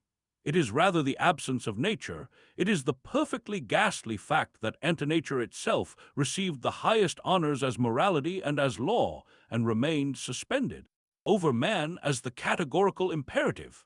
Fancy blundering in this way, not as an individual, not as a people, but as a whole species, as humanity, to teach the contempt of all the principal instincts of life, to posit falsely the existence of a soul, of a spirit, in order to be able to defy the body, to spread the feeling that there is something impure in the very first prerequisite of life, in sex, to seek the principle of evil in the profound need of growth and expansion, that is to say, in severe self-love. The term itself is slanderous, and conversely, to see a higher moral value. But what am I talking about? I mean the moral value per se, in the typical signs of decline, in the antagonism of the instincts, in selflessness, in the loss of ballast, in the suppression of the personal element, and in love of one's neighbor. Neighboritis. What is humanity itself in a state of degeneration? Has it always been in this state? One thing is certain, that ye are taught only the values of decadence as the highest values. The morality of self-renunciation is essentially the morality of degeneration. The fact, I am going to the dogs, is translated into the imperative, ye shall all go to the dogs, not only into the imperative. This morality of self-renunciation, which is the only kind of morality that has been taught hitherto, betrays the will to nonentity. It denies life to the very roots. There still remains the possibility that it is not mankind that is in a state of degeneration, but only that parasitical kind of man, the priest, who, by means of morality and lies, has climbed up to his position of determinator of values, who divined in Christian morality his road to power. And to tell the truth, this is my opinion. The teachers and leaders of mankind, including the theologians, have been, every one of them, decadents, hence their transvaluation of all values into a hostility towards life, hence morality, the definition of morality. Morality is the idiosyncrasy of decadence, actuated by a desire to avenge themselves with success upon life. I attach great value to this definition. 863. Have you understood me? I have not uttered a single word which I had not already said 5 years ago through my mouthpiece Zarathustra. The unmasking of Christian morality is an event which unequaled in history. It is a real catastrophe. The man who throws light upon it is a force majeure, a fatality. He breaks the history of man into two. Time is reckoned up before him and after him. The lightning flash of truth struck precisely that which theretofore had stood highest. He who understands what was destroyed by that flash should look to see whether he still holds anything in his hands. Everything which until then was called truth has been revealed as the most detrimental, most spiteful, and most subterranean form of life. The holy pretext, which was the improvement of man, has been recognized as a ruse for draining life of its energy and of its blood. Morality conceived as vampirism. The man who unmasks morality has also unmasked the worthlessness of the values in which men either believe or have believed. He no longer sees anything to be revered in the most venerable man, even in the types of men that have been pronounced holy. All he can see in them is the most fatal kind of abortions, fatal because they fascinate. The concept God was invented as the opposite of the concept life. Everything detrimental, poisonous, and slanderous, and all deadly hostility to life, wad bound together in one horrible unit in him. The concepts beyond and true world were invented in order to depreciate the only world that exists, in order that no goal or aim, no sense or task might be left to earthly reality. The concepts soul, spirit, and last of all the concept immortal soul were invented in order to throw contempt on the body, in order to make it sick and holy, in order to cultivate an attitude of appalling levity towards all things in life which deserve to be treated seriously, i.e. the questions of nutrition and habitation, of intellectual diet, the treatment of the sick, cleanliness and weather. Instead of health, we find the salvation of the soul, that is to say, a folly circulate fluctuating between convulsions and penitence and the hysteria of redemption. The concept sin, together with the torture instrument appertaining to it, which is the concept free will, was invented in order to confuse and muddle our instincts, and to render the mistrust of them man's second nature. In the concepts disinterestedness and self-denial, the actual signs of decadence are to be found. The allurement of that which is detrimental, the inability to discover one's own advantage and self-destruction, are made into absolute qualities, into the duty, the holiness, and the divinity of man, finally to keep the worst to the last. By the notion of the good man, all that is favored which is weak, ill, botched, and sick in itself, which ought to be wiped out. The law of selection is thwarted, and ideal is made out of opposition to the proud, well-constituted man, to him who says yea to life, to him who is certain of the future and who guarantees the future. This man is henceforth called the evil one, and all this was believed in as morality. Ecce says infame. Ninth, have you understood me? Dionysus versus Christ. 64. Editorial note to poetry. The editor begs to state that, contrary to his announcement in the editorial note to the Joyful Wisdom, in which he declared his intention of publishing all of Nietzsche's poetry, he has, nevertheless, withheld certain less important verses from publication. This alteration in his plans is due to his belief that it is an injustice and an indiscretion on the part of posterity to surprise an author, as it were, in his negligee, or, in plain English, in his shirt sleeves. Authors generally are very sensitive on this point, and rightly so. A visit behind the scenes is not precisely to the advantage of the theater, and even finished pictures not yet framed are not readily shown by the careful artist. As the German edition, however, contains nearly all that Nietzsche left behind, either in small notebooks or on scraps of paper, the editor could not well suppress everything that was not prepared for publication by Nietzsche himself, more particularly as some of the verses are really very remarkable. He has, therefore, made a very plentiful selection from the songs and epigrams, nearly all of which are to be found translated here, and from the fragments of the Dionysus dithyrambs, of which over half have been given. All the complete Dionysus dithyrambs appear in this volume, save those which are duplicates of verses already translated in the fourth part of Zarathustra. These Dionysus dithyrambs were prepared ready for press by Nietzsche himself. He wrote the final manuscript during the summer of 1888 in Sils Maria. Their actual composition, however, belongs to an earlier date. All the verses, unless otherwise stated, have been translated by Mr. Paul Victor Cohn. 65. Songs, epigrams, etc. Songs to Melancholy. 28.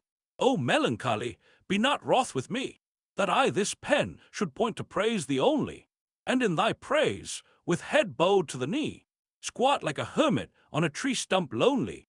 Thus oft thou saw'st me, yesterday at least, full in the morning sun, and its hot beaming, while, visioning the carrion of his feast, the hungry vulture valleyward flew screaming.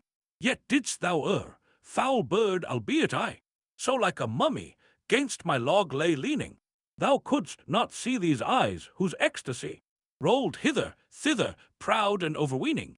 What though they did not soar unto thine height, or reached those far-off, cloud-reared precipices, for that they sank the deeper, so they might, within themselves, light destiny's abysses. Thus oft, in sullenness perverse and free, bent hideous, like a savage at his altar, there, melancholy, held I thought of thee, a penitent, though youthful with his psalter. So crouched did I enjoy the vulture's span, the thunder of the avalanche's paces. Thou spakest to me, nor wast false like man. Thou spakest, but with stern and dreadful faces. Harsh goddess, thou of nature wild and stark, mistress, that calms thee with threats to daunt and quell me, to point me out the vulture's airy are, and laughing avalanches to repel me. Around us gnashing pants the lust to kill, the torment to win life in all its changes, alluring on some cliff, abrupt and chill. Some flower craves the butterfly that ranges. All this am I, shuddering I feel it all. O butterfly beguiled, O lonely flower, the vulture and the ice-spent waterfall, the moaning storm, all symbols of thy power. Thou goddess grim, before whom deeply bowed, with head on knee, my lips with paeans bursting. 28. Translated by Hermann Scheffer. 66. I lift a dreadful song and cry aloud, for life, for life, for life, forever thirsting. O vengeful goddess, be not wroth, I ask, that I to mesh thee in my rhymes have striven. He trembles who beholds thine awful mask. He quails to whom thy dread right hand is given. Song upon trembling song by starts and fits, I chant, in rhythm all my thought unfolding. The black ink flows, the pointed goosequill spits. O goddess, goddess, leave me to my scolding. After a night storm 29, today in misty veils thou hangest dimly, gloomy goddess, o'er my window pane. Grimly whirl the pallid snowflakes, grimly roars the swollen brook unto the plain. Ah, by light of haggard levens glaring, 'neath the untamed thunders roar and roll, midst the valley's murk wast thou preparing, sorceress, thy dank and poisoned bowl. Shuddering, I heard through midnight breaking raptures of thy voice and howls of pain, saw thy bright orbs gleam, thy right hand shaking, with the mace of thunder hurled amen. Near my dreary couch I heard the crashes of thine armored steps, heard weapons slam, heard thy brazen chains strike 'gainst the sashes, and thy voice, come, hearken who I am. The immortal Amazon they call me. All things weak and womanish I shun, manly scorn and hate in war enthrall me. Victress I and tigress all in one, where I tread their corpses fall before me. From mine eyes the furious torches fly, and my brain thinks poisons. Bend, adore me, worm of earth, and will wisp or die. Hymns to friendship, two fragments, one. Goddess friendship, deign to hear the song that we sing in friendship's honor. 29, translated by Hermann Scheffer. 67, where the eye of friendship glances, filled with all the joy of friendship. Come thou nigh to aid me, rosy dawn in thy gaze, and in holy hand the faithful pledge of youth eternal. 2, mornings past, the sun of noonday scorches with hot ray our heads. Let us sit beneath the arbor, singing songs in praise of friendship. Friendship was our life's red dawning, and its sunset red shall be. The wanderer 30, all through the night, a wanderer walks, sturdy of stride, with winding vale and sloping height. Ere at his side, fair is the night. On he strides, nor slackens speed, and knows not where his path will lead. A bird's song in the night is heard. Ah me, what hast thou done, O bird? How dost thou grip my sense and feet, and pourest heart vexation sweet into mine ear? I must remain, to hearken fain. Why lure me with inviting strain? The good bird speaks, staying his song. I lure not thee, no, thou art wrong. With these my trills, I lure my mate from off the hills, nor heed thy plight. To me alone the night's not fair. What's that to thee? Forth must thou fare. Onward ever, resting ne'er. Why stand'st thou now? What has my piping done to thee? Thou roaming wight, the good bird pondered, silent quite. Why doth my piping change his plight? Why stands he now, that luckless, roaming wight? 30, this poem was written on the betrothal of one of Nietzsche's Bale friends, Tr. 68, to the glacier, at noontide hour, when first into the mountains summer treads. Summer, the boy with eyes so hot and weary. Then too he speaks, yet we can only see his speech. His breath is panting, like the sick man's breath. On fevered couch, the glacier and the fir tree and the spring answer his call, yet we their answer only see. For faster from the rock leaps down the torrent stream, as though to greet, and stands like a white column trembling, all yearning there. And darker yet, and truer looks the fir tree than e'er before, and twixt the ice mass and the cold gray stone, a sudden light breaks forth. Such light I once beheld, and marked the sign. Even the dead man's eye surely once more grows light, when sorrowful his child gives him embrace and kiss. Surely once more the flame of light wells out, and glowing into life, the dead eye speaks, my child. Ah, child, you know I love you true. So all things glow and speak. The glacier speaks. The brook, the fir, speak with their glance the self-same words. We love you true. Ah, child, you know we love you true. And he, Summer, the boy with eyes so hot and weary, woe-worn, gives kisses, more ardent ever, and will not go, but like to veils, he blows his words from out his lips, his cruel words. My greetings parting, my coming going, in youth I die. All round they hearken, and scarcely breathe. No songster sings, 69, and shuddering run, like gleaming ray, over the mountain. All round they ponder, nor speak. 'Twas at the noon, at noontide hour, when first into the mountains summer treads. Summer, the boy with eyes so hot and weary. Autumn 31, 'tis autumn, autumn yet shall break thy heart. Fly away, fly away. The sun creeps 'gainst the hill, and climbs, and rests at every step. How faded grew the world! Unweary, slackened strings the wind, playeth his tune. Fair hope fled far, he waileth after. 'Tis autumn, autumn yet shall break thy heart. Fly away, fly away. O fruit of the tree, thou tremblest, fallest. What secret whispered unto thee? The night, that icy shudders deck thy cheek of purple hue. Silent art thou, nor dost reply. Who speaketh still? 'Tis autumn, autumn yet shall break thy heart. Fly away, fly away. I am not fair, so speaks the lone star-flower. Yet men I love, and comfort men. Many flowers shall they behold, and stoop to me, and break me, so that within their eyes shall gleam remembrance swift, remembrance of far fairer things than I. I see it, and I perish so. 31, translated by Hermann Scheffer. 70, 'tis autumn, autumn yet shall break thy heart. Fly away, fly away. Campo Santo Di, Estiageliano 32. Maiden, in gentle wise, you stroke your lamb's soft fleece, yet flashing from your eyes, both light and flame ne'er cease.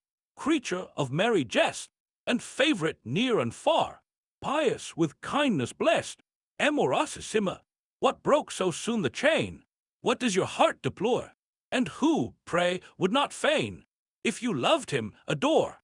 You're mute, but from your eye, the teardrop is not far. You're mute, you'll yearn and die. Amorosissima, the little brig named Little Angel 33. Little Angel, call they me. Now a ship, but once a girl. Ah, and still too much a girl. My steering wheel, so bright to see, but for sake of love doth whirl. Little Angel, call they me. With 100 flags to ornament, a captain smart, on glory bent, steers me, puffed with vanity. He himself's an ornament. Little Angel, call they me. And where'er a little flame gleams for me, I like a lamb go my journey eagerly. I was always such a lamb. Little Angel, call they me. Think you I can bark and whine like a dog, this mouth of mine? 32 Campo Santo di Stagliano is the cemetery of Stagliano, near Genoa. The poem was inspired by the sight of a girl with a lamb on the tombstone, with the words underneath, Pia caritatevol amorosissima, 33, published by Nietzsche himself. The poem was inspired by a ship that was christened Angiolina in memory of a lovesick girl who leapt into the sea. Tr. 71, throwing smoke and flame full free. Ah, a devil's mouth is mine. Little Angel, call they me. Once I spoke a bitter word, that my lover, when he heard, fast and far away did flee. Yes, I killed him with that word. Little Angel, call they me. Hardly heard, I sprang so glib from the cliff and broke a rib. From my frame my soul went free. Yes, escaped me through that rib. Little Angel, call they me. Then my soul, like cat in flight, straight did on this ship alight. Swiftly bounding, 1, 2, 3. Yes, its claws are swift to smite. Little Angel, call they me. Now a ship, but once a girl. Ah, and still too much a girl. My steering wheel, so bright to see, for sake of love alone doth whirl. Maiden's song. Yesterday, with 17 years, wisdom reached I, a maiden fair. I am gray-haired, it appears, now in all things, save my hair. Yesterday I had a thought. Wast a thought, you laugh and scorn. Did you ever have a thought? Rather was a feeling born. Dare a woman think, this screed, wisdom long ago begot. Follow woman must not lead. If she thinks, she follows not. Wisdom speaks, I credit naught. rather hops and stings like flea. Woman seldom harbors thought, if she thinks, no good is she. To this wisdom, old, renowned, bow I in deep reverence, now my wisdom I'll expound. In its very quintessence, 72, a voice spoke in me yesterday. As ever, listen if you can. Woman is more beauteous I, but more interesting man. Pia, Carittvole, Amorosissima, 34. Cave where the dead ones rest. O marble falsehood, thee I love, for easy jest. My soul thou settest free. Today, today alone, my soul to tears is stirred. At thee, the pictured stone, at thee, the graven word. This picture none need wise. I kissed the other day. When there's so much to kiss, why did I kiss the clay? Who knows the reason why? A tombstone fool, you laugh. I kissed, I'll not deny, e'en the long epitaph. To friendship, hail to thee, friendship, my hope consummate, my first red daybreak. Alas, so endless, oft path and night seemed, and life's long road, aimless and hateful. Now life I double, in thine eyes seeing, dawn glory, triumph, most gracious goddess, pine tree and lightning. O'er man and beast I grew so high, and speak, but none will give reply. Too lone and tall my crest did soar. I wait, what am I waiting for? 34C above, P 157. Both poems were inspired by the same tombstone, TR. 73. The clouds are grown too nigh of late. T's the first lightning I await. Tree in autumn, why did ye, blockheads, me awaken? While I in blissful blindness stood, ne'er I by fear more fell was shaken. Vanished my golden dreaming mood. Bare elephants, with trunks all greedy, knock first, where have your manners fled? I threw, and fear has made me speedy.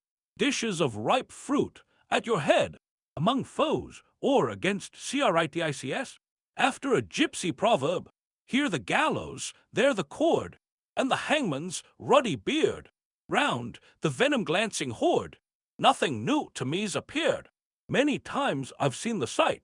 Now laughing in your face I cry, hanging me is useless quite. Die, nay, nay, I cannot die. Beggars all, ye envy me, winning what ye never won. True, I suffer agony, but for you, your life is done. Many times I've faced death's plight, yet steam and light and breath am I. Hanging me is useless quite.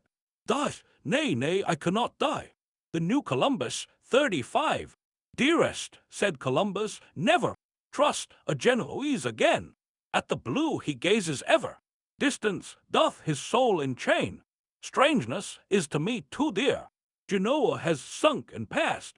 Heart be cool, hand firmly steer. See before me, land at last. 35. The Genoese is Nietzsche himself, who lived a great part of his life at Genoa. Tr. 74. Firmly let us plant our feet. Ne'er can we give up this game. From the distance, what doth greet? One death, one happiness, one fame. In lonesomeness, 36. The cawing crows, townwards on whirring pinions roam. Soon come the snows. Thrice happy now who hath a home. Fast rooted there, thou gazest backwards. Oh, how long?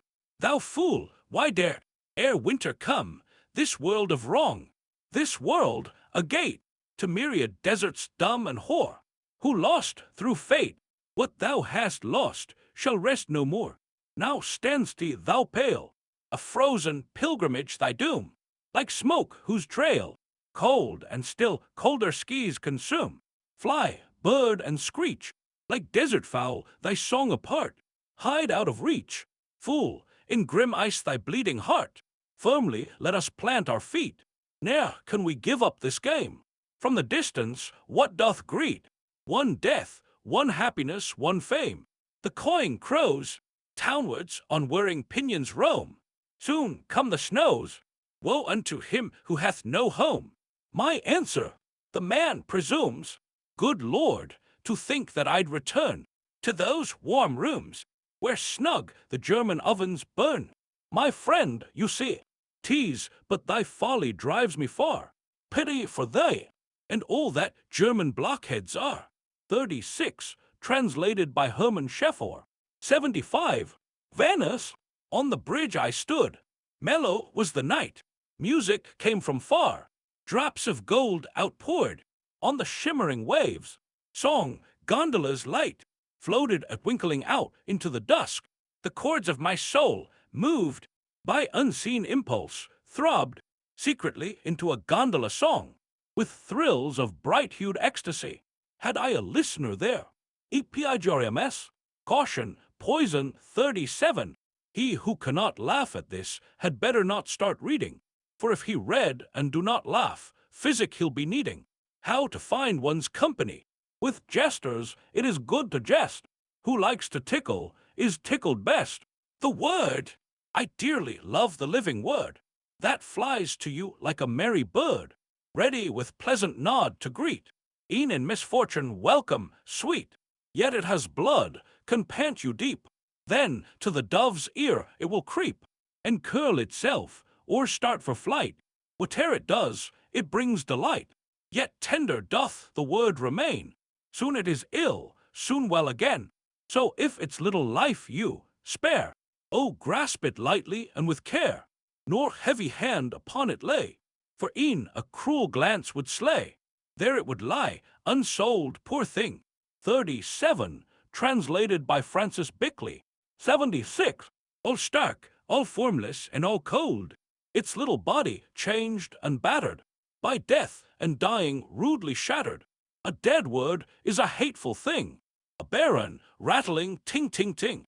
A curse on ugly trades I cry, that doom all little words to die. The wanderer and his shad. A book!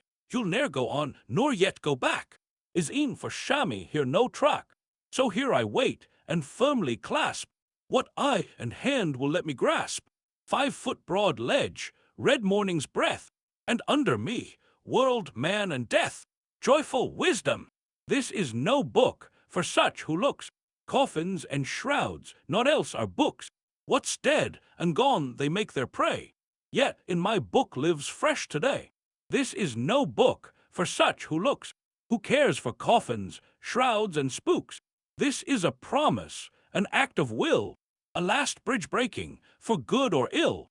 A wind from sea, an anchor light, a whir of wheels, a steering right. The cannon roars, white smokes its flame. The sea, the monster, laughs and scents its game. Dedication 38. He who has much to tell keeps much, silent and unavowed. He who with lightning flash would touch must long remain a cloud. The New Testament 39. Is this your book of sacred lore? For blessing, cursing, and such uses? 38 on the title page of a copy of Joyful Wisdom dedicated to Herr August Bungle, Tr. 39, translated by Francis Bickley. 77. Come, come now, at the very door.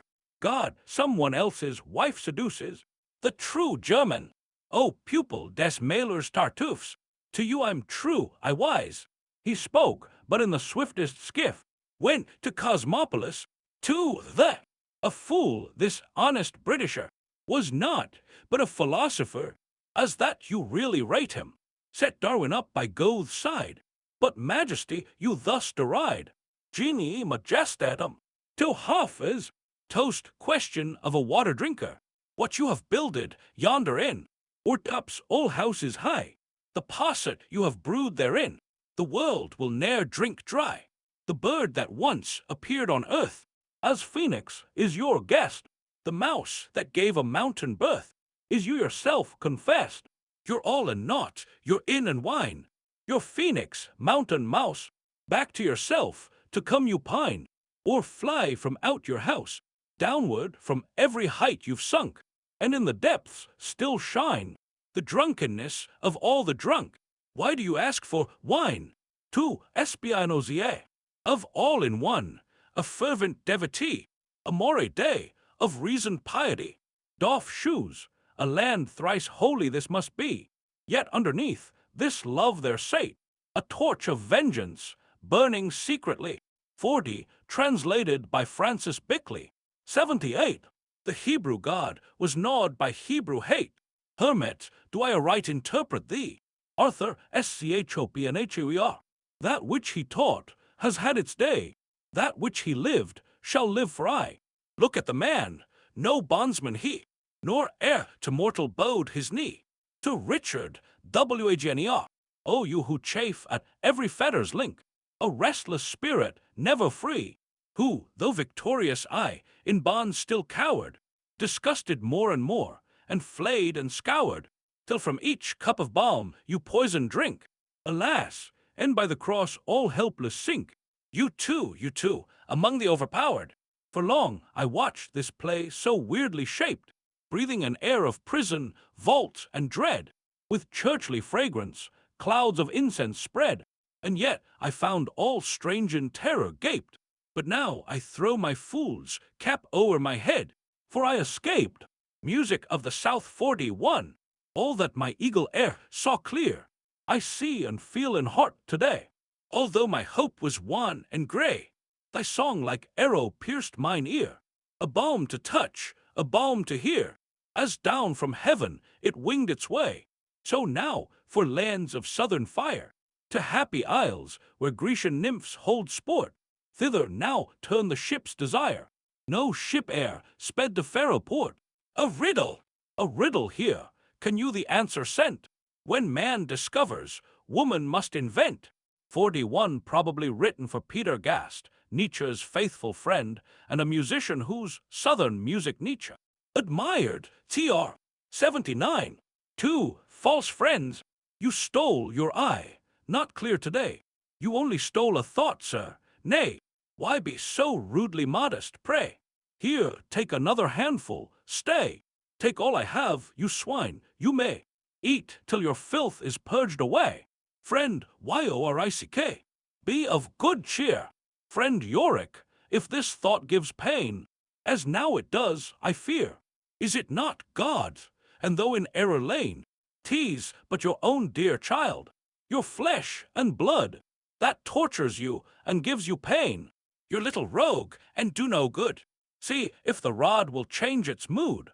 In brief, friend Yorick, leave that drear philosophy, and let me now whisper one word as medicine, my own prescription in your ear, my remedy against such spleen. Who loves his God, chastises him, I ween. Resolution, I should be wise to suit my mood, not at the beck of other men. God made us stupid as he could. The world, well, let me praise him then. And if I make not straight my track, but far as may be, wind and bend, that's how the sage begins his talk, and that is how the fool will end. The world stands never still.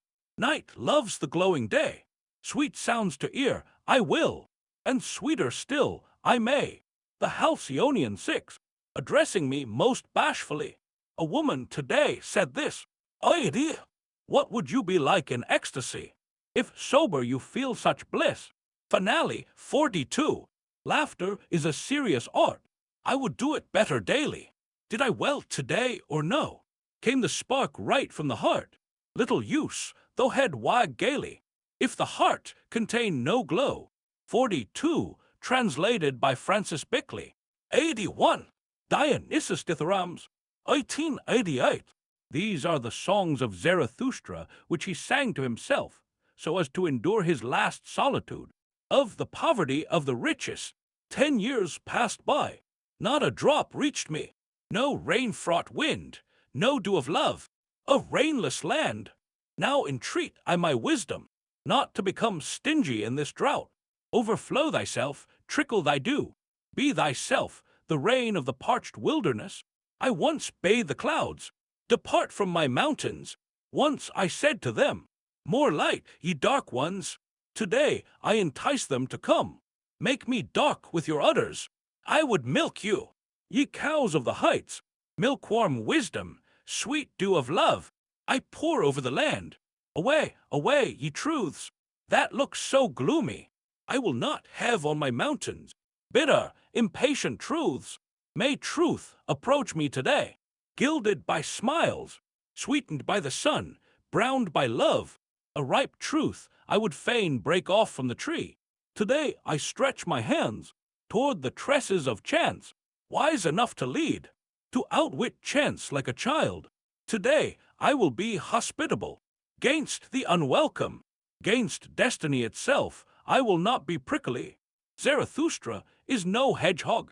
My soul, insatiable with its tongue, has already tasted of all things good and evil, and has dived into all depths. 82. But ever, like the cork, it swims to the surface again, and floats like oil upon brown seas. Because of this soul men call me fortunate. Who are my father and mother? Is not my father Prince Plenty, and my mother Silent Laughter? Did not the union of these two beget me, the enigmatic beast, me, the monster of light, me, Zarathustra, the squanderer of all wisdom, sick today from tenderness, a dewy wind? Zarathustra sits waiting, waiting on his mountains, sweet and stewing, in his own juice, beneath his own summit, beneath his ice, weary and happy, a creator on his seventh day. Silence, a truth, passes over me. Like a cloud, with invisible lightnings it strikes me. On broad, slow stairs, its happiness climbs to me. Come, come, beloved truth, silence, tease my truth. From timid eyes, from velvet shutters, her glance meets mine. Sweet and wicked, a maiden's glance. She has guessed the reason of my happiness. She has guessed me. Ha, what is she thinking? A purple dragon lurks in the abyss of her maiden's glance. Silence, my truth is speaking. Woe to thee, Zarathustra! Thou lookest like one that hath swallowed gold. They will slit up thy belly yet. Thou art too rich, thou corrupter of many. Thou makest too many jealous, too many poor. Even on me thy light casts a shadow. 83. I feel chill. Go away, thou rich one. Go away, Zarathustra, from the path of thy son, between birds of prey. Who would here descend? How soon is he swallowed up by the depths? But thou, Zarathustra, still lovest the abysses, lovest them as doth the fir tree. The fir flings its roots where the rock itself gazes, shuddering at the depths. The fir pauses before the abysses, where all around would fain descend. Amid the impatience of wild, rolling, leaping torrents, it waits so patient, stern and silent. Lonely, lonely, who would venture here to be guest, to be thy guest? A bird of prey, perchance, joyous at others' misfortune, will cling, persistent, to the hair of the steadfast watcher, with frenzied laughter, a vulture's laughter. Wherefore so steadfast? Mocks he so cruel? He must have wings, who loves the abyss. He must not stay on the cliff, as thou who hangest there. O Zarathustra, cruelest Nimrod, of late still a hunter of God, a spider's web to capture virtue, an arrow of evil. Now, hunted by thyself, thine own prey, caught in the grip of thine own soul. Now, lonely to me and thee. 84. Twofold in thine own knowledge, mid 100 mirrors, false to thyself, mid 100 memories, uncertain, weary at every wound, shivering at every frost, throttled in thine own noose, self-knower, self-hangman. Why didst bind thyself with the noose of thy wisdom? Why luredst thyself into the old serpent's paradise? Why stolest into thyself, a sick man now, sick of serpent's poison, a captive now, who hast drawn the hardest lot in thine own shaft, bowed as thou workest, in thine own cavern, digging at thyself, helpless quite, stiff, a cold corse, overwhelmed with 100 burdens, overburdened by thyself, a knower, a self-knower, the wise Zarathustra. Thou soughtest the heaviest burden, so foundest thou thyself, and canst not shake thyself off. Watching, chewing, one that stands upright no more. Thou wilt grow deformed even in thy grave, deformed spirit, and of late still so proud, on all the stilts of thy pride. Of late still the godless hermit, the hermit with one comrade, the devil, the scarlet prince of every devilment. Now, between two nothings, 85, huddled up, a question mark, a weary riddle, a riddle for vultures. They will solve thee. They hunger already for thy solution. They flutter already about their riddle, about thee, the doomed one. O Zarathustra, self-knower, self-hangman, the sun sink. I, not much longer thirstest thou, O burnt-up heart. Promise is in the air. From unknown mouths I feel a breath. The great coolness comes. My sun stood hot above me at noonday. A greeting to you that are coming. Ye sudden winds, ye cool spirits of afternoon. The air is strange and pure. See how the night leers at me with eyes askance, like a seducer. Be strong, my brave heart, and ask not why. To the day of my life, the sun sinks, and the calm flood already is gilded. Warm breathes the rock. Did happiness at noonday take its siesta well upon it? In green light, happiness still glimmers up from the brown abyss. Day of my life, eventide's nigh. Thy eye already glows half broken. Thy dew already pours out its teardrops. Already over the white seas, 86, walks the purple of thy love, thy last hesitating holiness. 3. Golden gaiety, come, thou the sweetest foretaste of death. Wend I my way too swiftly, now that the foot grows weary. Thine eye still catches me, thy happiness still catches me. Around but waves and play, whatever was hard, sank into blue oblivion. My boat now stands idle. Storm and motion, how did it forget them? Desire and hope are drowned. Sea and soul are becalmed. 7th solitude, never felt. Sweet certainty nearer, or warmer the sun's ray. Glows not the ice of my summit yet. Silvery light, a fish. Now my vessel swims out. The last desire, 43. So would I die, as then I saw him die. The friend who like a god, into my darkling youth, through lightning's light and fire, buoyant yet deep was he. Yea, in the battle's strife, with the gay dancer's heart. Amid the warriors, his was the lightest heart. Amid the conquerors, his brow was dark with thought. He was a fate poised on his destiny, unbending, casting thought into the past and future, such was he, fearful beneath the weight of victory, yet chanting, as both victory and death came hand and hand to him. 43, translated by Dr. G.T. Wrench. 87, commanding, even as he lay in death, and his command that man annihilate. So would I die, as then I saw him die, victorious and destroying. The beacon, here, where the island grew amid the seas, a sacrificial rock high towering, here under darkling heavens, Zarathustra lights his mountain fires, a beacon for ships that have strayed, a beacon for them that have an answer.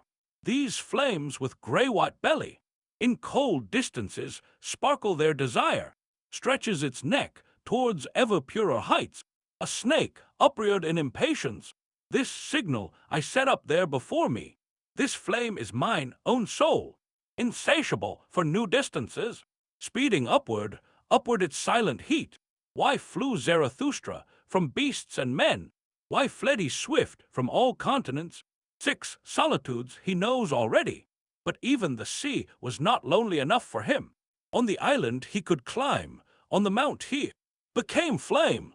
At the 7th solitude he casts a fishing rod far o'er his head. Storm-tossed seamen, wreckage of ancient stars, ye seas of the future, uncompassed heavens, at all lonely ones I now throw my fishing rod. Give answer to the flame's impatience. Let me, the fisher on high mountains, catch my 7th, last solitude, fame and eternity. 44. I speak, tell me, how long wilt thou brood upon this adverse fate of thine? Beware, lest from thy doleful mood a countenance 90 dark is brewed, that men, in seeing the divine, 44. Translated by Dr. G. T. Wrench. 88. A hate more bitter than the brine. Speak, why does Zarathustra roam upon the towering mountain height? Distrustful, cankered dour, his home is shut so long from human sight. See, suddenly flames forth a lightning flash. The pit profound, with thunderous challenge fights against the heavens, midst clamorous crack and crash of the great mountain, cradled in the heights, born as the fruit of hate and lightning's love. The wrath of Zarathustra dwells above, and looms with menace of a thundercloud. Ye who have roofs, go quickly, creep and hide. To bed, ye tenderlings, for thunders loud upon the blasts of storm triumphant ride, and bastions and ramparts sway and rock. The lightning sears the dusky face of night, and eerie truths like gleams of Hades mock. The sense familiar, so in storm breaks forth the flaming curse of Zarathustra's wrath. 2. This fame, which all the wide world loves, I touch with gloves, and scorning beat beneath my feet, who hanker after the pay of it, who cast themselves in the way of it. These prostitutes to gold, these merchant folk, they fold their unctuous palms over the jingling fame, whose ringing chink wins all the world's acclaim. Hast thou the lust to buy? It needs no skill. They are all venal. Let thy purse be deep, and let their greedy paws unhindered creep into its depths, so let them take their fill. For if thou dost not offer them enough, their virtue they'll parade to hide their huff. They are all virtuous, yea, every one. Virtue and fame are ever in accord, so long as time doth run. The tongues that prate of virtue as reward earn fame, for virtue is fame's clever bawd. 89.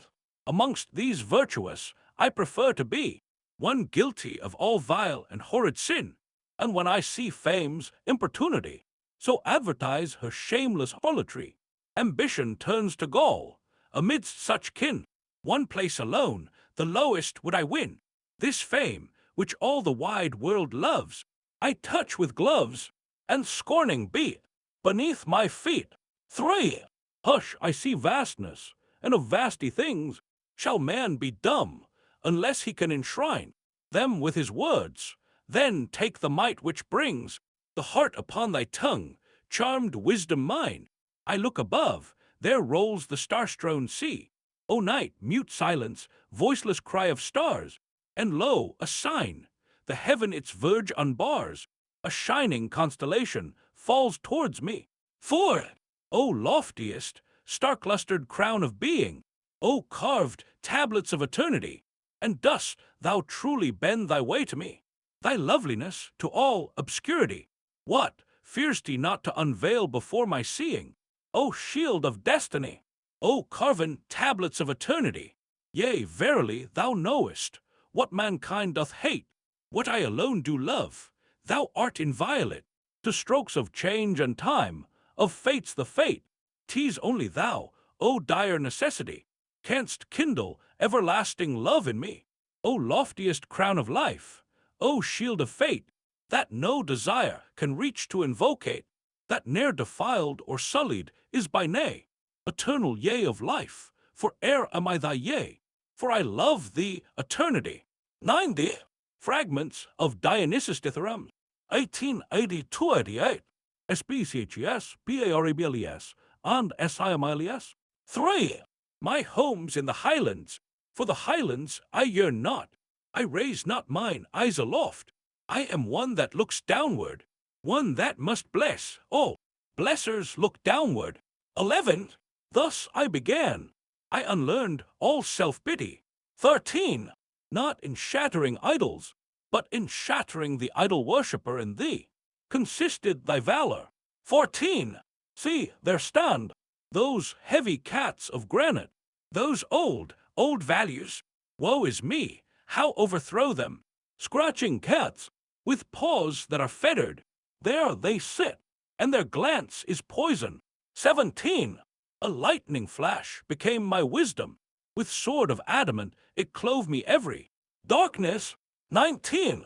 A thought that still flows hot like lava but all streams of lava build a fortress around them, and every thought finally oppresses itself with laws. 2091. Such is my will, and since 'tis my will, all goes as I wish. That was my final wisdom. I willed what I must, and thus I forced every must. Since then has been for me no must. 23. The fate is war's whole art. The fox's skin is my secret shirt of mail. 25. We of the new underworld grub for new treasures. Godless it seemed to the ancient to disturb the earth's bowels for treasures. And once more this godlessness revives. Hear ye not earth's bowels thunder? 28. Looking for love and finding masks, finding accursed masks and having to break them. 29. Do I love you? Yes, as the rider loves his steed, that carrieth him to his goal. 30. His pity is cruel, his loving hand-clasp bruises. Give not a giant your hand. 31. Ye fear me. Ye fear the taut-strung bow. Ye fear a man might set his arrow to the bow. 33. I am naught but a word-maker. What matter words? What matter I? 34. Ah, my friends, whither has flown all that is called good? Whither all good people? Whither the innocence of all these falsehoods? 92. I call all good, leaves and grass, happiness, blessing, and rain. 35. Not through his sins and greatest follies, through his perfection I suffered, as I suffered most from men. 45. 36. Man is evil, so spake the wisest, for my consolement. 37.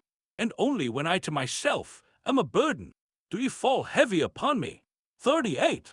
Too soon, already, I laugh again, for a foe 'tis easy to make me amends. 39.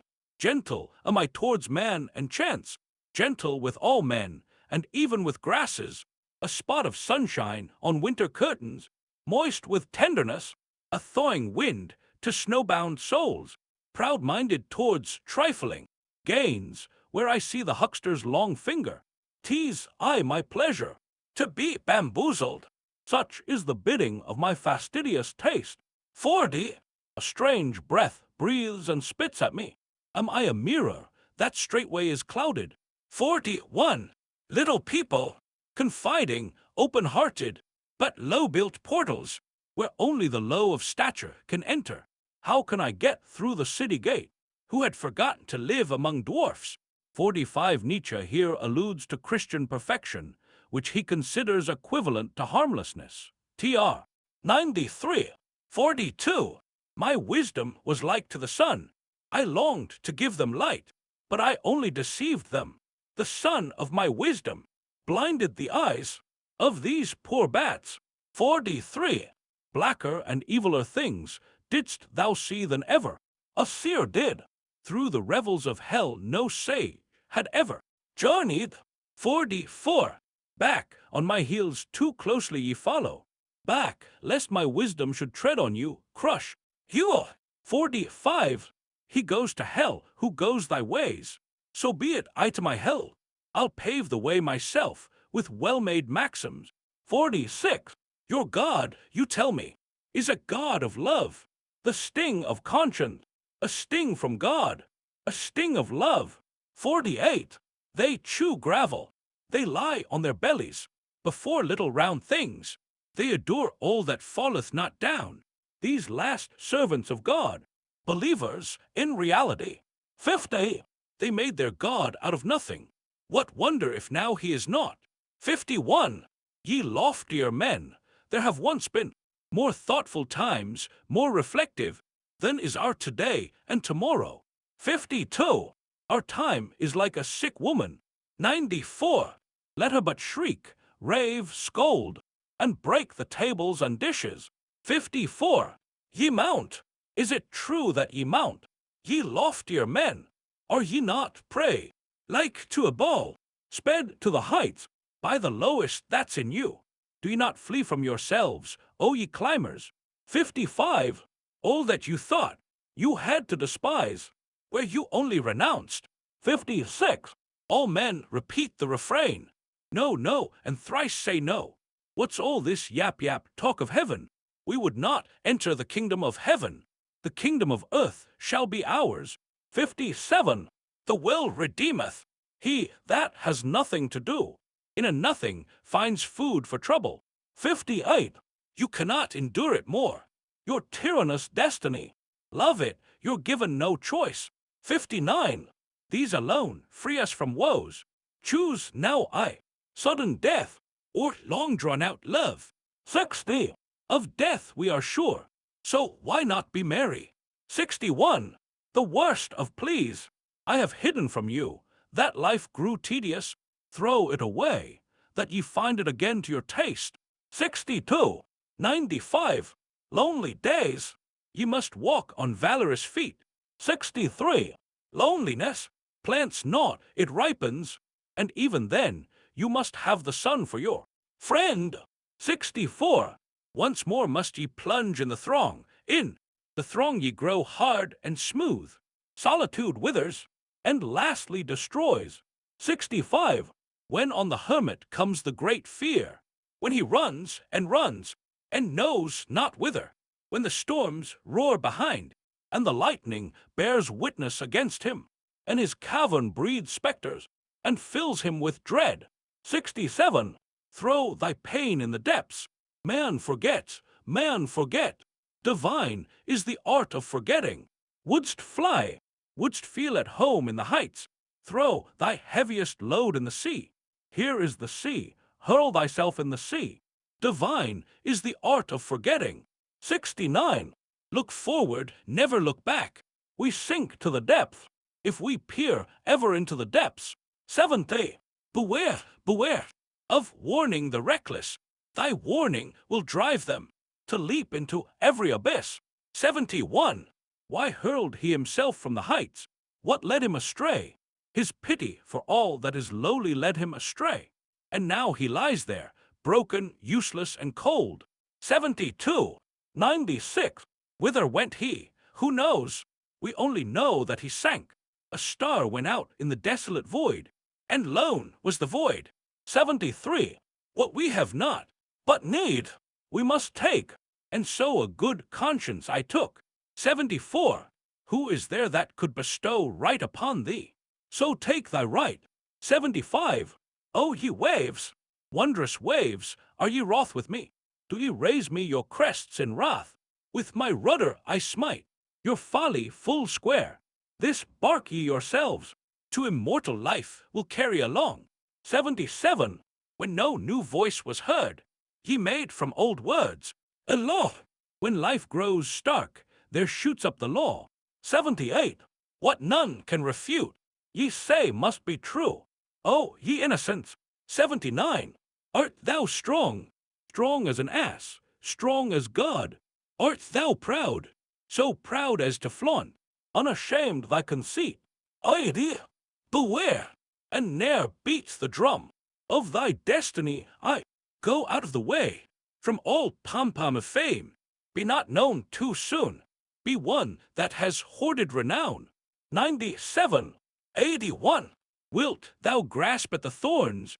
Thy fingers must pay. Grasp at a poniard. 85. Be a tablet of gold. They will grave upon thee in golden script. 86. Upright he stands, with more sense of justice in his outermost toe than I have in all my head. A virtue monster, mantled in white. 87. Already he mimics himself. Already weary he grows. Already he seeks the paths he has trod. Who of late still loved all tracks untrodden, secretly burnt, not for his faith, rather because he had lost the heart to find new faith. 88. Too long he sat in the cage, that runaway. Too long he dreaded a jailer. Timorous now he goeth his ways. All things make him to stumble. The shadow e'en of a stick makes him to stumble. 89. Ye chambers smoky and musty, ye cages and narrow hearts, how could your spirit be free?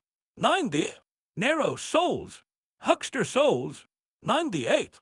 When money leaps into the box, the soul leaps into it too. 46. 92. Are ye women, that ye wish to suffer from that which ye love? 99. They are cold, these men of learning. Would that a lightning flash might strike their food, and their mouths could learn to eat fire.